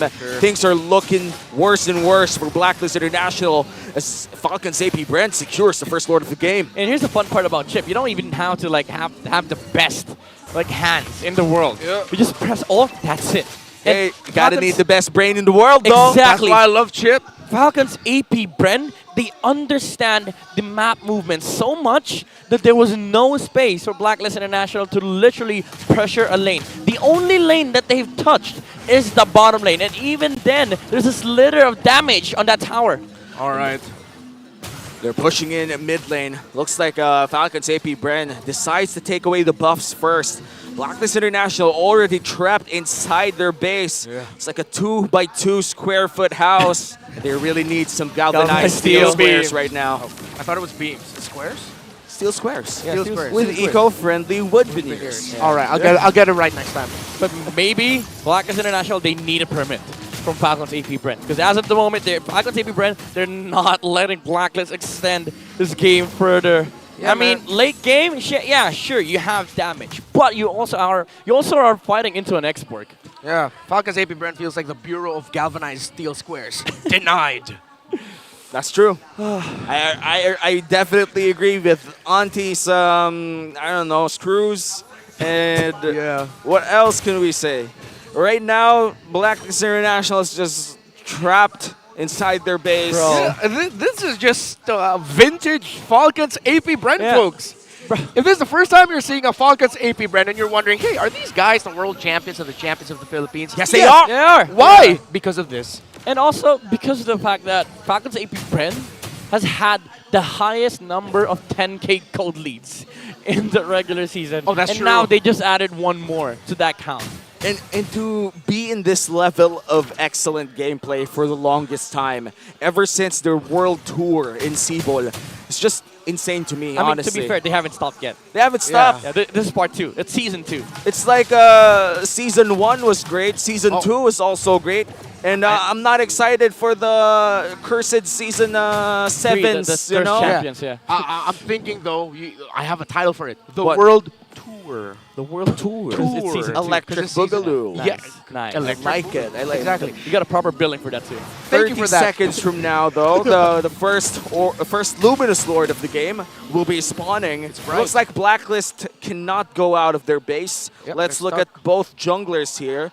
Oh Look my at the God. significant difference in GPM. Yeah. Also, just no. the fact that the Brute Force has risen up to the current meta. Even, well, to be fair, before nobody wanted to pick it up, but now you feel the essence of the Brute Force breastplate. It allows you to fight more, move around the map more, and also gives you like decent amount of clear speed. Because now in the current patch, it gives physical and magic attack bonuses. That's true. The more you have I think the better your early game, the better the Brute Force Breastplate purchase is, you know? Yeah. It's like one of those items that you buy early if you get your snowball on. It has ballooned to a 12,000 gold lead, Yeah. folks. I love balloons. Same. Same, bro. I love it when there's 99 of them and they're all red. Earlier, we saw it. Super Marco has almost a 3,000. I think it's climbed to like 3,500 now at this point. Gold lead over Oheb's Brody. He just doesn't die. 12,000. Marco just does not die. Oh, Edward, Edward with the final slash, Mystic Gush. Here comes a big wombo combo, but then answer as well by FCAP. Countered by FCAP, but an interesting take by Blacklist International. The right call to make it. It's good that they didn't lose any members because here comes the defense. A lot of their ultimates are still up, but same as well for Falcons APBREN. It's like Edward found the perfect play, but they also found the perfect block to it. Exactly. And now we have the Luminous Lord marching up top, taking down one inhibitor turret. Down bottom lane, Edward might be in trouble. Edward's going to get taunted. Here comes a shortcut, and he's going to be able to flicker away. Final slash. They're under the turret. The members of Falcons APBREN, but here comes the final. Last Insanity. Mystic Gush. Knocked up by Haji. Immortality pops on Ogwen. Is he going to be able to get away? But here comes Mystic Gush. Sending back Oheb. Almost taking down the gold leader of Blacklist International. Oh my goodness, they just don't let you play. They're not even done yet. Look at Marco. He really hates towers, bro. Yeah, and APBREN is #1 in turrets damage per minute in our regular season. Dude, so many things has happened. Like, so many spells has been thrown by his teammates. Marco just took 2 towers. That's it. He doesn't fight unnecessarily on the side of Falcons APBREN too. And that's what we want, you know, controlled aggression. You know what the objective is, and the objective is turrets. And the reality is the 14,000 gold lead. And Blacklist International, agents here in the venue right now, silenced by this gold lead. Game #1 is not looking great for them. And so we all understand in the English desk right now is situationed in the side of where the Blacklist International fans are. Yeah. And we have not heard screams. By the way, this is the first time all throughout Season 13 that the gold lead has passed the average minute mark. Insane. Yeah. And oh my God. You know, let's be honest here. For Blacklist International, I would say that the only win condition left is to delay this game, to shortcut.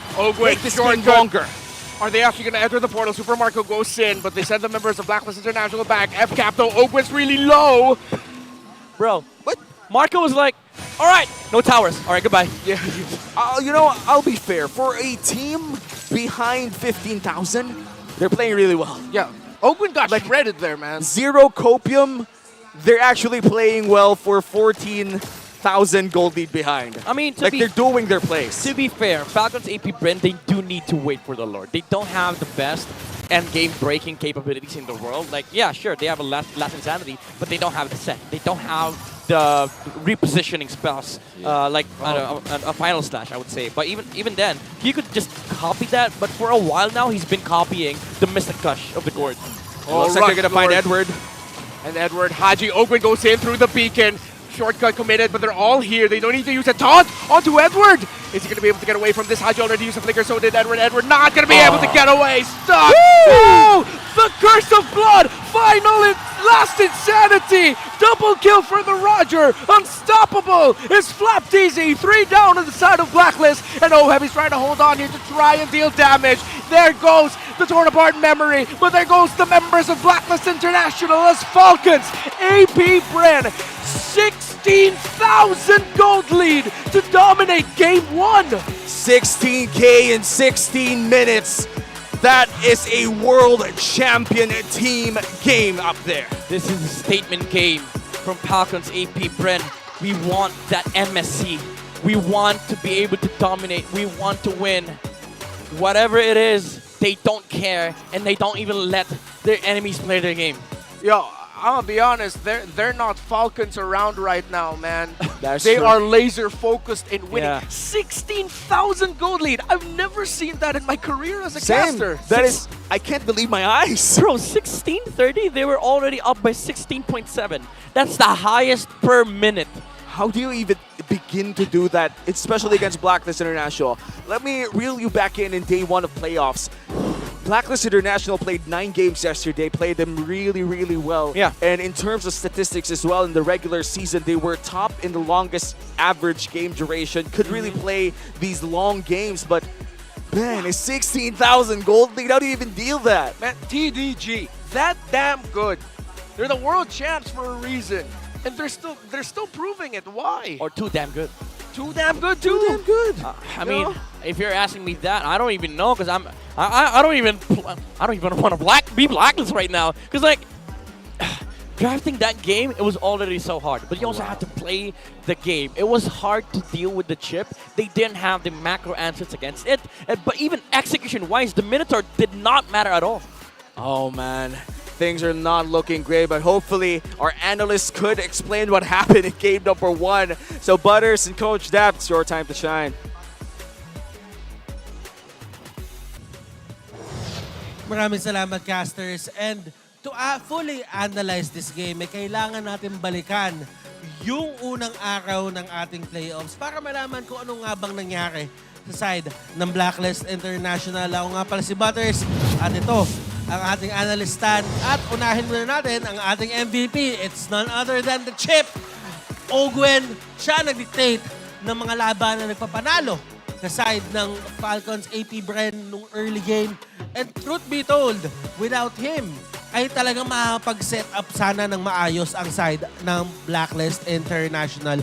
But enough about that, kailangan naman natin balikan kung ano nga ba yung nangyari nung day number 1. Kung alalahanin natin, 9 games ang nilaro kabuuan ng side ng Blacklist International. Ngayon, that is a feat na hindi basta-basta nakukuha, and they got out of that first day alive. But then again, you have to remember, may mga impormasyon na silang nabigay para doon sa mga teams na mga katapat nila ngayong day number 2.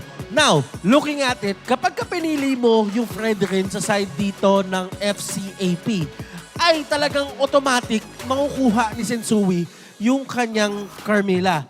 But then again, mas ready ngayon ang side ng FCAP-BREN. Kasi nga naman, kung tutuusin, the last 2 picks doon sa ating draft, the Chip and Flapteasy on that export made all the difference and made it easier for the side of APBREN or Falcons APBREN to dictate kung ano man yung gusto mangyari ni Sensui.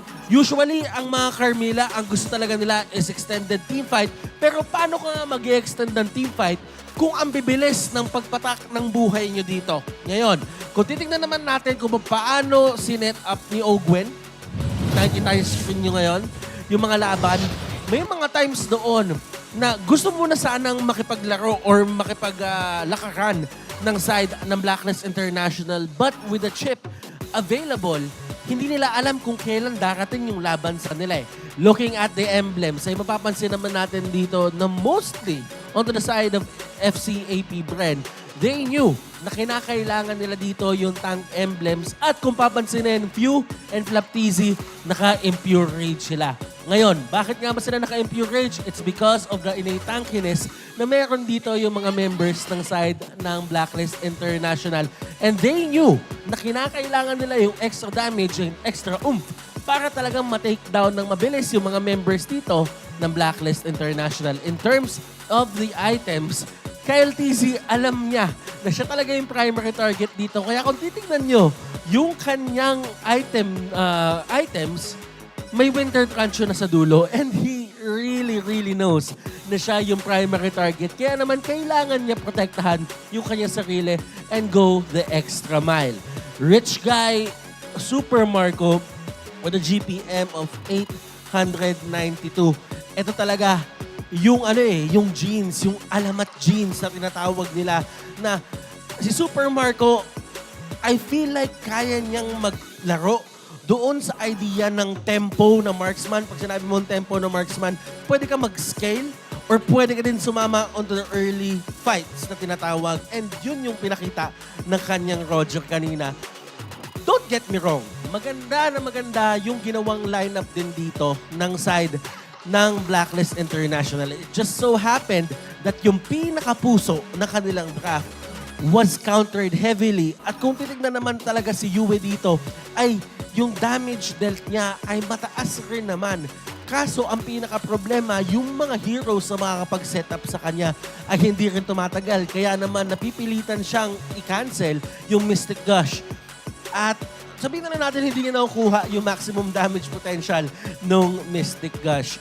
In terms of damage taken, kitang-kita naman natin kung kanino talaga nakatutok dito ang puso ng lineup ng side ng Blacklist International. Sensui talaga ang makakuha ng target na yan. 99K. Nakita mo naman yung gigil ng side ng Falcons APBREN sa kanya, di ba? So, basically, talaga makikita natin doon na, alam mo yon, alam na dito ng side ng FCAP Bren kung ano yung kailangan nilang gawin because they saw this many times yesterday. And syempre, kung yan yung cheese strat, yan yung cheese pick na gagawin nyo na hindi ine-expect or tingin nyo hindi ine-expect ng inyong mga kalaban, diba? Parang parang sa first day gagana siya pero pag dumating yung second day ay talagang mapapag-aralan at may isip na ng mga tao kung ano nga ba ang dapat nilang gawin. And since Romer ang ating MVP, kailangan natin puntahan ang kanyang heat map kung paano yung mga naging rotations niya dito. As you can see, yung heat map na yan, mainit yan. Ramdam ko siya dito. But then again, looking at kung saan pumunta dito si Ogwen, may mga bungi doon sa mapa. At kung mapapansin nyo, bigla-bigla na lang may lumilitaw kung saan-saan. And that only means na fully utilized dito yung passive at yung ultimate ni Chip. At talagang siya yung pinaka-nagdikta doon sa laban na yan. Ang daming heat map doon sa may baba. Ayan. Sige, tuloy nyo yan. Pero during the first 5 minutes of the game, it's all about turtle control. And definitely, this is one game na kailangan tignan or basahin ng side ng Blacklist International to get back on track. At pinapaalala ko lang sa inyo na nagsimula na ang kauna-unahang rank party ng MLBB. Sali na para makakuha ng rank party bonuses. Maraming activities at free rewards ang ipamimigay simula May 11 hanggang June 21. Huwag palalampasin ang rank up time na to dahil maraming libreng rewards ang naghahantay na maklaim nyo. Rank up time? Manjin, hindi kita isasama dyan. Hindi kita, narinig ko may mga tumawa doon. Alam nila kung ano yung pinagdadaanan ko. And bilang isang jungler, ay ramdam ko na marami pang pwedeng gawin dito. Si Sensui, marami pang heroes na pwedeng ilabas dito yung side ng Blacklist International. Ang tanong lang naman dito sa mga ganitong klaseng laro, is gaano kalalim ang bulsa ng bawat team. Nakuha man ng Falcons APBREN ang unang panalo, that doesn't mean na hindi kaya bumawi ng side ng Blacklist International. And definitely, we would expect more. At alam naman natin kung gaano ka-versatile dito si Sensui.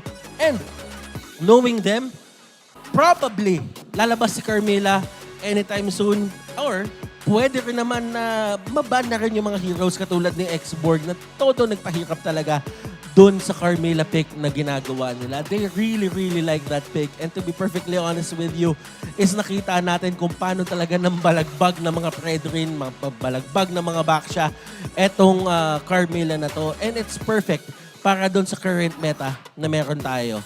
Ngayon, looking at the other side, tingnan naman natin yung APBREN. Definitely, they would be aiming to keep that certain tempo and talaga namang kailangan nating tignan kung ano pa yung pwede nilang ibigay sa atin dito. Guys, huwag na natin patagalin to. Ipasa na natin sa ating hosts, si Mara at si Hans Galleria. Kayo na muna. Thank you, Butters. Kasama natin ngayon ang mommy ni Flap TZ. Mommy Charlene, kamusta na? Okay lang. Sinong kasama niyo dito today? Ayan, marami. Tito niya. Oh, sige, papasa namin yung mic. Introduce yourself at anong relationship niyo with Flap? Hello guys, I'm Tito ni Flap TV. Tito ni Flap TZ. Hello guys, Tito ni Flap, pinakapuging Tito ni Flap. Wow, patingin nga ng pogi. Patingin ng pose ng pogi. Ayan. Yan ang pogi. O, sino pa? Sino pa kasama? Okay, shifting on to this one. Hi, I'm Ann.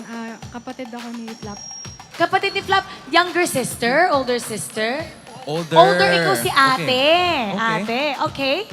I'm ren tita ni Flap. Na nakakausap kita sa mga live. Very, very, very active. O, I di ba? agree. Full support ng family. Okay, so I see it. Mami Charlene, ang daming beses nyo nang napanood si Flap. I'm sure, wala pa nung season 6. Kamusta naman ang panonood sa kanya this time na playoffs na naman ulit? Ito, super excited na naman. Kahit maraming beses ko siya napapanood, pero may kaba pa rin. Alam mo yun, pag kasi hindi ko alam na kung matatalo siya o ano. Pero naman ako sa kanila. Tiwala naman ako. So, sana mag-champion. Oo nga, Mami. Alam mo, last time nakita kita, nung M5 World Championship, umiiyak ka. Yeah, sobrang tuwa. Oh, sobrang tuwa. Naalala ko yun, syempre, na-award siya na sobrang happy. Finals MVP. So, ngayon ba nakakausap mo si Flap? Kamusta? Nervous ba siya ngayon? Anong nararamdaman niya? Ano naman siya, yung parang excited naman siya, pero normal lang, hindi naman siya kinakabahan. Normal. Pero ngayon, ikaw, kinakabahan. Oo, pag yung nandiyan na sa on-time na game. Hindi talaga nawawala hindi yung talaga kaba. nawawala. Sorry, Mami Yun. Charlene. I think this time around po, ang dami nating nakitang matches ni Flap TZ. Pero para sa inyo po ba, ano po ba ang rason kung bakit isang alamat si Flap TZ? Paano ba siya umabot sa ganyang kalakas na level ng paglalaro? Siguro yung 25 stream niya, pagpa-practice, grabe siyang mag-practice. Yung 25 hours or 24 hours na 24 stream? hours stream. Oo. Hindi ka ba nagagalit pag 24-hour stream, ha? Before na hindi natin maiwasan talagang mayroong So, siyempre, nung goal kasi niya, so sinusuportahan ko na lang Sige siya. nga, paano ka magalit, Mami? Pag 24 hours naglalaro, ano sasabihin mo kay Kunwari po Flap? ako si Paano? David, ano ba yan? Hindi ka pa rin titigil dyan, ano? Parang mami ko, ha? Ganun din yung mami ko. Titigil ako pa ganun, eh. Oo, pero good thing siya ay isang legendary. Okay, kapag pipili tayo ng isang word para i-describe si Flap, paano mo siya i-describe? Very sweet. Very sweet. Sweet. Okay. Kasi super sweet. Super sweet. Hindi lang pwede sweet, kailangan very sweet. Yes. Okay, quick, mami, message sa kanya bago siya magsimula. Ayun. San, good luck. And sana, pagbutihin mo palagi yung sa laban nyo ng mga tournaments, lalo na ngayon, playoffs nyo. Sana makarating kayo sa finals and good luck. I love you. Oh, Mommy, So sweet. he's gonna show you how it's done. Babalik na tayo sa ating laban. Kaya, casters, Pasok! Thank you! Wow, my right hand has been doing that for the longest time that even the family members of our respected players here already know what to say when it's time to send it back to us. Welcome back to the desk. It's already game 2 of APBREN Falcons, or Falcons APBREN, up against Blacklist International. It was a dominating game number 1 for FCAP. And let's just go straight to adjustments. What does Blacklist need to do? Ban chip. Step 1. Ban chip. All right. Ban chip. And there you go. Take blue side. Take blue side. Get the Fredrin. Yeah, the Fredrin, definitely one of the best junglers in the current meta. But do you think that Blacklist International would really go for that Fredrin in first pick? Yeah, you have to. What, you're going to give it to Kyle Teasy if it's going to be open? Hell nah. Hell no, that's true. You know, why would you give Carl Teasy one of his best picks in the regular season? And why would you not give yourself a treat by going in for the Exorcist skins for Hayabusa and Granger? They're now available alongside exclusive items. Enjoy 50% off on your first 1x draw every day and get a permanent exclusive item in your first 10 times draw. Yeah, and Kagura and Yuzong's Exorcist skins are joining the prize pool too. Grab them while you can. You know, if I were to ask, I like the Hayabusa skin, one of his best skins so far. Oh, you love Haya so much, bro. I love Haya. He's like my favorite jungler right now. I have the 11-11 skin for him, but I gotta say the Hayabusa one is looking, the Exorcist one rather, is looking great with the white hair. I'm a sucker for anime guys with white hair. And you could say the same for Gojo. I don't know, Gojo, like... I think that's the most iconic one, though. Who else? Who else is a anime character? Excuse me, Gin from Gintama? No, I said the most iconic. Also, Gintama is iconic. Well, yeah, also, Tokyo Ghoul from Tokyo Ghoul. Tokyo Ghoul is not a character. Tokyo Ghoul. That's Ken. Ken Kaneki. Ken Kaneki. You just resetted my brain for a moment. Who would be a good Ken Kaneki character, though? I don't know. Who transfers into Ghoul with two things? Daira would be a good Ken. Yeah, true. That's going to be like a real... You know what? That's actually genius. Daira already has white hair. Who knows? Also white hair, you know? Let's see in the future if we're going to see that. But right now, we're going to see the draft for game number 2. It's already a game 1 victory here for APBREN, for Falcons APBREN rather. And it's looking mighty strong for them. Are they going to repeat the strategy? We're only going to see start on the draft. Oh, screw you, Blacklist International. Says Falcons APBREN. Nope. You think you're going to get a chance to outdraft us in game number 2? No freaking way. Respect, though. That's like straight up respect by Coach Ducky. We know how well you play with the Vexana on you. It's like his new Valentina now. Yep. We know how well you play the Fred. We'll take it out. Interesting, though, that I'm seeing Falcons APBREN respecting the Harith. Yeah. Blacklist International. Not the most glowing record, although they were able to get wins with it. Yeah, respect to Uno. Now first pick. Oh, Louis. no! Well, mind you, they opened it up, but we've seen this before. Louis actually gets countered by Chip. So there is that route that Falcons APBREN can go with. Because the thing is, yeah, sure, you can split with the Louis, you can look for targets, but if Falcons APBREN has a Chip, they will be playing as 4, and then let Chip play the opposite side. Looks like they're going to go for the Barretts. Will they get an early XP laner here? Looks like they're going to go for the flex pick instead. Right. It's going to be the Edith in either the roam or the XP lane. Yeah. I guess you could even say the same for the Barretts, but I feel like with the presence of a low year around, I wouldn't want to park a Barretts in the EXP lane. Feels a little bit too slow. Hey, I wonder, a part of me is sort of like feeling a Hellkurt today. Not say, yeah, I mean, this is the only other season. I feel like a Hellkurt might come. I'm feeling sleep paralysis demon today. Like, you gotta get that checked. That's very different, though. Now, Boxia gets opened up by Blacklist International. Yeah, very good clear speed. Can actually match the Barats on the side of Falcons APBREN. One thing is concerning though, like gold lane hasn't been picked up yet. And there you go, Blacklist International, they go with the Claude. Classic answer against Edith and Barats. And this is going to be the global BMI. They could go for the semi-advanced Lord dance, where they could just dance around the entire map. Yep. It feels like I'm looking Fnatic, Onyx, PH on the left side, and on the right side it's Blacklist International. Ooh. Yeah. Feels just like that. Novaria locked in. What do you say about this one? Feels like there's a swap, as Ren was mentioning. Well, Novaria, is a good answer against Louis. We've seen that from the regular season. Like the vision, they do matter against these diversions coming out from the Louis, but also like a Star Shutter. The vision on the bushes, it's very important. And also keep in mind, Blacklist International, they don't have the best heroes when it comes to dealing with the pokes coming out from the Novaria. Yeah, if you want to deal with folks, I wonder though what Falcons APBREN are going to ban if they're going to be focusing on another Haji ban. Are you going to take out the Chip or are you going to take out the Minotaur? Maybe Raph, something like that. Raph or any. Well, the thing is, Haji has only played 2 to 3 heroes, I believe. Or maybe Arlet, Tigreal, Yeah. and Kaja. You know, sometimes we could see the occasional. There's a lot more, sir. Yeah. Oh, there's a lot more. It's a deep pool. No, I mean in playoffs. Oh, in playoffs? Yeah, he's only played 3. Wait, 4. That'll have to check. Yeah. Yeah. Oh, we're gonna see. You're most likely right. And when we look at You're right. Haji as a player, it's mostly a lot of versatility in the regular season. Yeah. To be fair, Minno's still open. That's true. And with versatility, it almost always came with a price. Not all of these picks in this very deep hero pool I would call as very effective. And now both of the suppression heroes are taken away. I'm feeling a bit lingy or a fanny. Nah. No. Well, actually, that's a good point. That's a good point. Because with the Franco ban, I find it really, really weird that Falcons APBREN will ban the Franco, although they did play it once with the Carmilla. But they have a good hero to deal with it. So now they take the Moscow. We don't know if the Barat is going to go to the jungle, because if he does go EXP, Fanny is up for the taking. Oh, yeah, man. I'm already feeling it.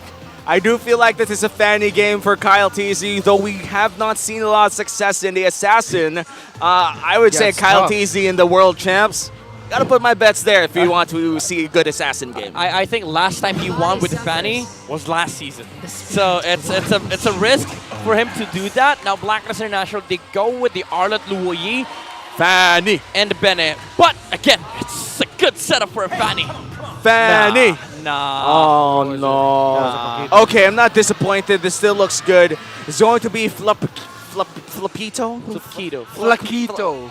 I'm bad with this. Can you say that again? Flaquito. Flaquito. Yeah, okay, it's a the MVP skin. The MVP skin. First ever in M Series history, by the way. Make sure to get that. The Flap TZ Special Paquito with Kyle TZ on the Barrett. So I guess the combo goes, I eat him up, you punch him up, and then the... Tenderize him first. Tenderize him. Yeah. The meteor comes in, and there's this mecha girl shooting lasers or whatever. APBREN. She's a guard, basically. She's a god, yeah, that's true. Is she a goddess? She's a guardian. She's a guardian. I said guard. Oh, okay, guard. Okay. Yeah, she's a guard. Bro, look at the freaking crowd control on Falcons APBREN. 6. It's a lot.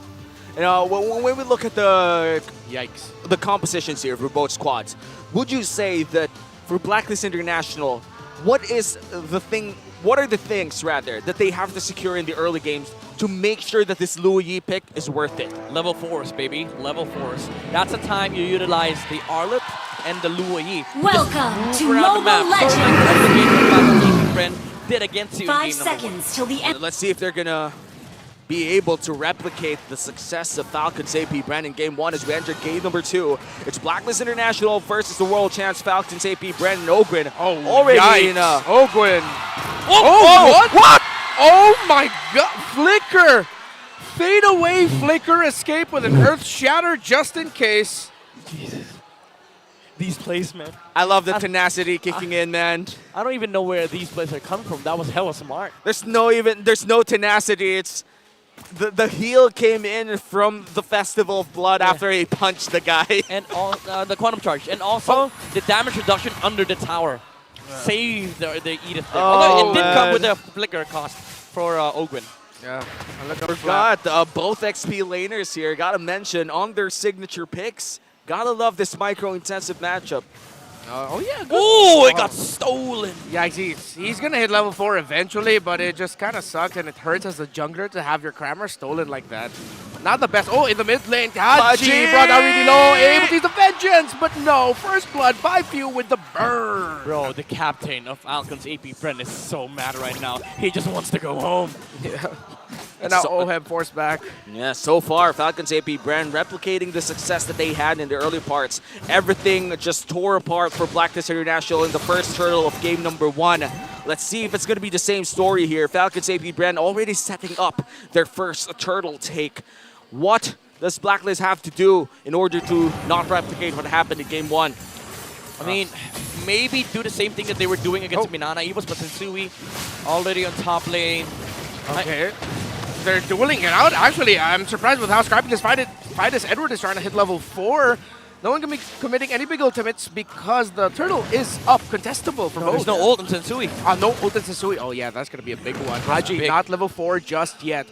Around Ogwin trying to find an angle. Oh no! Okay, Divergent into the back. A really great angle here for Blacklist International. They don't know. Falcons APBREN continues to take a lot of damage, and it looks like he's going to be able to get away. No! Final slash with a vengeance, and Blacklist International get the first turtle of the game. Ogwin with an onward. Earth Shatter. Not going to be landing it, but the turnaround, the ultimate of the season. Primal Wrath!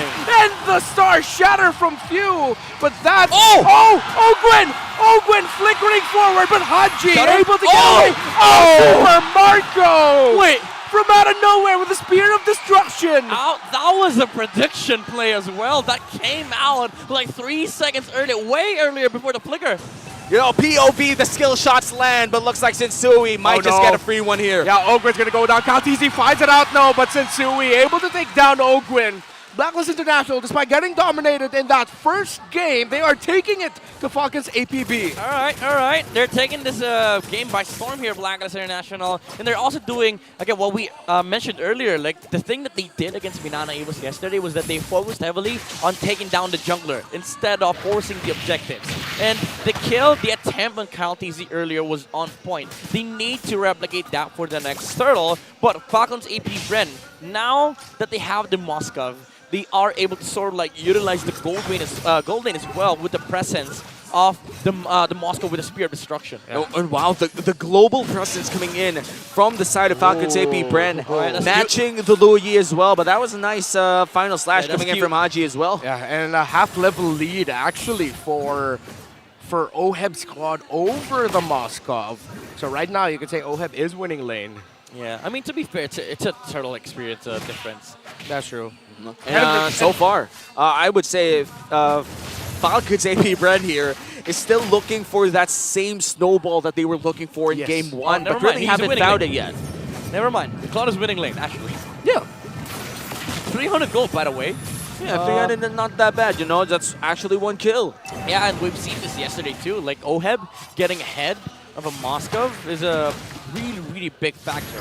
Astral Echo lands in 2. Sensui does get found out here, but after HP on the turtle. Okay, Ogre trying to look for an angle. Ultimates are going to be... Oh, Kyle Teasy! But surprise, final slash onto the Barrett. He eats up all of the abilities of Blacklist International, and they send back the members of Falcon APBREN. They take down the Juggler despite Falcons APBREN getting the turtle, and they reset. Turtle for a kill. Falcons APBREN happy to take that trade? Happy with a question mark? Marco. Are they? Yeah, no one's going to be going in that diversion. Knockup, they're going to be comboing Haji. They're going to be able to get away from this Primal Wrath, and they stop it! They save him! Spear of Destruction! Super Marco knocks back Sensui. He couldn't find the right angle for that knockback. Oh, that's big. Or Shatter. Yeah. Two misses on Few. Those are very crucial. Can't miss that! Does not miss with the flicker play. Can't miss that when you burn the flicker, point blank Earth Shatter. Really hard to mess that up. Yeah, and they don't let go. Thus, Falcons APBREN. A lot of Oh my god, that damage! And for now, Falcons APBREN still ahead by almost 1,000. Blacklist International is still trailing in the early parts in terms of late game scaling. Is it safe to say the Blacklist is ahead? I mean, yeah, they are sort of ahead because they're still able to make space for the Claude to farm. Yeah. But the question is, till when? Because with Falcons APBREN, they are gonna be able to utilize this Moscow much earlier compared to the Claude. And those were some advanced ass stats, man. We tracked cards, minions, and jungle creeps. Yeah, I was surprised when I saw those yesterday, dude. And still only, at this point, I wouldn't consider this a lead right now. The Claude and the Moskov gold difference, as you see there, 4,000 to almost 4,000. And now a big rotation coming in from Falcons APBREN. Might be a 4v2, but the Louis Yi can come in any time in case they need to. Ooh, that's a spicy trade. That is hurt right now. that is hurt. That is hurt. Yeah, and Flat Quito will be able to get the first turret down up top. That's advantage. Oh, this is a big diversion play. You and Edward yet again. These two. He's spot off Flap TZ. It's not going to land. Flap TZ is going to be able to get away. Oh, the dance. But he has to get into a better position here. Ogwin and Kyle TZ holding up against the members of Blacklist International. That's 3 versus 4. Ogwin again with no effect with the flaker. Sidestep. Flap TZ sending back Sensui. Kyle TZ there as well. 2v1. The members of FCAP have sent back the members of Blacklist International. Astral Echo spots out 3. It's a reset for both. Flap TZ and Sensui duking it up. Petrify onto the Paquito. The Tetanus welcome onto Haji. And that is advantage for FCAP in this turtle. Blacklist back off. And now a 2,000 gold lead for Falcons APBREN. Looks like they're back to their winning track. What happened there, Midnight? Falcons APBREN, they knew how to play the slow turtle dance. Blacklist International, they tried going for the pickoffs. Slowly. Marco? Surprise! Oh, he just used the blink away, but he's trying to hurt Sensui right now. But Sensui holding on, but he couldn't for long. Super Marco, with the help of few, takes down Sensui, but he has to go home. Oheb will be able, it looks like. No, he won't. The minions aren't there quite yet. The outplay coming in from Super Marco. Ogwin just able to full combo. Oheb there, Yue gets taken out by Kyle TZ in the back, but Oheb uses the Blazing Duet to send back Ogwin. Oheb, I'm surprised he survived that, but he's saving into it. No, Kyle TZ. Oh my god! Missile expert, close enough, finds Oheb. Kyle TZ with a double kill. Expert indeed. And a lot of things happened. I just want to say one sentence. Falcons APBREN, they're dancing around Blacklist International. Oh man, Kyle TZ just sweeping up the place from top to bot, and now inside the jungle. Falcons APBREN now almost 5,000 ahead. Things are, again, not looking great for Blacklist International. It seems like Blacklist just can't get a break every time they get something. FCAP just comes back to take more than what they took. For some reason, it feels like the players from Falcons APBREN are 5 times much harder to kill than the players yesterday. Yeah, for the people spamming codes, there's codes there right now. And I agree with that, Midnight. Oh man, open up your mobile phones, get the codes, and hopefully for Blacklist they could break the code, but Falcons APBREN looks like they're just impenetrable right now. They look unstoppable. Yeah, the micro. What the Falcon? The micro and the macro both combined here for Falcons APBREN. So much names in that team name, but so much skill as well. So much knowledge. Marco gets stunned. Okay, Purify already committed and he's able to BMI out with a Blazing Duet, so Oheb is safe. Oh my goodness. But that blows out the Purify Exactly. though. Like Falcons APBREN at the back of their mind, like every play has a good outcome. It has a positive net growth for Falcons APBREN. And what an interesting approach, although it does make a lot of sense. Actually, Super Marco is spending a lot of time parking the gold lane. He's not there now, but they're really just maximizing the global presence of a Moskov with his ultimate. And the thing is, like for Blacklist International, you do not put Claude against Paquito. That's a bad matchup.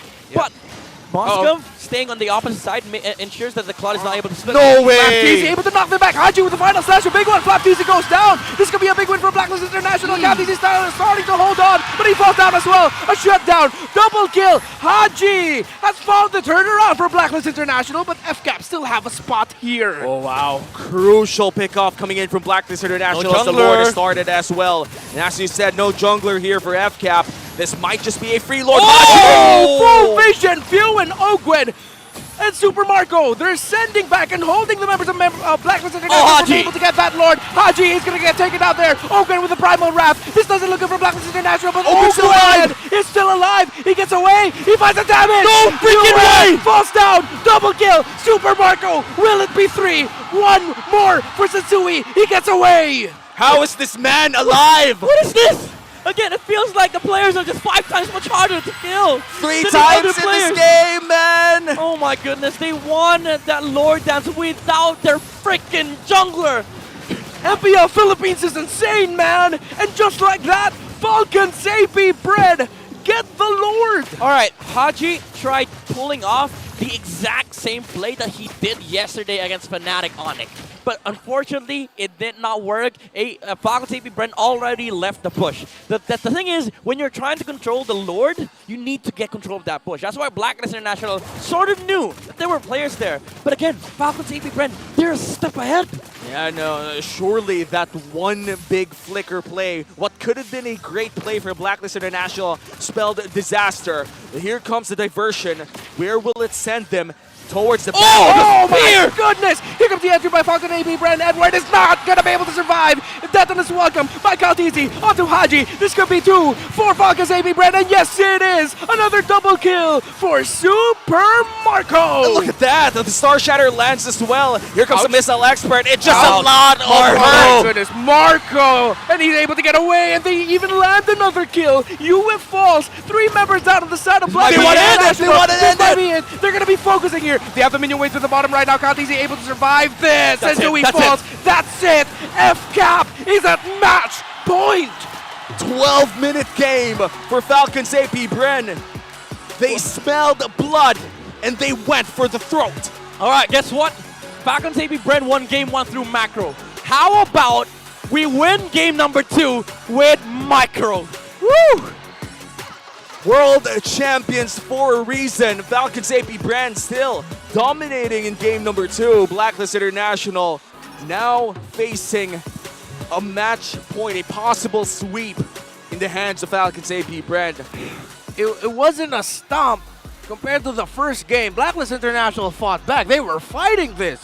Yeah. But Falcons APBREN fought back harder. Yeah, the thing is, Blacklist, again, they played the macro game right. They got some plays from yesterday. They tried pulling it off against against Falcons APBREN. Some of them worked. Yeah. But I would say there's one specific word that I can use in this game. They were outclassed. That's true. And I gotta say as well, the Spears of Destructions coming in from Super Marco. How do you? It's like he knows the future. It's like he has the eye of a Gamoda or something. Like he knows where the people are. It's the Emperor Eye, bro. And it just throws it out there. Yeah, and somehow when it comes out of it onto the other side, it's the perfect angle to knock back someone into the wall. Yeah. A really good position for himself to actually be able to fight a little bit longer. My goodness. Yeah. And how many times do you have to play the small scope? And how much map understanding do you have to play that well? Damn interesting. And now we're gonna learn about game number 2 with our analyst. Go on, Butters. Ako pa questionin mo, mas magaling ako sa'yo. Pero guys, ako nga pala si Butters. At ito, ang ating analyst segment. Guys, gets natin dito kung paano nga ba talaga unfold ang larong iyon. But then again, bago tayo umabot dito sa ating analysis, ikilala naman natin sino MVP? None other than Super Marco. Meron na siyang 6 na MVP dito sa season na ito. At ito na ang kanyang pampito, kung hindi ako nagkakamali. 6-0-2, early game pa lang, palum-palo na siya. And ito yung isa mga pinakamagandang traits ng isang Moskov. Sa totoo lang, pwede niyang gamitin yung kanyang ultimate para maghanap ng mga heroes na mabababa yung buhay and he can get the kill out of that. And doon pwede mag-steamroll ang kanyang farm or ang kanyang team para manalo. And this game, technically guys, nagsimula talaga to sa pag-steamroll or pagkakaroon ng momentum ng side ng Falcon APBREN. Kung taalalahanin yung mga unang nangyari, naunang maging aggressive dito ang side ng Blacklist International. At kung tutuusin, dapat talaga sa kanila na yung hawak. Kung tinignan natin dito, first few stages of the game, sila Kyle TZ, naunahan nila. Pero with the efforts of Few and the others, nahuli pa nila si Sensui. Kung makikita nyo, si Few, yung pagtama netong Star Shatter na ito, sa totoo lang, dito nagsimula yung kalbaryo ng side ng Blacklist International. Dito nagsimula yung pagiging dominating ni Few. At dahil din doon sa ultimate ang Moscow na yun ay tuloy-tuloy na nga. They really tried to take down Super Marco, but in the end, dahil nga sa pagiging mobile din ng mga heroes ng side dito ng FCAP Bren, ay aalalahanin na hindi lang din basta-basta yung kanilang pag-alalay sa iba't ibang lane. Ngayon, kung titignan natin, may mga times na akala natin kaya bumawi ng suntok ng side ng Blacklist International dahil sa mga diversion play na ginagawa nila. But then again, you really have to look at what happened doon sa mga team fights. And the Super Marco nakikita natin, once na alam na ni Super Marco na wala ng stun na pwedeng magawa, ay talagang dire-diretso lang yung kanyang pag-dominate ng mga lanes. And this is a fairly fast game.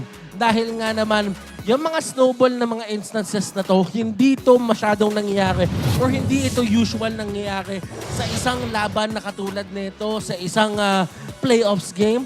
But to be perfectly honest with you, the FCAP really pushed through with that lead, with those skills at nakuha nila with the perfect timing and perfect tempo yung inahangad nilang panalo. Ngayon, lethal ignition ang naging priority dito ng side ng Blacklist International. And as you can see, talaga naman masakit kung iisipin dahil madaming ways para makatakas dito yung FCAP. And sa totoo lang, hindi din top priority na i-burst mo sila. Kasi kung titignan mo yung mga heroes sila dito, talagang may mga armor, may mga shields na pwedeng lumabas. And with the extra burn na nanggaling sa lethal ignition, ay talagang, alam mo yon, kayang ma-take down yung buhay mo na hindi mo ina-expect. And alam mo yun, in terms of items, both teams did this perfectly. It just so happened na meron talaga tayong momentum swing na bigla napunta sa side ng FCAP. Sandbag, none other than Sensui. Dito mo din talaga makikita yung tibay ng loob ni Sensui. Hindi talaga siya magbaback down sa mga ganitong klaseng instances. And 100.8K ang kanyang tinake doon. Kung tinignan pa si Few, at sa sobrang dami niyang kills na kuha, siya pa rin ang ating best wingman. Paano yun? Diba? So, ibig sabihin dito talaga, they really just pushed and pushed, pressured and pressured yung mga members dito ng side ng Blacklist International. At kung titignan na ang damage dealt, all bases covered.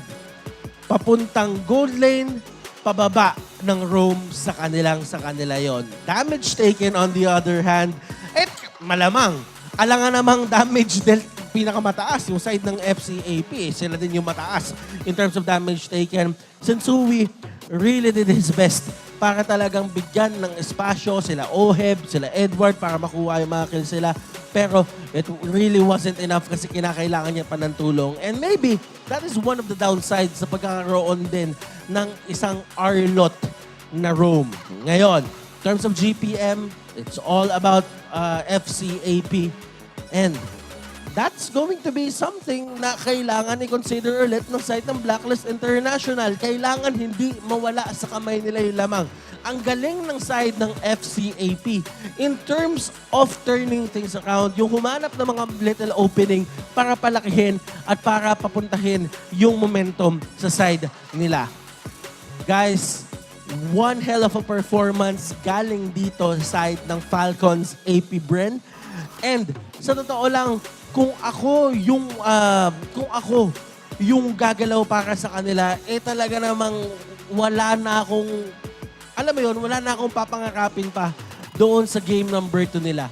It's definitely one for the books, but let's see kung ano nga ba ang ginawa dito yung MVP heat map natin. Nababalik in just a bit. Usap muna tayo ng onte.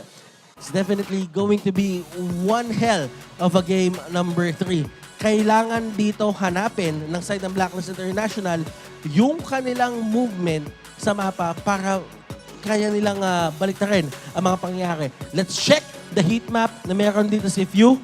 At kung titignan, it's all about the mid lane for him doon sa first 5 minutes ng laro.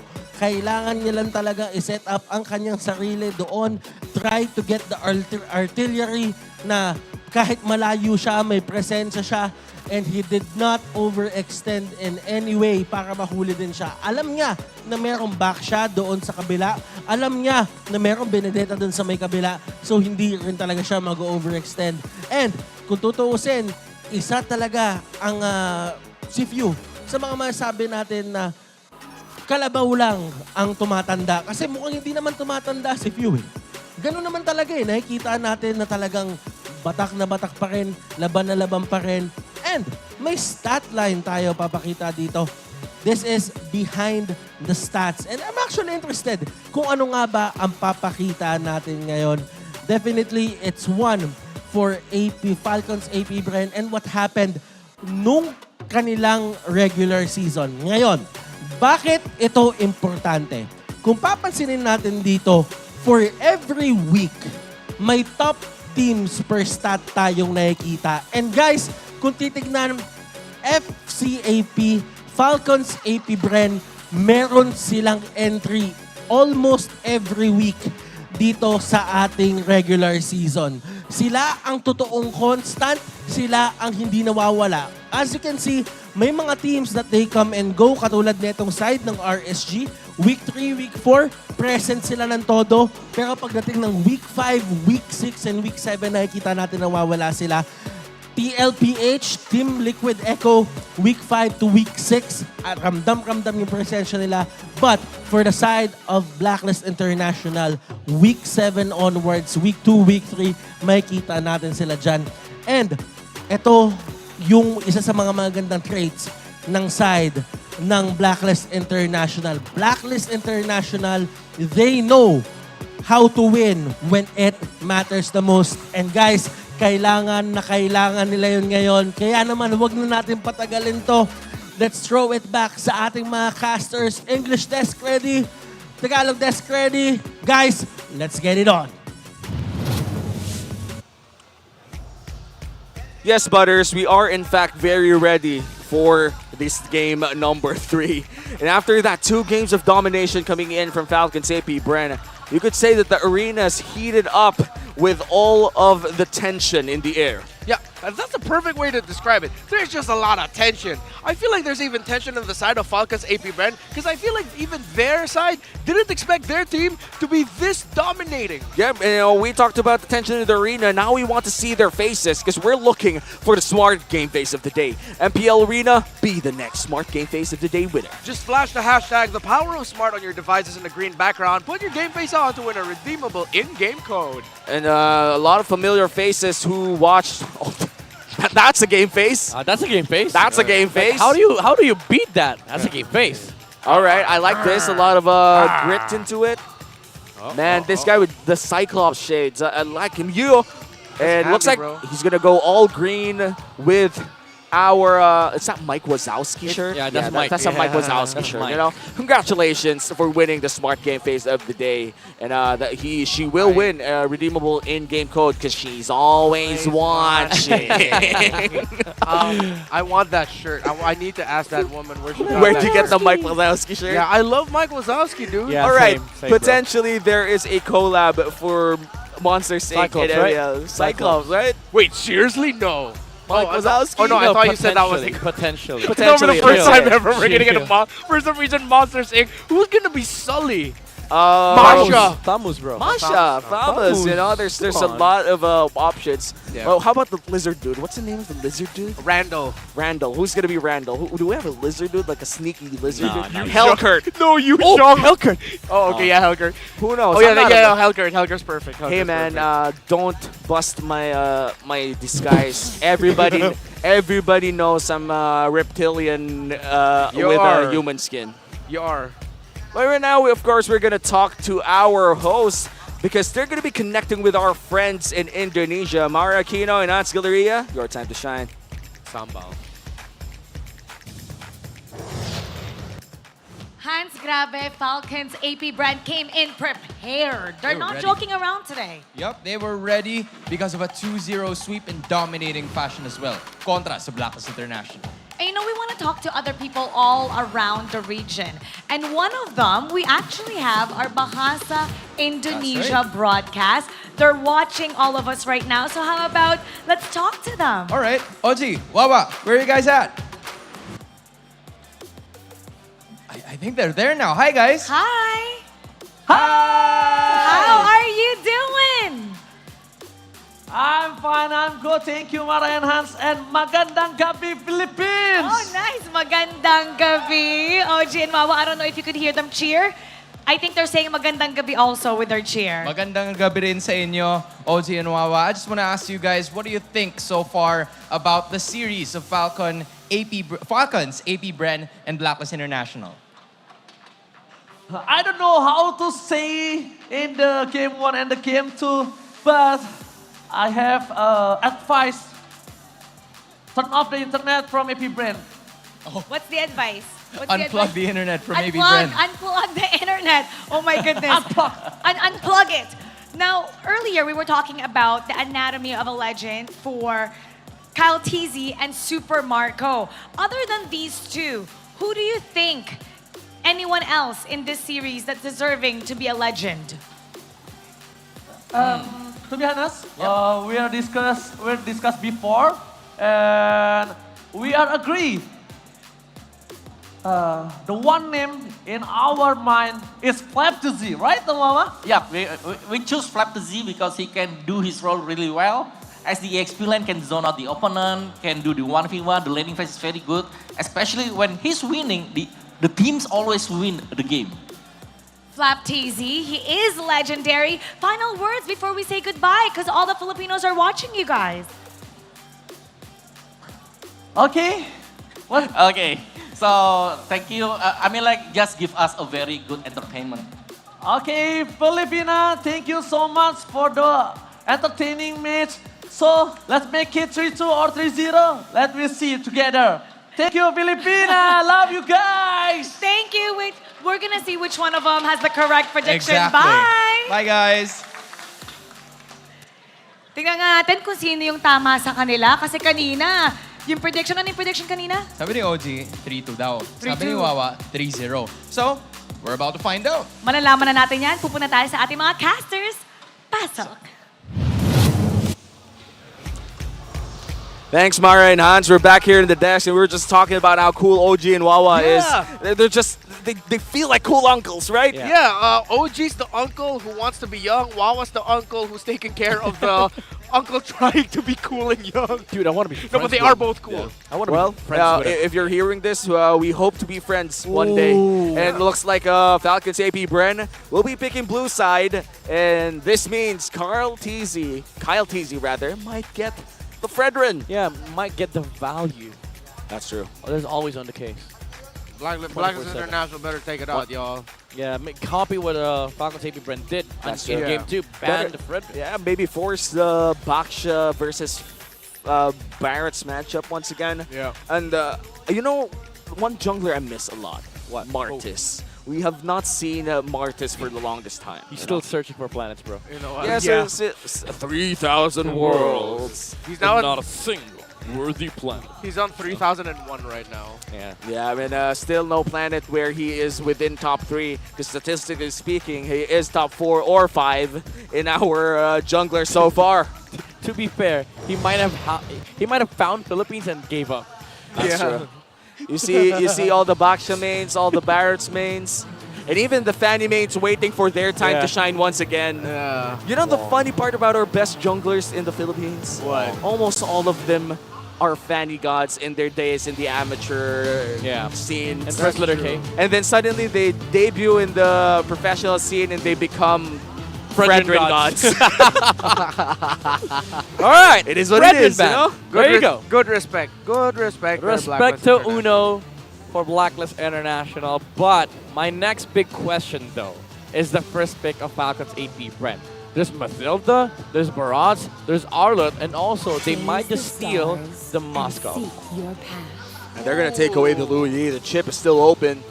One more teleportation beast is still there. All right. Barats, Chip, Moscow, Arlott, Minnow. a lot of first pick material. Would for you Falcons first AP pick a Bren. chip?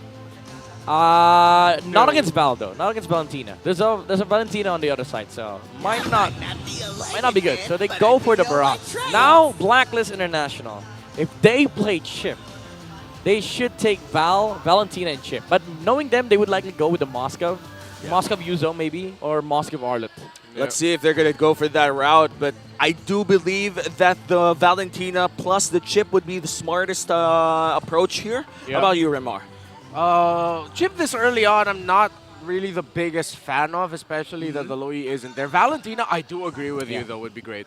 Valentina, let's see if they're going to take that. Maybe just a Val. Val Arlet, Val Moscow, I thought you were Val gonna- Carmilla. I thought you were going to say just the Val and that's it. Don't pick the other Just one. Valentina, let Let the timer run out. Yeah, wait, you mentioned it, Val Carmilla, though. I wouldn't mind. Or Val Nathan, yeah. Yeah. We haven't seen Oh, a lot it's of Rock. Nathan so far, and I do remember Oheb being one of the Nathan users, but looks like they're going to go for the Faramis instead. Wow. No! The Valentina is open to take. That means No!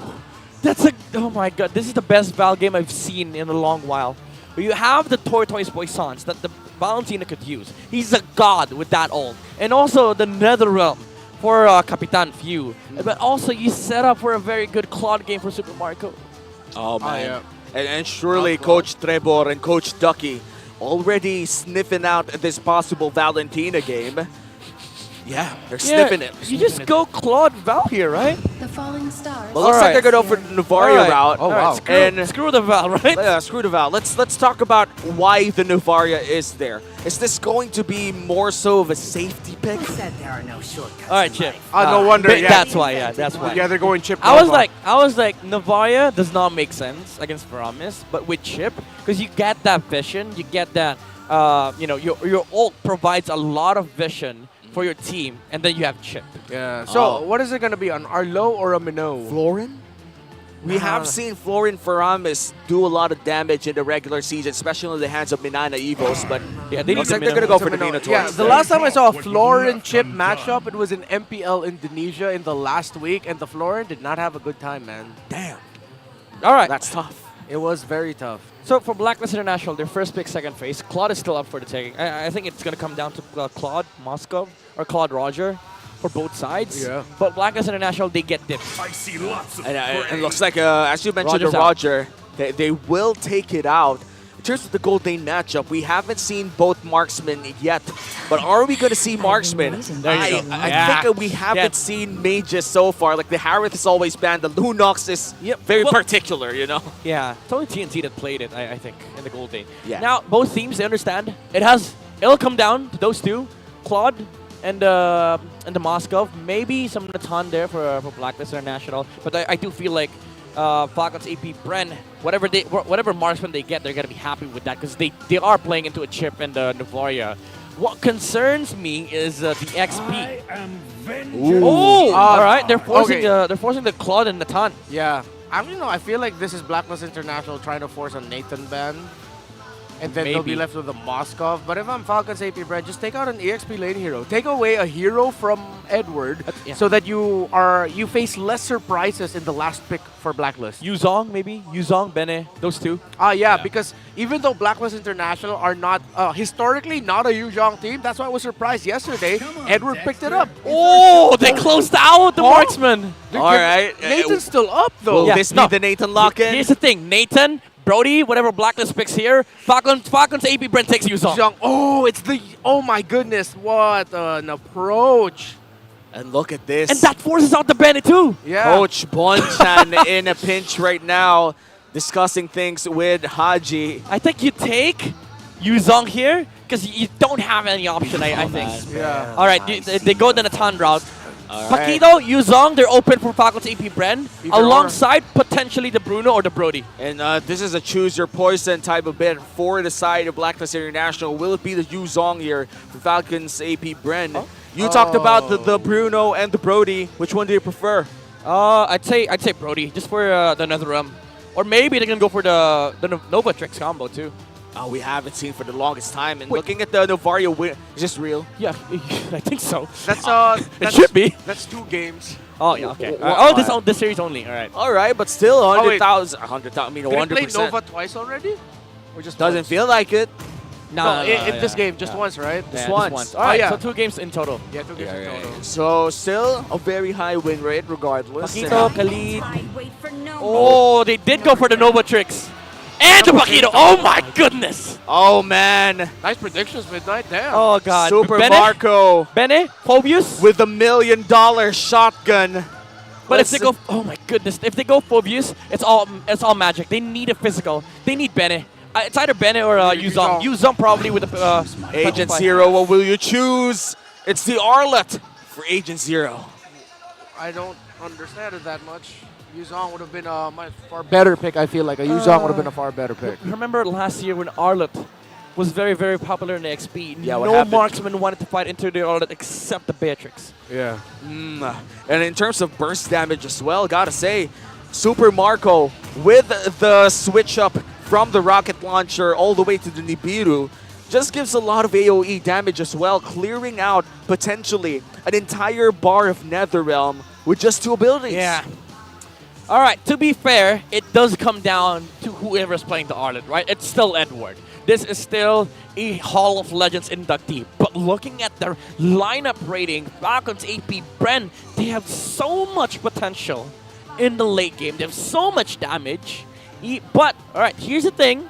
Blacklist International, they have good early game, but they have to cover for the Natan. It's a weird composition to play against what Falcons APBREN has, because as much as you want to get the early game advantage, you have a Natan. Welcome. And let's see if it's going to be a sweep here for Falcons APBREN. We already saw a sweep in our first series. Could it be the same story here for our second one? Blacklist International played so many games yesterday. They looked mighty, they looked strong, but in the face of the world champs, it feels that they've weakened even just for a bit. It's not too doom and gloom, though, for Blacklist International. They still have signature heroes in their pockets. Across the board, those are Blacklist International Season 13 signatures. Yep. Specialties.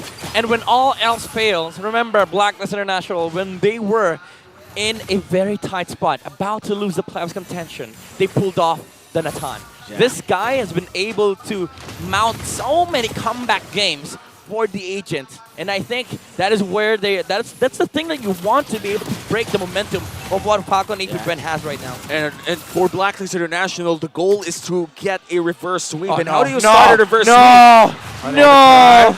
Pressure, Oheb stuck here. He has nowhere to go. First blood for the Barons. And just like that, a quick rotation coming in from FCAP secures a good laning phase for the Beatrix. Dude, again, the macro, they knew there was no point staying XP. You rotate to gold, make sure that Oheb does not have an early game, because guess what? With Barat's clear speed, he is able to do that, but XP though. Great rotation there by Blacklist International. They take down the Paquito. Ogwen trying to hold on here. Edward, flicker! Misses, because Ogwen was able to flicker away himself, but this looks like a good spot for Blacklist International. Nice cross-map play coming in from Blacklist International, just making sure that whatever they took in gold lane, we might take back in the XP. And that means they might even have turtle priority, but looks like FCAP is early to the party. Astral Echo rush here by FCAP, but Blacklist International are here. Kyle TC is going to be able to get the retribution onto that. Edward misses the final slash. Here comes Ogwen from out of nowhere. Finds Edward. Flicker forward by Flap TZ, and a clutch Netherrealm by US saves Edward. Dude, that's so smart. They knew there was no flicker on Edward. There was no way Blacklist International would have enough time to contest that turtle. 2 star shadows were thrown, by the way, by Few, just to make sure that the turtle gets poked and leashed enough for the Barats to be able to take it quickly. And look at this, just a lot of trading in the mid lane. And another potential big rotation once again up top. Oheb already getting ready with Haji here. Looks like FCAP, they already signaled everyone. The Blacklist knows that they're on to Oheb. Haji. 4 heroes on the side. Oh! No! Stolen! No! Stolen by Few! Oh my god, everything has gone wrong! Tragic. Blacklist. Very tragic for Blacklist International. Alright, I was about to say, Falcons APBREN with 4 players sitting at the top of the gold leaderboard. That's already bad. You lose Orange to what's supposed to be a late game or mid game scaling composition, and you have a better early game. Now you're put in a situation like this It's gonna be very hard for Blacklist to come back. Well, at least they didn't die in that fight, you know? Yeah. At least they still have themselves, and they'd be left asking, aren't you glad that the fight didn't break out? Yeah, but that was, you know, the cost for Falcons APBREN was just 1-star shutter. I stayed silent there because I really was trying so hard to come up with a response to the orange you glad thing that Womi just dropped. I came up with nothing. That's all right. You know, I was cooking that up for like 5 minutes or so. And now 10 seconds from now, the last turtle of the game, or rather the second turtle of the game, will be spawning. Oh, it looks like there's going to be a big 1v1 here. What the hell? There's a whole level difference between Flap and Edward. Yeah, Flap TZ was the one who got ganked earlier. Let's see now. Falcons APBREN have the vision here first as Haji and Yue, 2 members of Blacklist here. And the funny part is they have shortcut, so they could just do their own stuff while Ogwin holds post. You know what's crazy? Falcons APBREN is positioned here, right? There's one Paquito on the opposite side. Edward has to go to this turtle fight because he knows that the Paquito is just going to be able to get there. They can freeze this turtle, by the way. And then guess what? Ogwin, after this, can just pour it in bottom lane, use shortcut for the Paquito. Oh, all right, never mind. Flap is here. Oh, He's here. He's just hanging out. All right, how's it doing here, guys? We all good? Oh, he's actually, because of the wave that he was able to manage here, Edward had to go back. It could be 5. It is 5 for Falcons APBREN up top. And they might even just abuse the movement speed bonus coming in from the river after the turtle. Yeah. Well, looks like they're not going to fight for that instead. Flap DZ will be in time for his wave, just losing just a bit. Entropy used up. Oh, good dodge there. Actually, no, that wouldn't have hit. There's no Astral Echo onto that Nathan. Yeah, So better safe than sorry, I guess. Yeah, better safe than sorry. But that's like the ultimate expended, though. Yeah. By Oheb, he can't even push the tower. Things are still looking hard here for Blacklist, and now Super Marco in trouble. Okay, in a really bad spot here. Look at the aggression of Sensui already forcing the flicker out of the Beatrix. As Oheb is able to push up top, Edward in a difficult position right now. Is he going to be able to get away? Yes, he does. But the tower, no! Flap TZ with the flicker, with the punch, knocking out Edward. All right, he could have just flickered second skill, but for the style points, he used second skill first before flicker. Just for style. Was it even the second, like, was it the jab flicker? It almost felt like he went for the flicker left hand. It's like the worst combo possible, but it was needed. That was MMA, man. Oh, that was a lot of mixing and a lot of martial arts. Oh my goodness. Off-cam kill and OHEM too. Oh, the win condition has just been taken down.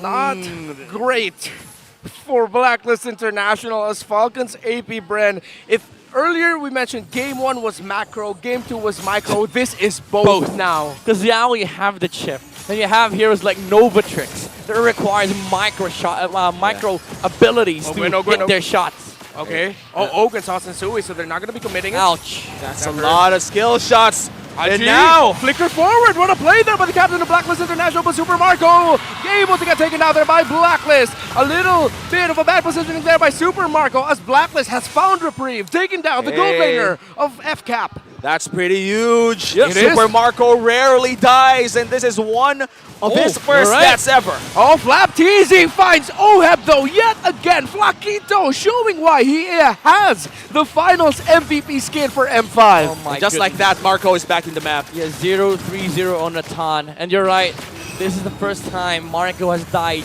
in 20 games according to Renmar. Yeah, it wasn't a streak. Oh yeah, it wasn't a streak. It's just a record of it's 20 games that were where Falcons won. Yeah, still. Still, yeah. And he didn't die. And still, it is a big deal that he died. It is a big deal, you know. The positioning coming in from Super Marco's always been clean, but he was caught flickerless, and now Haji might just pay the price, but looks like they're not going to go for it. Astral Echo lands in. Yikes. He doesn't want beef for today. He wants something else. Maybe he wants chicken. And who knows, you know?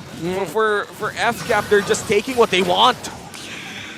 Yeah, everything going away from the side of Blacklist International as Falcons APBREN with their supremacy of macro and micro together. They're trying to hold on to this middle tower, but it falls. They were trying to pick it up, but again, Falcons APBREN just get the towers and they get out. They just hate towers so much. Yeah. All right, let's say this goes towards 15 minutes in or 16 minutes in. Blacklist International late game. Can they actually take down FCAP during this point in time? Yeah, because again, Natan is a walking win condition. But the next worry for Blacklist International, it's not even about the team fight. It's not even about like the Lord dances. You know what it is? The freaking Nova tricks. That's true. You hit those two, somebody dies on the side of Blacklist International. And especially towards the late game, those Star Shatters just hurt like a truck. And looking at the real-time head-to-head here for XP laners, there is somewhat of a big difference in terms of damage dealt. 7K to be exact. We've seen Flapteasy get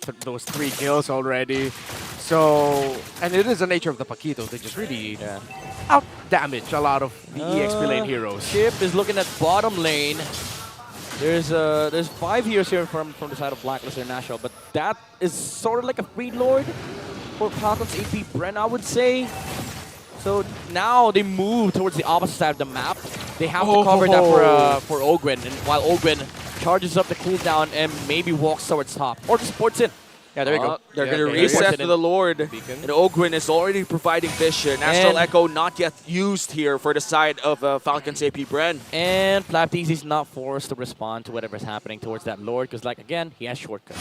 And this is the beauty of a chip composition. It looks like Super Marco checking the bush with the rocket launcher. Oh, it looks like they're going to go for Ogwen instead. That's not a target. Final slash flicker, but Ogwen able to flicker away. No knockback there with the missile expert. Isn't that a weird attempt to go against a chip? It quite was. Haji finds Haji. Look at this. Tenderizing the beef. Super Marco picks up the blade of the Heptaseas. Ouch. And that hurts. The damage coming out from the Novaria. Shortcut drop who? down, blocking them. Yeah, just a portal. Put it right in front of their face. Oh, random portal. Everybody's here already, but it's there if you want. Yeah, it's scary because like if you see a portal in front of you, you might consider hitting it, but like 2 seconds after, 5 heroes are gonna be popping out that portal. Yeah, if the barriers popped out of there, I would have been terrified. And when you look at the portal, it's just so menacing at that point. Even if you have like 4 people already hitting the Lord, you kind of think, will there be someone popping out? Yeah. And when you ask that question, you hesitate for just a bit, and that's enough for Falcons APBREN to secure these buffs, secure so much and steal away from Blacklist International. All right, Blacklist International, right now you're locked inside your base. There's no way you could step out, especially with Ogwen and Flap just guarding these portals and also controlling both side lanes. Kyle TZ currently lives in mid lane. And the rest of Falcons APBREN flying around the corners of the base of Blacklist International. Nothing to do if you're Blacklist. You have to defend and you have to dodge. Ouch. Jesus. That was one snipe. Imagine if the Star Shutter hit.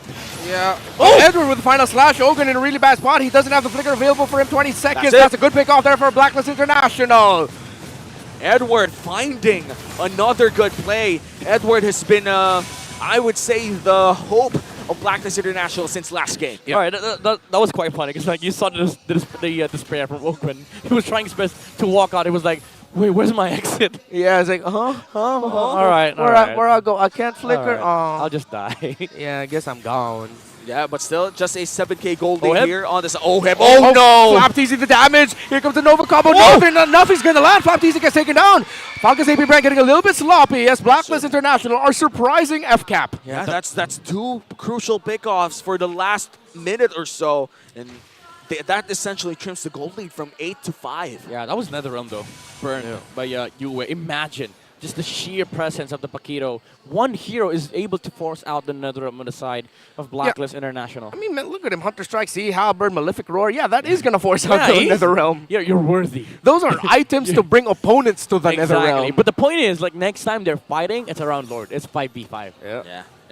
That's going to be really scary if you're Blacklist International. Unless, of course, we're talking about the late game. Mainly when Oheb has already scaled up. Yeah. I feel like Blacklist International, they got to do everything in their power to slow this game down. Yeah, matter of fact, it's not actually 5v5. It's 5v4 with a parenthesis, asterisk +1. That's a lot of math. That's a lot of math, That sounded man. like calculus to me. I like that. I did not understand anything, sorry.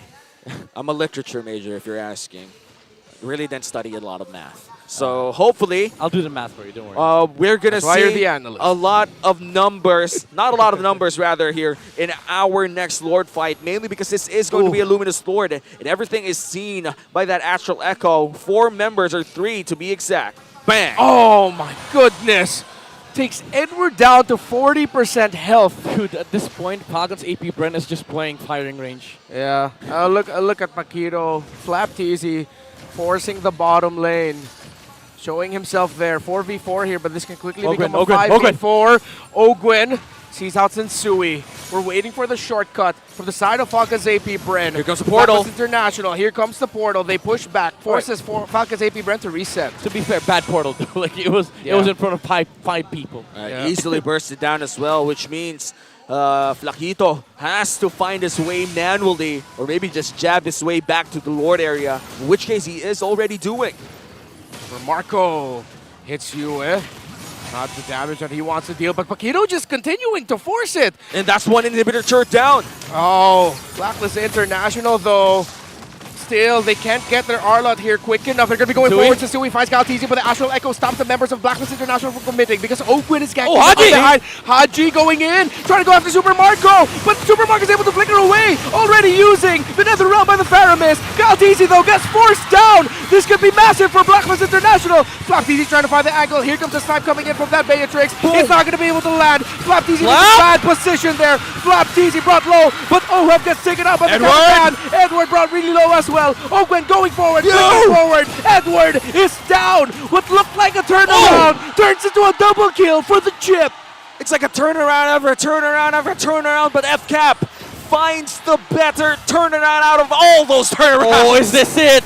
Is this it? 3 down. Only you and Sensui. They have good wave clear. Still a minion wave in the bottom. Super Marco, Ogwen, and Few back off. Man, they were taking it out. It looked good for Blacklist International. The jump from Haji, but hold that thought. Sensui's getting pressed down. He's taking a lot of damage. The snipe from the Matrix. Another one not gonna land, but that's 4 down and a Lord for FCAP. A lot of bodies here for Blacklist International, and FCAP might just get this Lord for free.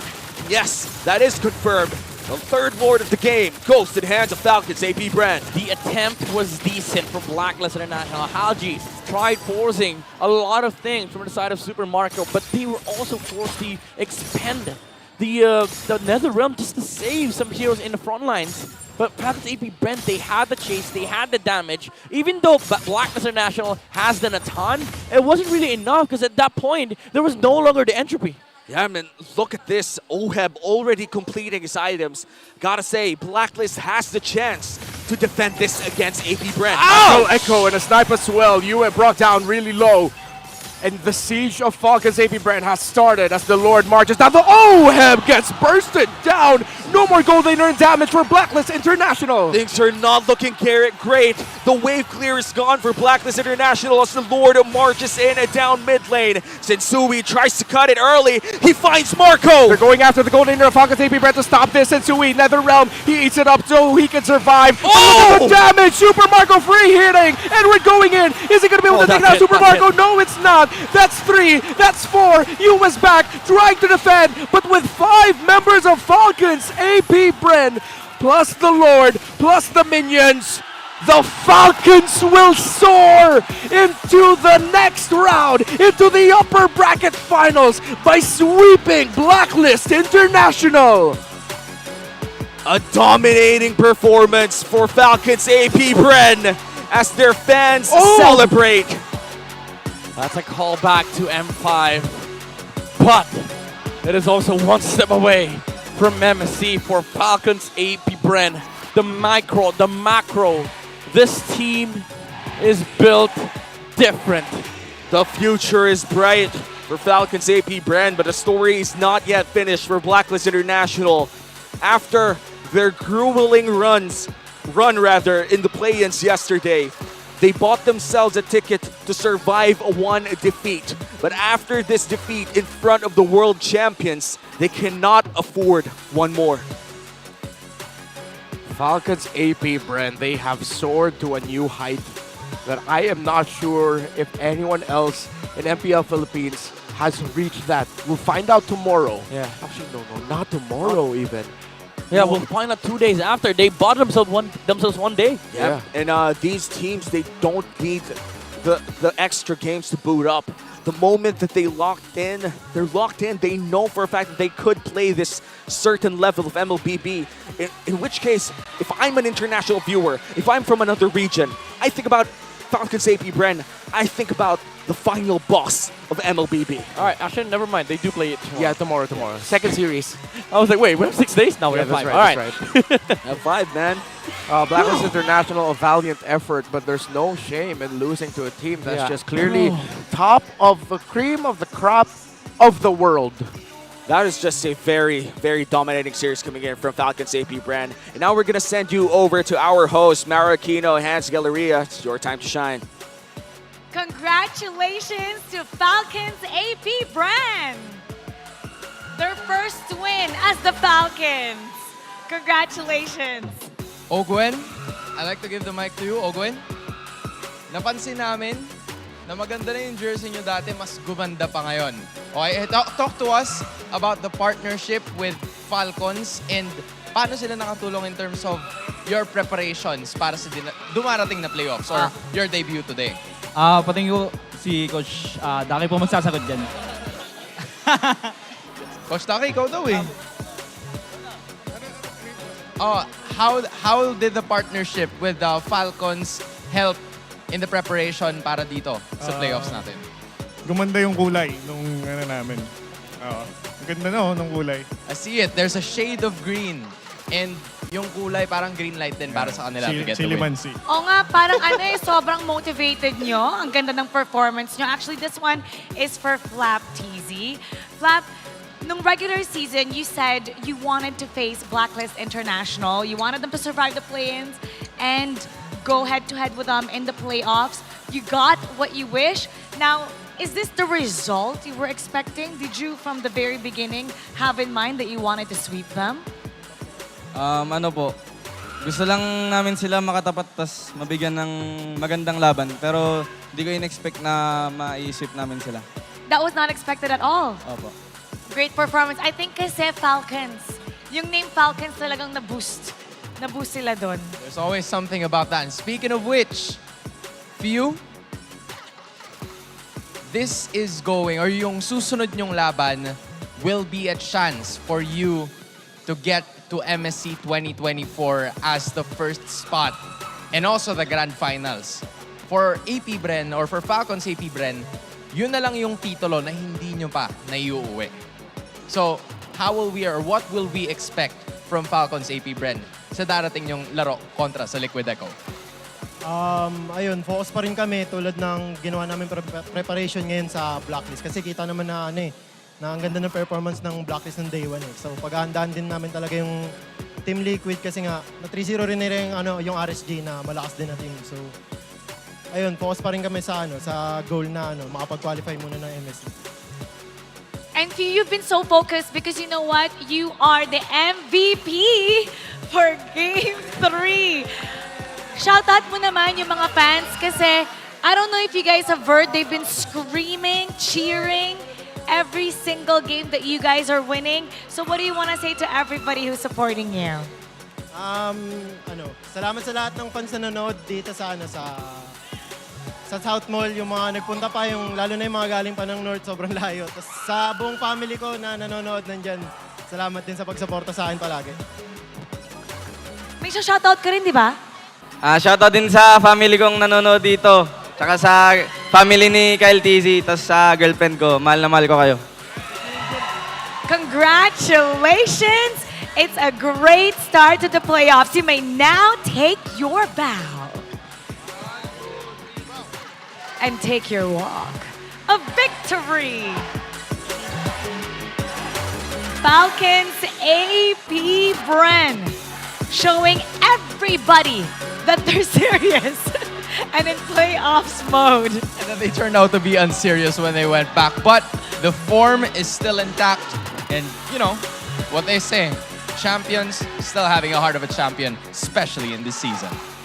APBREN was amazing in this series. And we're going to break that down with our analyst, Butters. Awesome.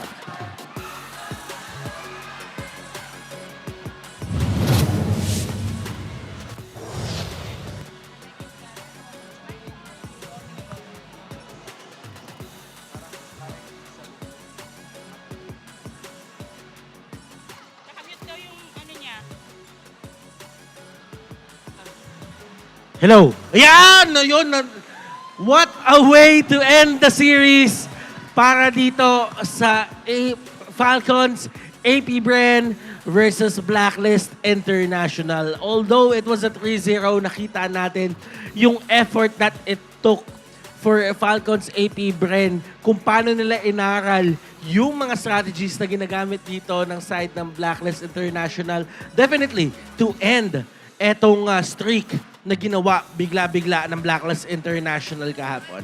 Definitely, it is one for the books. At sa totoo lang, this has a lot to do with the chip. Grabe yung pag-utilize nila ng chip doon. Pero before we head to that discussion, let's give the proper, sabihin na natin, regard sa ating MVP. It's none other than Few. Nakita natin kung paano yung pagkakagamit sa kanila. Nakita natin yung sinasabi na ng ating mga casters kanina. Few vision overload. Yun na po ang pinaka nangyari kanina. Lahat po ng pwedeng puntahan ng mga miyembro dito ng side ng Blacklist International is covered at mas nagiging kampante at mas nagiging confident si Chip or si Ogwen na kumuha ng spots para sa kanyang ultimate. And as we can see right now, yung mga early fights natin ay nakikita natin, nahuhuli din naman yung mga members dito ng Falcons APBREN. But at the same time, yung mga huli na yon ay hindi rin gaano nagtagal. Kung aalalahanin, yung Astral Echo, nakikita natin na ginagamit yan, the Novatrix Duo, may mga times na bigla-bigla na lang tumatama yung Star Shatter at yung sniper dito ng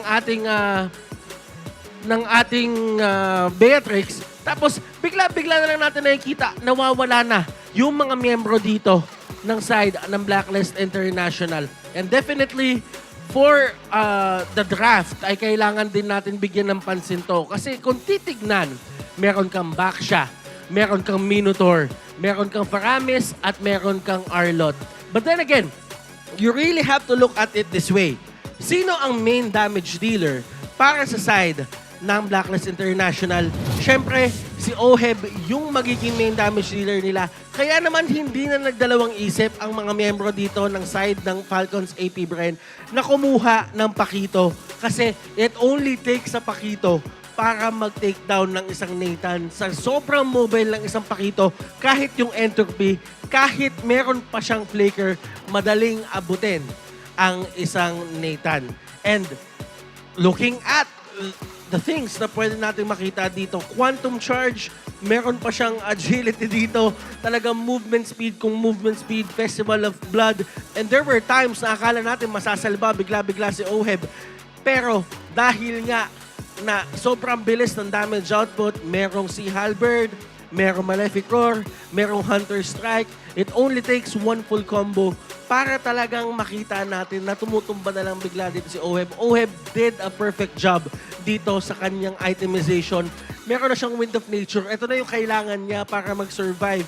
Pero kung tutuusin, nung mga bandang dulo na hindi na siya pinapansin ni Flap TZ, ang pumapansin na sa kanya is yung Beatrix at yung Novaria. In terms of the best wingman, the carry, the rich guy, it's none other than Super Marco. Isipin mo, ang taas ng damage dealt mo, ikaw pa yung best wingman, ang tibay mo. Tingnan mo naman yung mga pinagagawa niya dito, nagsama-sama yung mga stat line na yan na hindi dapat nagsama kasi nga napakataas ng damage mo. Pero then again, you really have to look at it this way.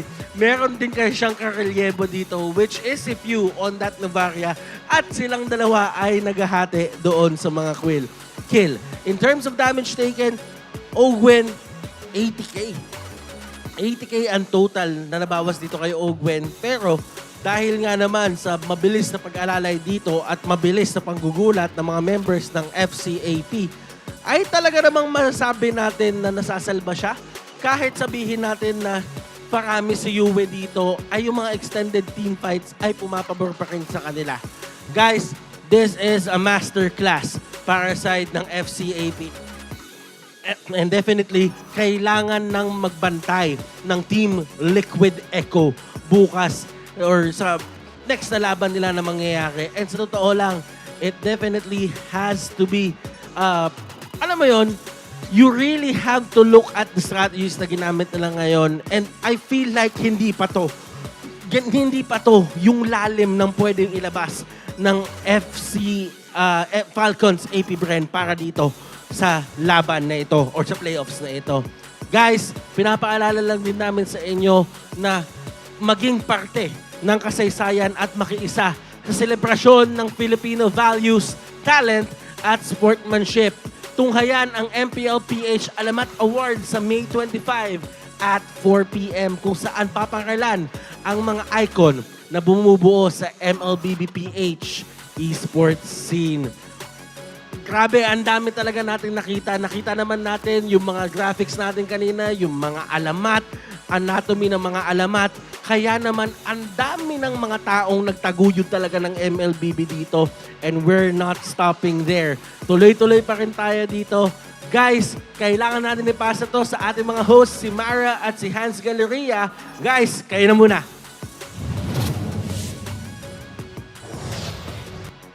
Our top final four teams have proceeded to treat us with displays of dominance to end the second day of the playoffs. The Cavalry trampled against the Raiders via a sweep.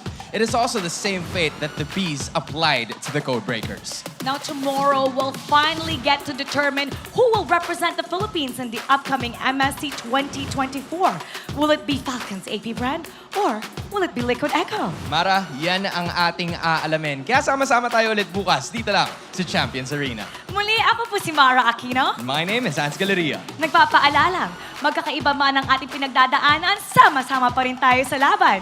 Para sa tagumpay. Keep it good vibes, everybody. And see you tomorrow.